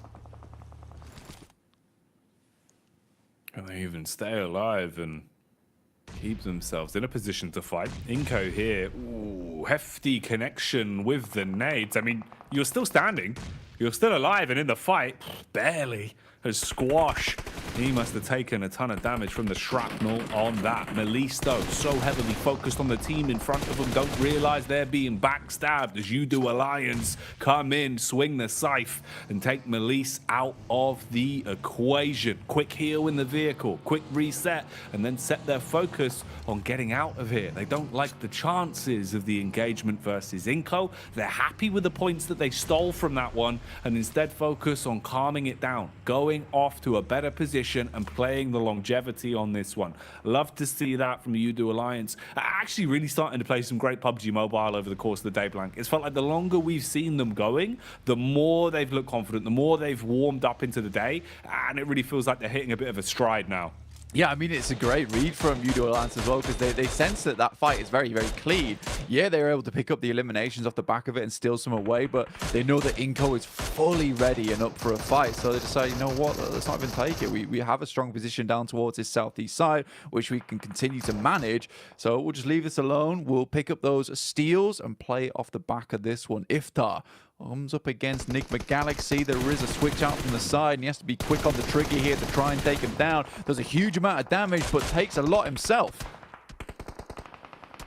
Damage dealer. Ooh, not ideal on the getaway, though. Last minute connection sweeps the legs out from underneath him as he'll tumble down the hillside. AE versus DX as well as Alter Ego thrown into a fight they probably don't want to be involved in. Inco might have got away from the jaws of defeat previously, but they've run into the big beasts of Evos, armed with some rather large guns as well. And they're closing in. Ooh, a late reaction, but a reaction that will be reverberated through Inco nonetheless, as they get shocked by the LMG, drop down to their last legs, only one man surviving, but the vital signs are good for him. He's at least being able to inflict some damage back onto Evos, and he might have bought just enough time to close the gap. It's a large rotate for him, low on HP as well, has to play the numbers game, stops for the heal. Spec is there, armed with a nade. Everyone's on top of one of another now, Blank, so any moves you make, any chance you reveal yourself, it's about 3 different squads that could engage off of the contact. Yeah, it's really grim terrain at this point in time where you're just pushing through team after team and the line of sights just aren't there, so you're almost always going to be running into a different squad that you might not have scouted out earlier, which is why the UDO Alliance are just trying to take control of this valley as much as possible, where they have a lot of the info to themselves to play off the back of. Procedure Evos likely to go down shortly. Misery just able to back off away from that grenade as it explodes up in his face. Luxie drops behind, but it's a tall task ahead of them to deal with the remaining members here from UDO Alliance. UDO Alliance, well, we do damage is what they're saying as they're pulling no punches. The shotgun cleaves its way through them as the first shots will land dead on target. Misery, he's got a big old gun and he's been slick with it so far. 60 bullets remaining in the magazine, only needs 5 to deal with the first man. Nade over the back, tries to reposition, but too little too late as his compound gets detonated and he's down and out. Star wants to ascend to the heavens on this one though. Nade in through the window. That's a Molotov burning off the angle and making it far harder for UDO to control this compound. He's got the smoke in as well, but it's actually just opened the back door for Spec. He's found the engagement, got a few pots chopped off, and kind of fragmented this setup now from UDO. If Star keeps aggressing on this, Blank, there's room for the actual elims to go his way. He could definitely third party on this cleanly right now. Yeah, it's a potential chance for them as well. FaZe are also looking down this way in the meantime, see if they can get a quick sniff of this one, but it is Star and Spec looking to finish out this fight, and I love the fact they went into this with the 2 players. Cluck is there though on the side with the shoddy, and now just 1 player remains in Spec, who has a lot to account for here. Spec, what can he do, man? How far can he take this? He's all around them. They're starting to look down the hill, and finally they will spot the head as Flax will slay him. And they are out of the runnings. Losing an awful lot of our teams now as we're whittling our way through them quite quickly down towards stage 6. Not too many left, and a smaller circle to contain everyone as well. So more fights in a more frequent manner going to start developing here on this one. Reject Tokyo set up inside of a compound, though, sitting pretty at least. Haven't really had to fight too many big battles inside of this one. They have 3 eliminations to their name so far, and they're just waiting for a battle to come to them. The current clash, though, is focused on Quest. I say Quest, it was just easy, and now he's gone. Yeah, I think for Quest now, we can pretty much say that they're done and dusted. It's not likely they'll be getting into this last chance. So I think that was our last bit adieu to that team. I think they've done very well to get here, but that's probably good night to them at this point in time. Enigma Galaxy trying to get further into this match have had a bit of a struggle day over the last 5 matches, but this one looks a little bit better with 4 players still left alive, you know, 4 eliminations as well. This is a good start, at least something. And this is probably one of the most even and scary lobbies to finish a game off. We've got 3 teams, 4 teams. How many teams are 5 teams with 4 players left alive? It is going to be all-out warfare as we move into Stage 7. This is going to really tighten up, and teams will be forced to fight one another. FaZe has got a really, really big task ahead of them as well, because it's going to be a lot of different teams that they're currently having to manage. Everyone understands how strong this high ground currently is, and FaZe doesn't want to give it up. I think they would have hoped that more teams would have gone down at this point in time. But again, this was a match where they had a nice central position. It's one where I wanted to see more of their players make it to the end game and get a big chunky win off the back of it, but by no means is this an easy test at all. We've brought out the hard papers for this one. Big point score, but an awful lot of risk taking is what's going to be coming up in the next couple moments then. No easy ones, no freebies this late in the survival stage. It only gets harder. There's only more pressure on you. And we'll see how well our teams can deal with that as well, because that's the human element of it. PUBG Mobile here in such a big tournament, the most prestigious of the year with PMGC, you really start to feel the reverberations in every play you make. A single mistake is the difference between your legacy and PUBG Mobile. So what have they got for us? Hedging further forward. Lufa on the flank towards the backside. Closing in on FaZe. You get the Alliance POV here. They push up towards the center camp, looking for control of the shed, trying to gain some high ground to play with. Ooh, nades right on target. The Molotov burning brightly. They're trapped behind the rock. Flax is already down. Quick peek from the second. Ventores should be able to close his way through them. Wants to get vicious. An assault here, looking to punish. Parajin, meanwhile, sees the rotation from NBE and detonates their wheels. So they're not getting anywhere quickly. Yeah, for MBE, this is a really important game for themselves, alongside with Enigma Galaxy, who lose Ralph off the bat there, as Udo Alliance are dealing both with FaZe and Enigma Galaxy at the same time, but they are dwindling now. Forces really losing at an alarming rate. Flax comes over the top side with the DBS, finds at least one, but he just has to spray the DBS, doesn't have enough time to pull out his M4 there, but it will be Enigma Galaxy staying alive there with the 3 players, but 9 eliminations for Udo Alliance. They'll be pretty pleased with that one, but going down in 6th place will not give them that many placement points, and that's the difficulty at this stage in the game with so many teams still remaining in. In the meantime, Reject are pushing in so quickly over towards this position, swiftly taking control. They haven't lost any players as of yet, and Lufa's on the top floor will drop back down again towards the garage side as they slowly pick apart the guys from FaZe. Reject. They want to gain control of this compound. They want to take it for themselves, deal with the inhabitants that are there currently. And right now, Lufa strikes on the first, cleans the man up, taking them out of commission and keeping the pressure on FaZe. FaZe that are starting to rebuild, reset, getting the res off so they can play together. Attention focus on the man outside, but it's the people in the building that you need to be worried about. Drop down connection. Lufa tried to go for a hell of a play, but he's been slain. Mela replying back with a shotty as well. Good for 2 blank. Could have made that uncomfortable? Mate, Mela has been an absolute firecracker of a player so far. Some unbelievable plays coming through. You know, as soon as he starts tapping that trigger at the speed at which he does and starts quick flicking towards these players, it could be a 1v3 no matter the situation. But luckily for Reject, they get out of there with 3 players left alive. Not an ideal scenario, but pretty good all things considered. NBE taking a lot of damage to Enigma Galaxy. 2 teams that really do not want to go out early here. In the meantime, Reject looking to stamp their ticket through to the last chance stage. What a nade over the top there. Luckily, Sarah just about lives it. Knows he has to move away. Duello's down. 1 player remaining now for Reject. This is all crumbling. It's all falling to pieces quite quickly.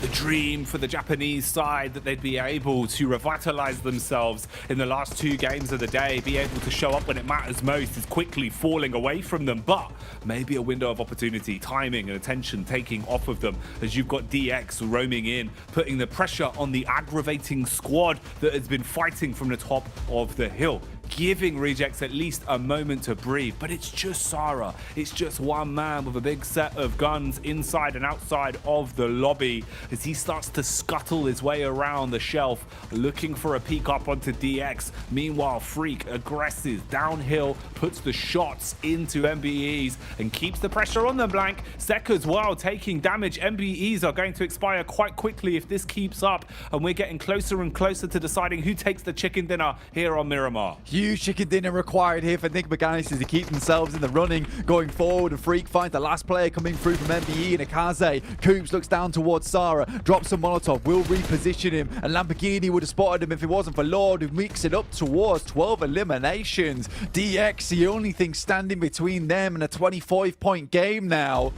Only 1 nade, 1 Molotov, a whole bunch of utility on the side of DX, and it would be a miracle run now for Enigma Galaxy to finish this one out with the chicken dinner in tow. Now don't forget DX's nades. They are so damn good, and this is why. They've got so many of them to use. Their comms for the timing on double nades is normally pretty picture perfect, and right now they are blowing Lord to pieces with it. You've got a nice knockoff onto Freak, looking to aggress the close on the damage done to Lord already. The shotgun's pulled out. Coops, he goes down for keeps, as that one's going to be DX snatching away the chicken dinner and securing themselves the opening win here on Miramar. I mean, DX Xavier has been a team that we've not talked about too often, but they have just been really good today. Honestly, the amount of times we see them in the top 5 is sort of flabbergasting, honestly. I've been really impressed with this team, and that's coming from a guy that didn't really enjoy their playstyle back in the day about a year ago, and I think that quite comfortably I can say this is a very strong team, if not one of the strongest teams, that has a great chance to get towards the PMGC Grand Finals after this. I mean, some of their control has been marvelous, and like you said, those nades are just picture perfect. Man, one of the things that always seems to ring true with DX is exactly that, just how well they use their utility blank. They're never really caught off guard in a position where, you know, they're low ammunition. It always feels like they're so stocked on rounds, so stocked on utility that they need, and they use it smartly. It's not a matter of, you know, we get to the final circle, all of a sudden they throw all their smoke saying, we've got to use our nades. They use them calculated, they use them efficiently. Offensive utility is used to open up fights or close down fights. They're not just thrown carelessly into the wind. We get the stats highlight here as well off the back of the chicken dinner for DX, and fair play to him. You know, I completely agree with you. I think that's a deserved win, and one of those where it shows that DX do have a lot of talent. We're seeing more of it now, especially as the day's gone on, Blank. It feels like they're looking more like themselves.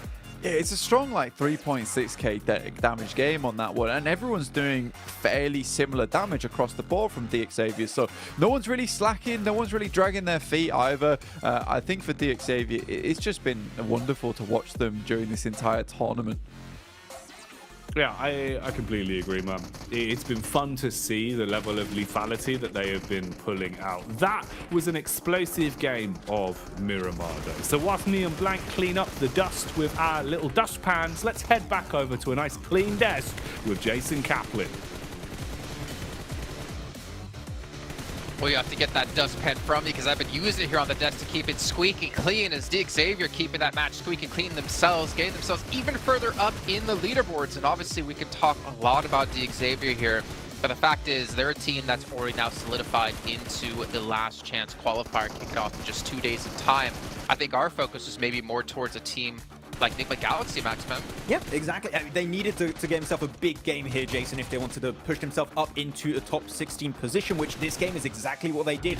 Because, guess what? They did not lose a player in the first 2 minutes of this match, so instantly that's going to increase your odds of being able to get a good game on board. And I think, Kalaris, when you're looking at this game, we have positions like what FaZe were doing, maybe a little bit too split, making himself very vulnerable to Enigma Galaxy to then take what I think was possibly a game-winning position. So Enigma Galaxy saw an opportunity, saw a weakness in their armor, and struck right where they needed to.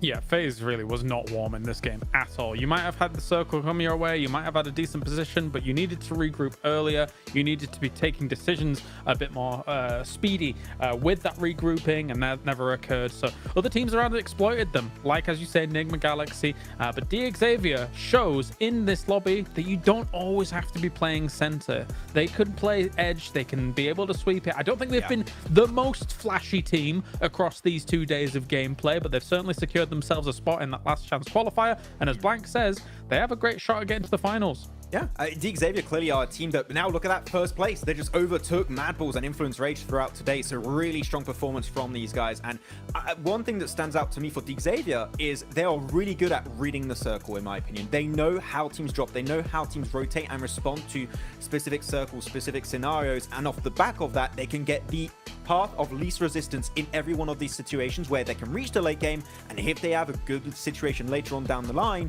they can gun for those wins, as we just witnessed here on this Miramar. So sure, as you said, Kalaris, not flashy, sure, but they are getting consistent points to be able to compete for that first place. Well, then let me throw this your way, Kalaris. Xavier in first place. Are they a first place team? Out of all of this, no, because Influence Range is the first place team. They've played 6 games, and all of the teams around them have played 11, and they're still in third place. So I'm going to stick with the Brazilians for now, Jason. Well, that's the point I'm getting at, is that Xavier, yes, they're currently sitting in first place, albeit having 5 more matches than Influence Rage. But the fact is, for me, this isn't a team that's going to be a CCT. This isn't a team right now that's going to win the Global Championship Grand Finals in Turkey. And the question is, what do they need to do to improve to potentially take home that trophy, or what can they do to take home the trophy? Kind of what I was saying before about them not being the flashiest of teams. Sometimes when you want to be a CCT, you got to be a bit flashy, right? You got to go out and get those 15, 16, 17, 18 limb chicken dinners. And right now, I mean, this has been so far their biggest game when it comes to across these 2 days, but their previous victory, 6 limbs, right? Like, they know how to, as Max said, get to those circles, but they're not, bombastic. They're not just blasting everything out of control. They're just, easing in. Paragon is clearly, for me, the top frag of the team. He's been doing really good for himself, getting strong angles for the team. I just think when you put the entirety of Xavier in a 4v4 against other squads, I would see other squads possibly come out on top more consistently than the Xavier would, right? For example, I think Mad Bulls have really good fragging power in their team. I think Influence Rage, especially, I mean, when they're going to start coming in, I think they're going to be competing for that first place. So I think that would be the aspect of the gameplay where they could improve on, which is tough to do on such a small amount of time. But when it comes to macro and the overall rotational game plan, it's hard to beat right now. I would say they have some of the best in the lobby when it comes to reaching these late game situations. Okay, well, obviously we talked, a little bit about the top of the table, but the bottom of the table is something I'm kind of worried about. We've already I talked about Quest, who have 1 match left, currently sitting in 22nd place. But Melise, they're in 19th place with 11 matches done. If Melise want to have any sort of chance of holding on into tomorrow, they have to have an explosive final match here, but honestly, I'm not really seeing it. And then I'm even looking further up the leaderboard. The next, Alter Ego, 10th place, 43 points. I'm not quite confident 43 points is going to be enough to keep you out of the bottom 8. But we'll see and find out as we're going to be heading to the final match here for Group Green. So we're going to send it back to our casters of Jackie and Blake. Oh man, one last game to decide it all for today then, Blank. And we'll know how things are looking before the last day of the survival stage. It's been a great day of it, and I'm hoping that the last Miramar will deliver, because that one was already quite tasty. Yeah, I mean, it was a great game. I mean, having that many teams in one of our final circles is just not something you see very often at all. So I'm excited to see what they can do over in this match. I think there's a lot of teams here who are really just fighting for their tournament lives, right? And I think that's one thing that is very evident from a lot of the playstyle. You can see Reject get themselves hyped up once again because they have done fairly well, right? 59 points over 11 matches with the start they had as well, Jackie. I think that that's a fairly admirable result because I think today they've really brought it back to favor. Prestige Evos as well. Loving to see the performance coming through from these guys. I worried that they just didn't have the elimination power, but currently they're at 32, just 1 point behind Reject. I think that they're doing well for themselves. And it's just been overall a great day to watch some PUBG Mobile. You Alliance, in fact, even really doing very well in terms of the numbers. I think they have a very good grasp on the game, and at least they're planning, right? And I think this feels like a team that's going to go into tomorrow hitting the same kind of numbers, because we did have this big trend of some teams that didn't do so well in their day one in Group Green who suddenly have turned it on for day two after making some quick adjustments on the fly, and some teams who just really gave it their all in day one and have succeeded because of it. I think you have to take those chances sometimes, and Alliance has certainly done that. I think Alliance have done a great job of it, yeah, man. Like, for coming out looking like potentially they were struggling a little bit into the first game, not quite being as lethal. The longer the day's gone on, the better it's looked, and just going from strength to strength, even potential, for the clutch that we've been bringing up a few times, where if maybe there was a little bit more self-confidence into just instantly going for the aggression off the back of the team fight with the other two teams, there could have been a timeline where you get another chicken dinner from that as well. But they weren't worried about the past. They weren't dwelling on the ifs and buts. They played some great games following that, and it's led us to this position where they're in a pretty damn good spot, and the lobby standings are getting shaken up an awful lot. Puts us in a good position. Let's have a look at what we're dealing with then as we go into the last Miramar. Killer playing path, to be honest with you, down towards the south side for our final match for Group Green today. I think that this is not going to be one that a lot of teams are very happy about at all. For the Gladiators, who really did have their big step up towards the start of the day, they haven't done too much after that point. Doesn't set themselves up very nicely, and now they're forced to move away from the Cabrera. Luckily, they're quite used to playing down towards the south side of Los Leones, so should be able to work with this one just a little bit, but this does put so many teams close together in the very early stages of the game, so I'm imagining we are going to see maybe one or two teams take quite the heavy hit early on here, Jackie. Yeah, surely there's got to be some early commotion kicking off here. Just locking everyone in down towards that south side as well, mate. That is cruel.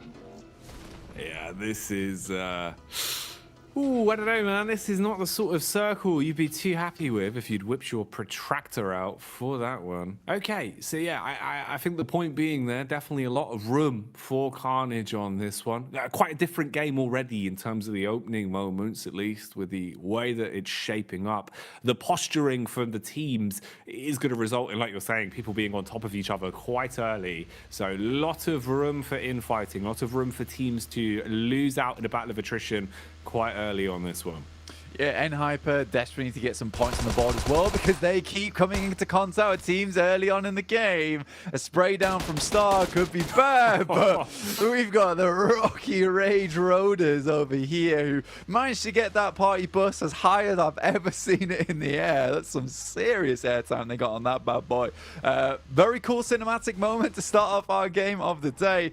But yeah, I think the difficulty with this circle is that, because we're locking so many teams down towards Los Leones on this south side, and the circle, the playing path being so far down towards the south as well, teams are concerned with getting into Los Leones early. Just in case this does end up being an urban finish, you want to be one of the first teams to get towards that central arena. You want to be able to hold out those central buildings too, so teams aren't as willing to go far out towards that north side because they know they're going to have to come back down again fairly shortly on the next circle. It's tough. It's going to make it so we have less loot in the pool overall, less grenades, less utility to use, more rotations, honestly just trash looting overall. So I'm scared for a lot of these teams, and teams that desperately need points at the end of the day. This is not the circle or playing path that they wanted to see. No, yeah, definitely definitely not probably on the wish list for a lot of our teams today for the final game, right? This was, I guess if there's the bingo card, this was the one-off you were hoping you wouldn't hit. But it's come up, and it's what we're dealing with. So we'll see what we get out of it and what plays are made. Having a look as well for some of our teams down towards the bottom end of things, just thinking about what we've seen from them today. Honestly, I think now with the way that it's kind of shaping up and how it's been established over the course of the day, it does feel a lot more representative of what we've seen. Melise really haven't had the greatest day of it, down in 19th place there, probably sealing the fact that you really haven't accumulated more than enough points that you'd need over the 2 play days for them. Inco as well, always room to get a little bit further up. You'd hope to see the Brazilian side get a bit of a move on. Here they're just taking damage, not what you want if you're a fan of the region, but I'm sure Influence Rage will be doing more than enough to fly the flag once they come back into rotation tomorrow. And honestly, Influence Rage just had such a significant day yesterday, which with the way they were playing, I don't think it's going to stop anytime soon. Fully on board with Kalaris there saying that, you know, that is the first place team, and I don't really think there's anyone else that's going to take away that first place spot away from them, considering, you know, DXavier, Mad Bulls, 90 points, 93 points at the end of the day. Last day for them to accumulate points as well, with Influence Rage being, what was it, I think 77 points into their points total overall. They're not far behind of what is 2 days of play occurring in just 1 day for Influence Rage. Enigma Galaxy, that was a really, really good result from that last match. And it was a strong performance as well, with a lot of eliminations found for themselves, despite that they're still in 16th place with 28 points. So even with a big game like that one, Enigma Galaxy's still got to toil away at these points totals and get the pickaxe out and start hitting these amazing veins full of elimination points and placement points total, because their job's not done yet. And although that was a strong game for them, it's one of the only strong games we've seen from them today. But again, I think for a lot of teams, they're in real difficulty hours for themselves. And again, all we can do is just watch how this map plays out, how these teams make their maneuvers, what players want to do with this one. Are they going to send this as hard as they can? Or are they going to try go for something a little bit more consistent? Certain teams don't have that luxurious choice. Melise Esports, they've just got to really take it to the max level. They've got to pull out the bandana, tie it around the back of the forehead, and go full Rambo in this game. Giving it to the maximum is kind of the only opportunity you really have. I think playing timid, playing your cards close to your chest this late, when you know how bad it's gone with the overall point score, you've got to take a different approach. You've got to kind of turn up the ante a little bit, get a bit more aggressive, take more risks that potentially you otherwise wouldn't go for, and play for those picks, play for eliminations, because there's room for it. I mean, if you're talking about Influence Rage as well, those 77 points, keep in mind, they only had the 1 chicken dinner over the course of that entire time, right? The rest of it was all elims. It was all just big games where they were constantly padding stats, constantly finding more and more opportunities to play off the back of the gun skill and build themselves a point score because of that. That's what you need to do. And we've seen prospects like that from a few of our teams today. Gladiators have looked a lot more lethal. They've looked like they're willing to take fights. Mad Bulls have been roaming a lot more. They had some big point scoring games in terms of their elims today, comboed with the 3 wins that we've seen over the course of the whole affair. But definitely a lot more room for Carnage, I think, at this point. Playing safe is going to win you no fans this late. Sometimes you need that support from the backline as well, honestly, to really rev yourself up into these matches. For Gladiators, I'd agree with you. They look a lot more lethal coming into these matches, and I think the big thing, the big change at least for them, is this much faster gameplay, much faster rotational style, which does lead them to be making a fair few more mistakes, but it also leads to more variance in terms of getting those big matches. Before, they didn't really have a hope in hell of getting more than like 4 eliminations or maybe 1 or 2 placement points, which they realized is just not enough. And I think this year has been a year for them of just trying to perfect this new playstyle of heading center, getting these faster rotations working, and we saw it do fairly decently over in their region in particular.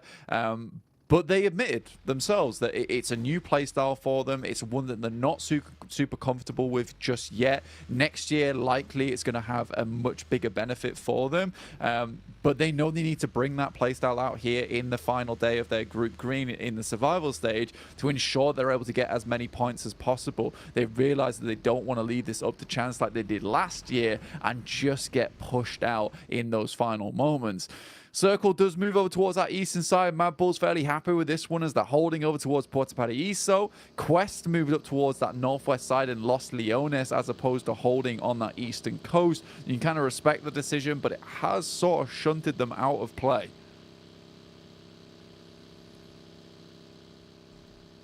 That's been synonymous with their brand over the course of the day as well, which has been unfortunate. It feels that they haven't really had too many opportunities to play the game out to the best of their abilities. Always very unlucky in some of the positioning. You're seeing the movement, the repositioning coming in from Reject Tokyo as they start to set their focus on a further forward position. Reggie Ocio taking a lot of damage. Engine smoking. His back's going to be up. Scared about what's going on around him, but they are still alive for now. Engine's now starting to burn as the jump at the vehicle saved by the car, as that will actually pluck Gladiators out of the air. Perfect timing on that. If it was calculated, that is magnificent, as they've been able to turn the tide on this fight. Gladiators look like they had the drop onto them and should have been able to take out OCO quite cleanly. Instead, they body block it and find the frags, fragmenting Gladiators down to just a 2, and they're quite far back. The trades on this aren't going to be easy, and Sara's already on the res. Yeah, it's sort of a ridiculously aggressive play coming through from Gladiators as well, jumping out the window there with more vehicles in pursuit. A 4v2 on the outside, you're likely just to get shut down, and an instant beautiful DBS shot takes down Matic in the process. In that situation, you just want to just hold in the building, right? Pull out the nades, try and get something done alongside with that, and then wait for the cover coming through from Kitsune and Tixi. You playing a 2-2 split, right? But you're playing it as if you're all 4 in that one building. So I really did not enjoy that play whatsoever from the Gladiators, and they deserve to have those 2 players get taken down in that process. So a bit of a split mentality in the team there. Now just 2 left alive. We know Gladiators do go for these quite frequent salvage games, but remember, 62 points. That still feels a little bit iffy at this stage of the game for the survival stage. I think, you know, for them, it's all about trying to get as many eliminations extra as possible now, as many extra placement points, because after this, they're done. And that's the point we need to hammer home as well, you know, for the viewers at home, just so you understand the real influence of it. You won't have any more opportunities because, of course, you know, with 3 groups being mixed into the lobbies here, each of them getting exactly 2 days of play, you only have those 2 days. That's it. And your days are now expiring. This is the last game. So any points you find for yourselves here, sure, that's all said and done. But then you factor in the point we brought up on the desk, we brought up again here as well. Influence Rage already nearly have more points than our top teams after playing double the amount of games. And that is a terrifying position to be left in. If there's another squad that steps up massively as well, who knows how the final standings could be looking and which teams will progress when all is said and done. Lot riding on this. It's why this last game of Miramar needs to have some major moments in it. If you want points, you gotta get them now. So Gladiators, even down to just the duo, need to have a good game of it. Need to try and squeeze as much as they can get from this one, Blank. Your sort of saving grace in this is that you just hope that Influence Rage can suck up so many points towards that top side of the lobby that 16th place bubble doesn't move that much, right? But with Mad Bulls not playing in, with DXavier not playing in, currently the 2 heavy hitters so far in this lobby as well, you know, I don't know how much that points vacuum is going to do for you. We will wait and see for tomorrow, but right now there is teams that need to get a move on. Alter Ego, 43 points. Not safe at all here with only 1 player down, 3 players up. Also not another ideal scenario. Procedure Evos need to push this a little bit further too. Reject want more points on board. Currently though, their more consistent play style of trying to get towards that center arena, play off the back of that one, does seem to be working despite the horrid day they had yesterday.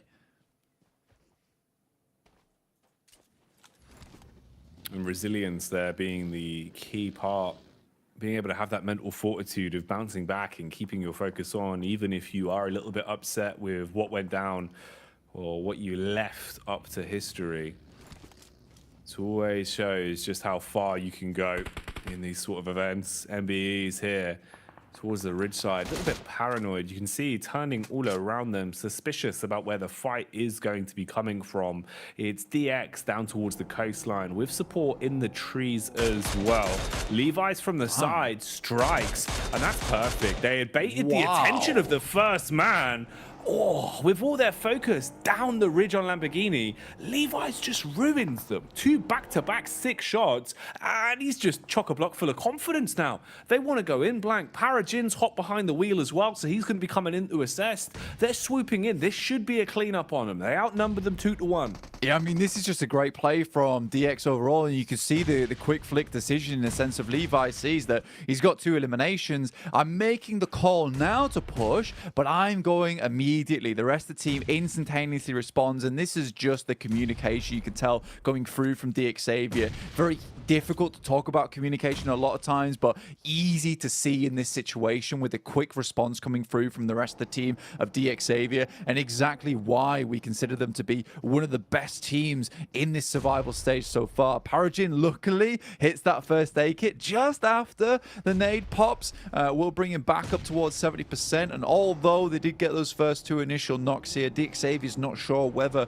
pushing the issue here is worth it or just getting further in towards a circle. Reject taking a fight of their own alongside with Inco and Enigma Galaxy. They look incredibly low though here with Reject trying to hold on. Nice nade from Sara will finish off a lot of the boys from Inco, and now they are out down in 21st place. Their day of play is over until tomorrow. 21 points. It's not too bad. Not the end of the world. Could definitely have been worse for them. And like you said, they've still got another day to try and slay. Meanwhile, there is a battle raging on inside of this building. Control of the house team, 4-4. Link, close quarters engagement. Peppers the bullets around the corner. But just as we see the push in, Shotgun Superstar here for Voodoo Alliance. Jumps out the window looking for the close quarters finish on that one. Knows that Misery's close by. Knows that he's going to be pushed by Luxy as well, but didn't expect the nade from the heavens. They dropped that one on him and blow him to bits. You are able to clean up on that one and stay alive. Reset from the fight. Did lose a little bit to work with, but they'll still be pretty happy with how that's gone. Yeah, it's a nice little play there coming through from Procedure Evos to hold on here, because they're certainly a team that needs to. Currently in 6th place, they want to get those numbers up a bit more. MBE Esports, honestly, for this team, 28 points up to 30 now on their first day of play. It looks fairly decent. Kitsune, last player alive now for Gladiators, well renowned for his survival in these squads, in these lobbies. See how much further he can get into this match though, because there's a lot of pressure on him. That can change in this situation. Mad Bulls also trying to look for another good game on this one over towards the western side. Have 4 players up and running. 2 eliminations so far too. Everyone's on the move now. You can see the hyenas in the lobby realizing how many weakened players are lurking around and how many points that translates to. Levi's has been sick today. Really good with some of the shots that he's been landing. Here he tries to play with the timing and wait for the push on in, supporting off the back of the contact found from Lamborghini as they hit those shots pretty cleanly and leave us in a position where MVE are being dissected quite fast. Alter Ego, meanwhile, in the picture-in-picture view, as they're also scrapping. So 2 fights going down. Stereo battles occurring here as everyone is looking to lay claim to a compound and get themselves some extra elims to work with. FaZe have handled the situation thrown at them from Alter Ego. And again, Alter Ego suffering today as they are out. With 44 points, it looks very worrisome for this team going forwards.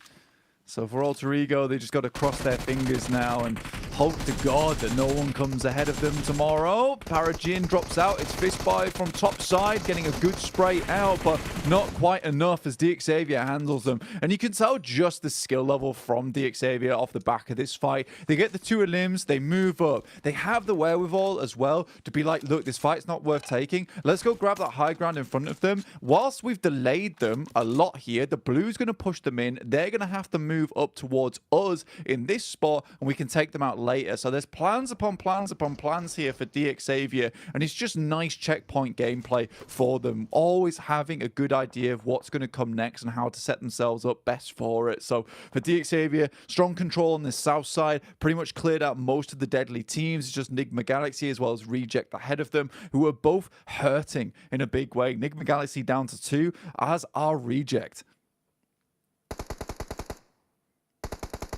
A lot of damage. A lot of broken rosters already. So you're not fighting at full power. It means that things are going to get a little bit more slapdash.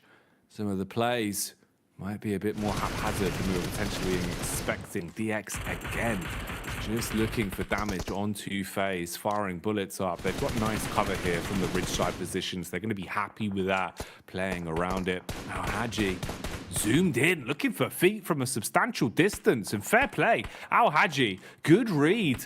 And perfect placement with the crosshair. Hits the shots onto Misery, and that is exactly what he's going through. A miserable way to go out as the zone will consume him. And he knows about Luxy Blank. He's sniffing him out and looking to punish. Mela will at least try and draw the attention his way. Easy might have a backstab on it.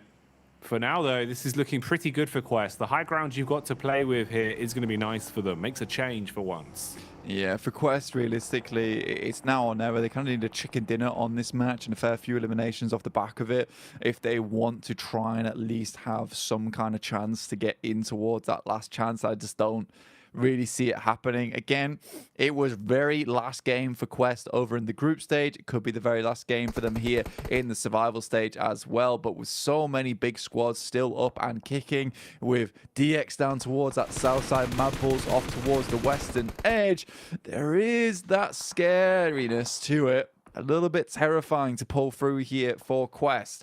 A lot of teams just hanging on for dear life now in this lobby. We're moving in towards some pretty rough terrain, right, where we're slowly sloping down towards that low ground in the center. Most teams attempting to hold on to this high ground on the edge as long as possible. Oh, Haji, back behind the driving seat, trying to find some space to play with.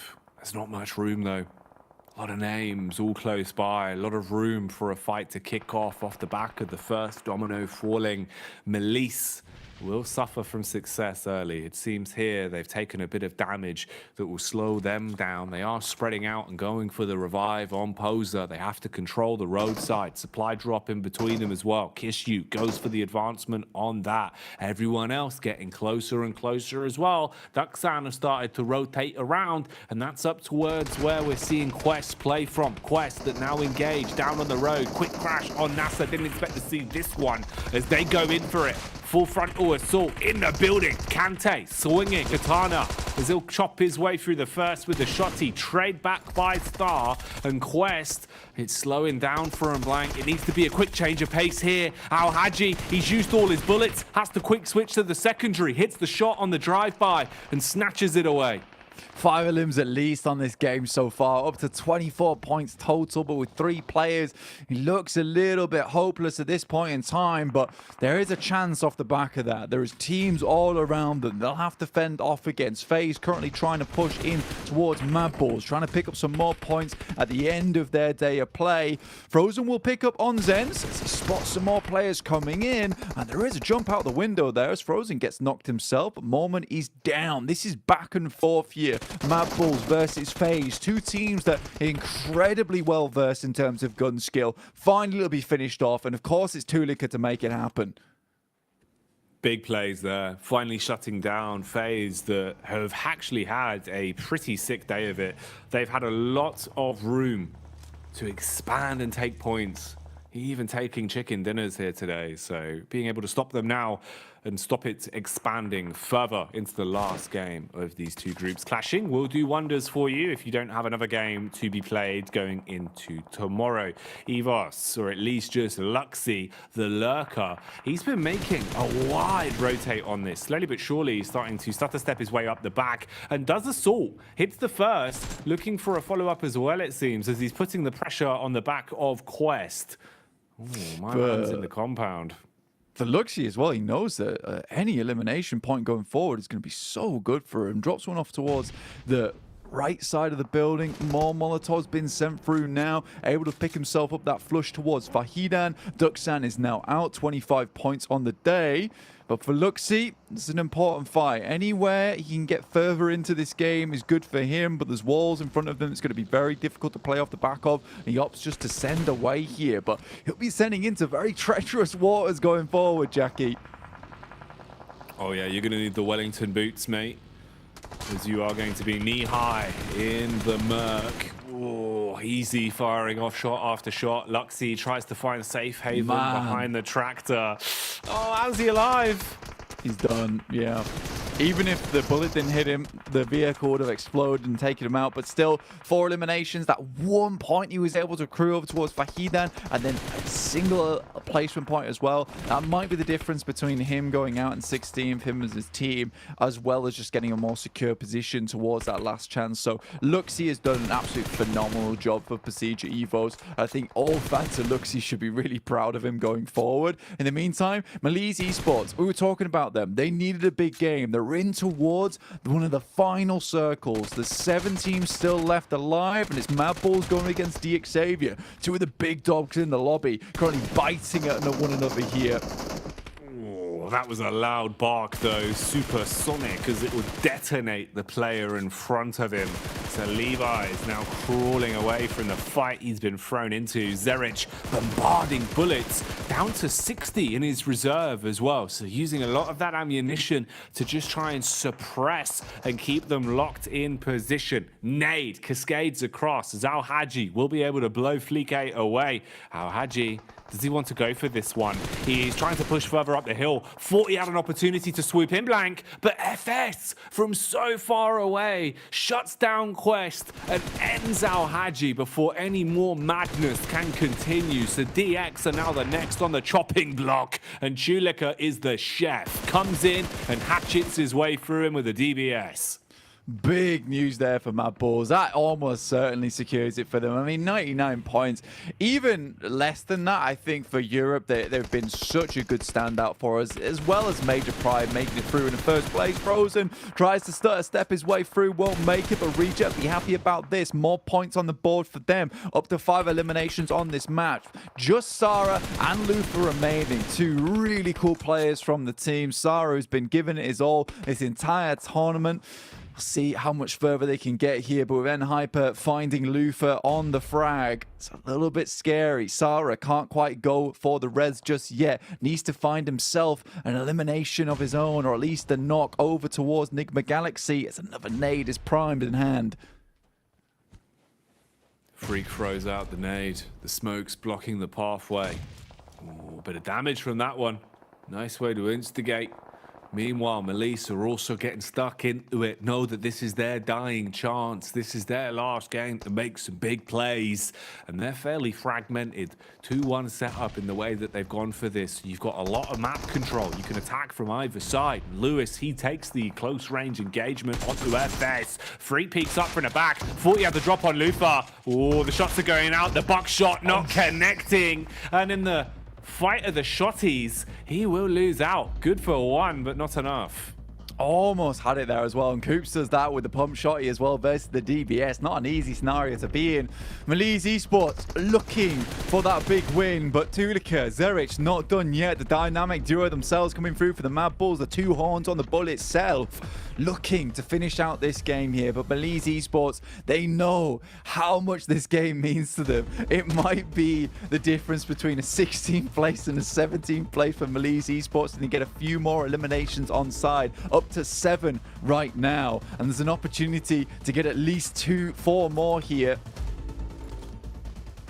All of these squads right now are going to be gunning for this one. Worth its weight in gold with what it will do for your chances here in the survival stage. All of them need points. All of them need to solidify their chances. For two of the teams, it's their last damn attempt. For one of them, it's your opening game at the end of the first day. If there could at least be momentum in the camp of Nigma following this, maybe they can reset tomorrow, do a whole lot damn more, but we'll have to see how it goes now. Right here, as Tulika tries to kick it off with the shotgun. Close range, sees the head, but can't remove it. Repositions, trying to play around Zerich now. A bit scared about the potential punishment that could be coming his way. Remember, this is just a duo for Mad Bulls. Only two, as they are fighting a numbers game. Oh, Melise eating nades though, Blank. CEO later, as he got a bit too comfortable on this one. Melise Esports played in a very aggressive lineup versus the front here, trying to absolutely suffocate these two teams in front of them. Desperate for this chicken dinner. They know how much it means to them, but they need every single point here. They have to squeeze every ounce of value out of this game. So for Melise Esports, this is them in their dying throes. For Mad Bulls, this is a glorified run towards the end of it. And like you said, for the boys on Nigma Galaxy, this is just an entrance into the conversation with the big dogs towards the top side. Melise Esports will finish off the Mad Bulls. Now just Nigma Galaxy, Freak and Coops to try and remain in this game, get themselves a chicken dinner. The Melise Scorpions are on the move, scuttling their way towards the final few players. They get the angle on Freak, should be an easy spray down. Slays onto him just as CEO later expires. The chicken dinner is secured, and Melise will grab the final chicken dinner of the day. And their final plays, Blank, being so influential, it might just make the difference. Now it's just in the hands of the other teams, but they've done all they can to guarantee bonus points at the end of their games. Yeah, very, very tight here. Tighter than a yoga store for the guys on Melise Esports. I mean, they are going to be feeling very relieved after that last game. And I mean, it was now or never. We were saying at the start of the game that Melise Esports has to absolutely pop off them or Quest. I think that's 21 points on the game there. I think they currently had, I think it was 25 before this one. Yeah. So up to 46 points. Technically in a better position than Alter Ego, all things considered. Very, very surprising in that fact. But when it mattered most, Melise Esports were able to count themselves in with this last game. And that's what matters. You know, at the end of the day, everything else that's already happened in yesterday's games and the games earlier on today, right, that's history. That was already written. Yeah. All they could do is take what was given to them at present, and that's a great game of it. You know, they keep the mental fortitude strong, at least guarantee themselves a lot more points. Now, I'll be honest with you, Blank, the difference of 25 points versus even breaking through that 40 barrier, that could make the world of difference. It is just so damn nice to have at the end of the day, because suddenly you're thrown a lifeline. And Melise Esports, we know they have them in him. Like, they're a good team overall. They were excellent in Turkey. It's just we didn't see that same firepower from them throughout this survival stage. It's just stressful to watch. It was indeed. Some stressful games, some crazy plays, and non-stop shenanigans. These are all words that could describe Jason Kaplan as well. So let's head back over to the desk and see what they thought about the explosive games we've had today. You also forgot about talented, handsome, tall, and all-around a good human being here, Jackie, as we're back to the desk with Max Van Colors. Keep a straight face. Come on, gentlemen. As we did see, Melise, a team that, of course, you said perfectly, of all the teams that Alter Ego do not want to see do well, was Melise. Was any of these teams at the bottom with 11 matches played, and Melise popped off here? Yeah, the teams that have played now 2 days that were down there, those were the ones that, the teams that were effectively going to end up being on the cusp really did not want performing well. And Melise absolutely knocks it out of the park with this last one. They've been sort of non-existent, right, Max, for the past couple of days worth of their gameplay, but this was, as Blank says, the lifeline that they need. They might end up being a cusp team here. We'll see down the line, but it's a lifeline they need. Over the course of 11 matches, Kalaris, they scored 25 points. They almost doubled 11 matches worth of points in a singular match with this chicken dinner, the 11 eliminations on top. Kisyu in particular, like, fantastic off angles to make sure he was securing that late game circle to make sure that no players from Mad Balls, no players from Nigma Galaxy could threaten that potential win. That is one of the most important chicken dinners you are going to see at this stage in PMGC. And as you said, Alter Ego at the bottom of the middle bar of the rankings, they are crying after a team like Melise win that. Oh man, this is going to be rough. Yeah, and it bears repeating, actually, the reason we're focusing on them is because they got, 44 points now across the 2 days, did Alter Ego. That makes them now the second lowest team that's played 2 days worth of games out of all of the teams, obviously the last being Quest, which is guaranteed done. So Alter Ego is not quite eliminated yet, not quite on the cusp yet. However, everybody else below them has only played 1 day, which is catastrophic for them potentially. If you're that team now, you're just going to be watching tomorrow's matches and just, Influence Rage, please get 60 eliminations this match. Please just get every single win. I would love that, but I mean, there's a lot of chance that we will not see Alter Ego because 11th position right now on the rankings, they could slip down really quickly heading into tomorrow. You know, I'm going to go ahead and say it. Melise are the Turkish Gladiators, showing up exactly when they need to get to the next stage of the event here. Potentially, like we're saying, right? You can still see all the teams on the right-hand side in 13th to 24th place, minus Quest. Only 6 matches played. But the problem is, going into tomorrow, as we said before, Group Yellow has had the strongest teams so far in this event. So it's going to be much more difficult here for any of those teams in 17th through 24th place to obviously rise up the ranks here. But it's going to be tough. I mean, if you're Alter Ego, if you're Melise, if you're, I mean, a couple maybe potential other teams out there, you're going to be sweating bullets, obviously, with these 2 teams in particular. What all is going to happen tomorrow? And it's never a good position to be in when the fate's taken completely out of your hands and you just have to sit back and watch. Yeah, it's going to be tough to fight for a top 16 spot when you got teams back in the lobby like Influence Rage, D+, Kia, BTR. Like, you're not going to have a lot of points available for those bottom teams, so it's going to be down to the wire. And of course, I mean, it's down to the wire because you've got the best teams in the world now, Jason. You're going to have top 16 down to top 5. Even the thing is, I'm even going further than just this stage of the tournament, right? Which is, sure, you might qualify in top 16. That's fantastic. GG, well played. I want to look for the teams that are competing for top 5 spot right now. Those are the teams that might have a chance to go into the Grand Finals because reaching last chance alone doesn't do much for you. At least you have the point reset, but you need to look a little bit further than that. Okay, well, I believe we're going to be heading to the stage here for an interview, if I'm not mistaken. I'm not sure exactly who it's going to be with, or... Yeah, no, let's do it. Let's head to the stage and do it.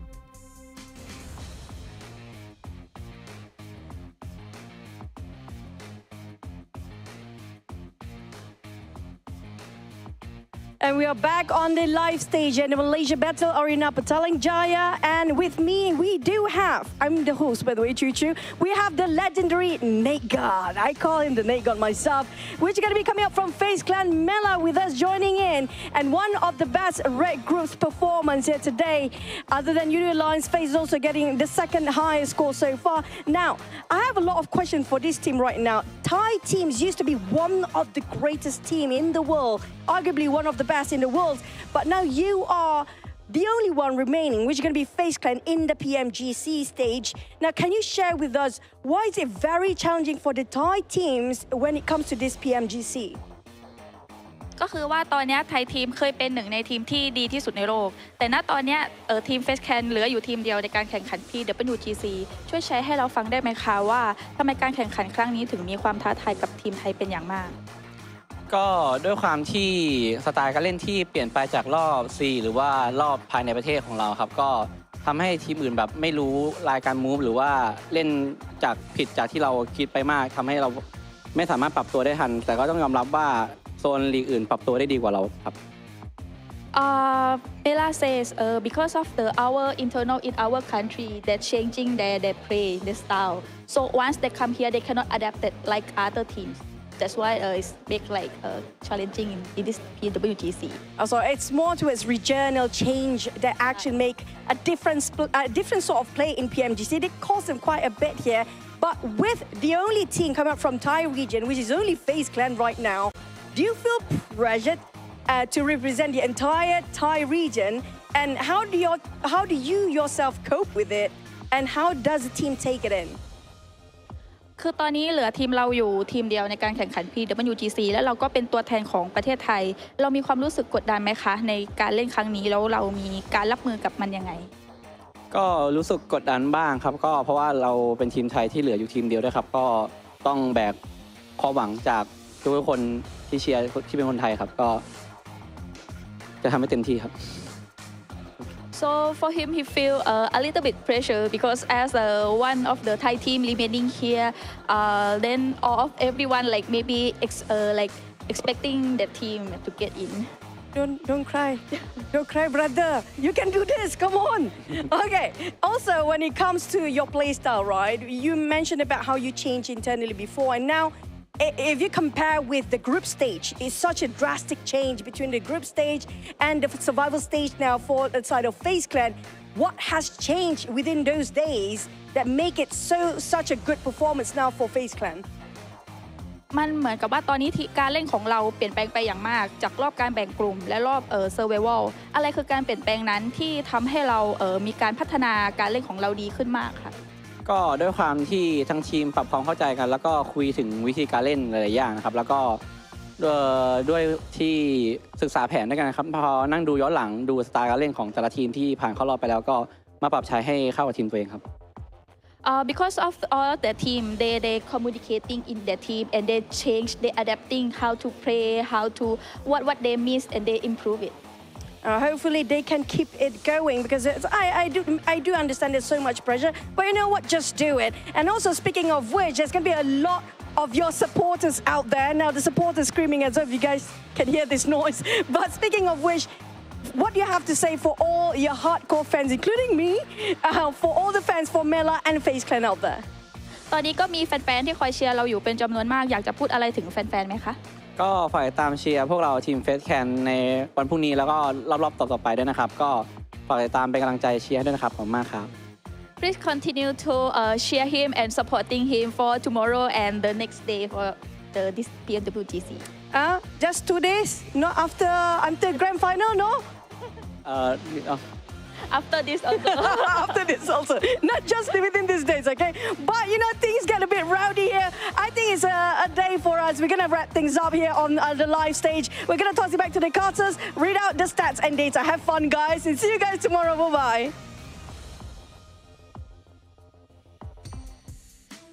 A lot of pressure on his shoulders soon. Obviously, the team's shoulders trying to represent Thailand and do the country well. But there's still a long ways to go here. Not only tomorrow's matches, but of course, they make it into the last chance. And then to get top 5 there, which is going to be insanely difficult considering the caliber of teams we have. But to end things off on the day, Tulika, 23 eliminations leading the charge by Levi's. As we heard Jackie talking about putting in some serious work when it came to damage. Yeah, maybe going to have ourselves a Mad Bulls MVP after that one with Tulika. But they've been working a little bit on that consistency, Jason, that we mentioned a bit yesterday. It's still a bit topsy-turvy from time to time. They got a win followed up with a 15th place. But when they get a good game, they get double-digit eliminations pretty much every time. And that is going to be so valuable for also the last chance stage.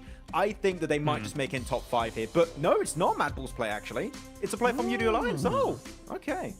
Those 2 Erangel games worked out, huh? Seems like it, huh? Yeah, they had a whopping, 1,000 damage on the one that they actually ended up taking. He had that chance for that potential 1v1 up against Procedure, but obviously it didn't work out for him. I think it's Procedure, right? If not mistaken. Yes, yeah. So some tough times for obviously a lot of teams out here. Unfortunately, we do have to say goodbye to one of them already, which will be Quest, as they are unfortunately outside the bubble and have 0 matches left to go. But you know what? At least for them, they can still say they're one of the best teams in the world, and they can take all this experience and come back next year, hopefully stronger. Right, Max? Yeah. I don't know when it's going to happen, but I'm telling you right now that Al-Hajj one day is going to come in this PMGC or PMWI, and he's going to pop off. I don't know when, I don't know which year or decade, but it's going to happen eventually, Jason. I believe in Al-Hajj. Do you believe, Chorus? I'm a cup half full kind of guy. No. We'll see them again for sure. They just need to kind of book up their ideas a little bit and get it going. But something you were saying earlier, Jason, though, about FaZe, obviously we just heard from them in the interview, right? I think you're right on the money with, will this performance get them to the last chance qualifier? Yes, but the last chance qualifier, you cannot bring this same performance there. You can't just wait for circles to come to you and just get a few limbs here and there cheekily to kind of round things out. You need more than that. You need big wins if you want to get top 5 in the lobby that is going to come from that. right now when I'm looking at the leaderboards and teams in the top 5 that I'm expecting to go, right now I've got Mad Balls and Influence Rage. Outside of that, I'd say there's still a lot of room for other teams to compete for that one. Like, it seems like D+ Kia could do a better improvement. Same for FaZe. Procedure Evos, etc. that could be up there. So I think that right now top 5 has still got a few spots that are gonna be heavily contested once we head into the last chance. BTR? Hello, you didn't even mention them. BTR too, okay. There's too many teams, okay, so it's just to say there's a lot of teams competing for that spot, Jason, but okay. Do I have to list them out one by one? No, that's good. That's all we needed from you, Max, and that's all we needed from you guys on the desk. But before we can head off the day and obviously come back tomorrow, once again, our official smartphone provider here at PMGC, the Infinix GT10 Pro, all of our pros are participating on it because it was born for them. And we'll see if they can use that to carry themselves through into the last chance stage, kicking off in 2 days of time. And of course, while they do have that slight break tonight, they're probably going to be on TikTok looking up the tag PMGC 2023 to see some behind the scenes stuff, potentially some highlights of themselves and the great plays they're able to pull off. And you guys can of course go there as well. And if you ever do post about the show, make sure you use the hashtag PMGC 2023. But that's going to round out our show. We have 1 day left. Group Green, unfortunately, have to sit by the side tomorrow and watch all the matches unveil. But that means we have a little bit of time off. We'll be back tomorrow to kick off Red versus Yellow to find our 16 teams advancing through into the final last chance stage. And we'll see you guys then for some more PUBG Mobile action.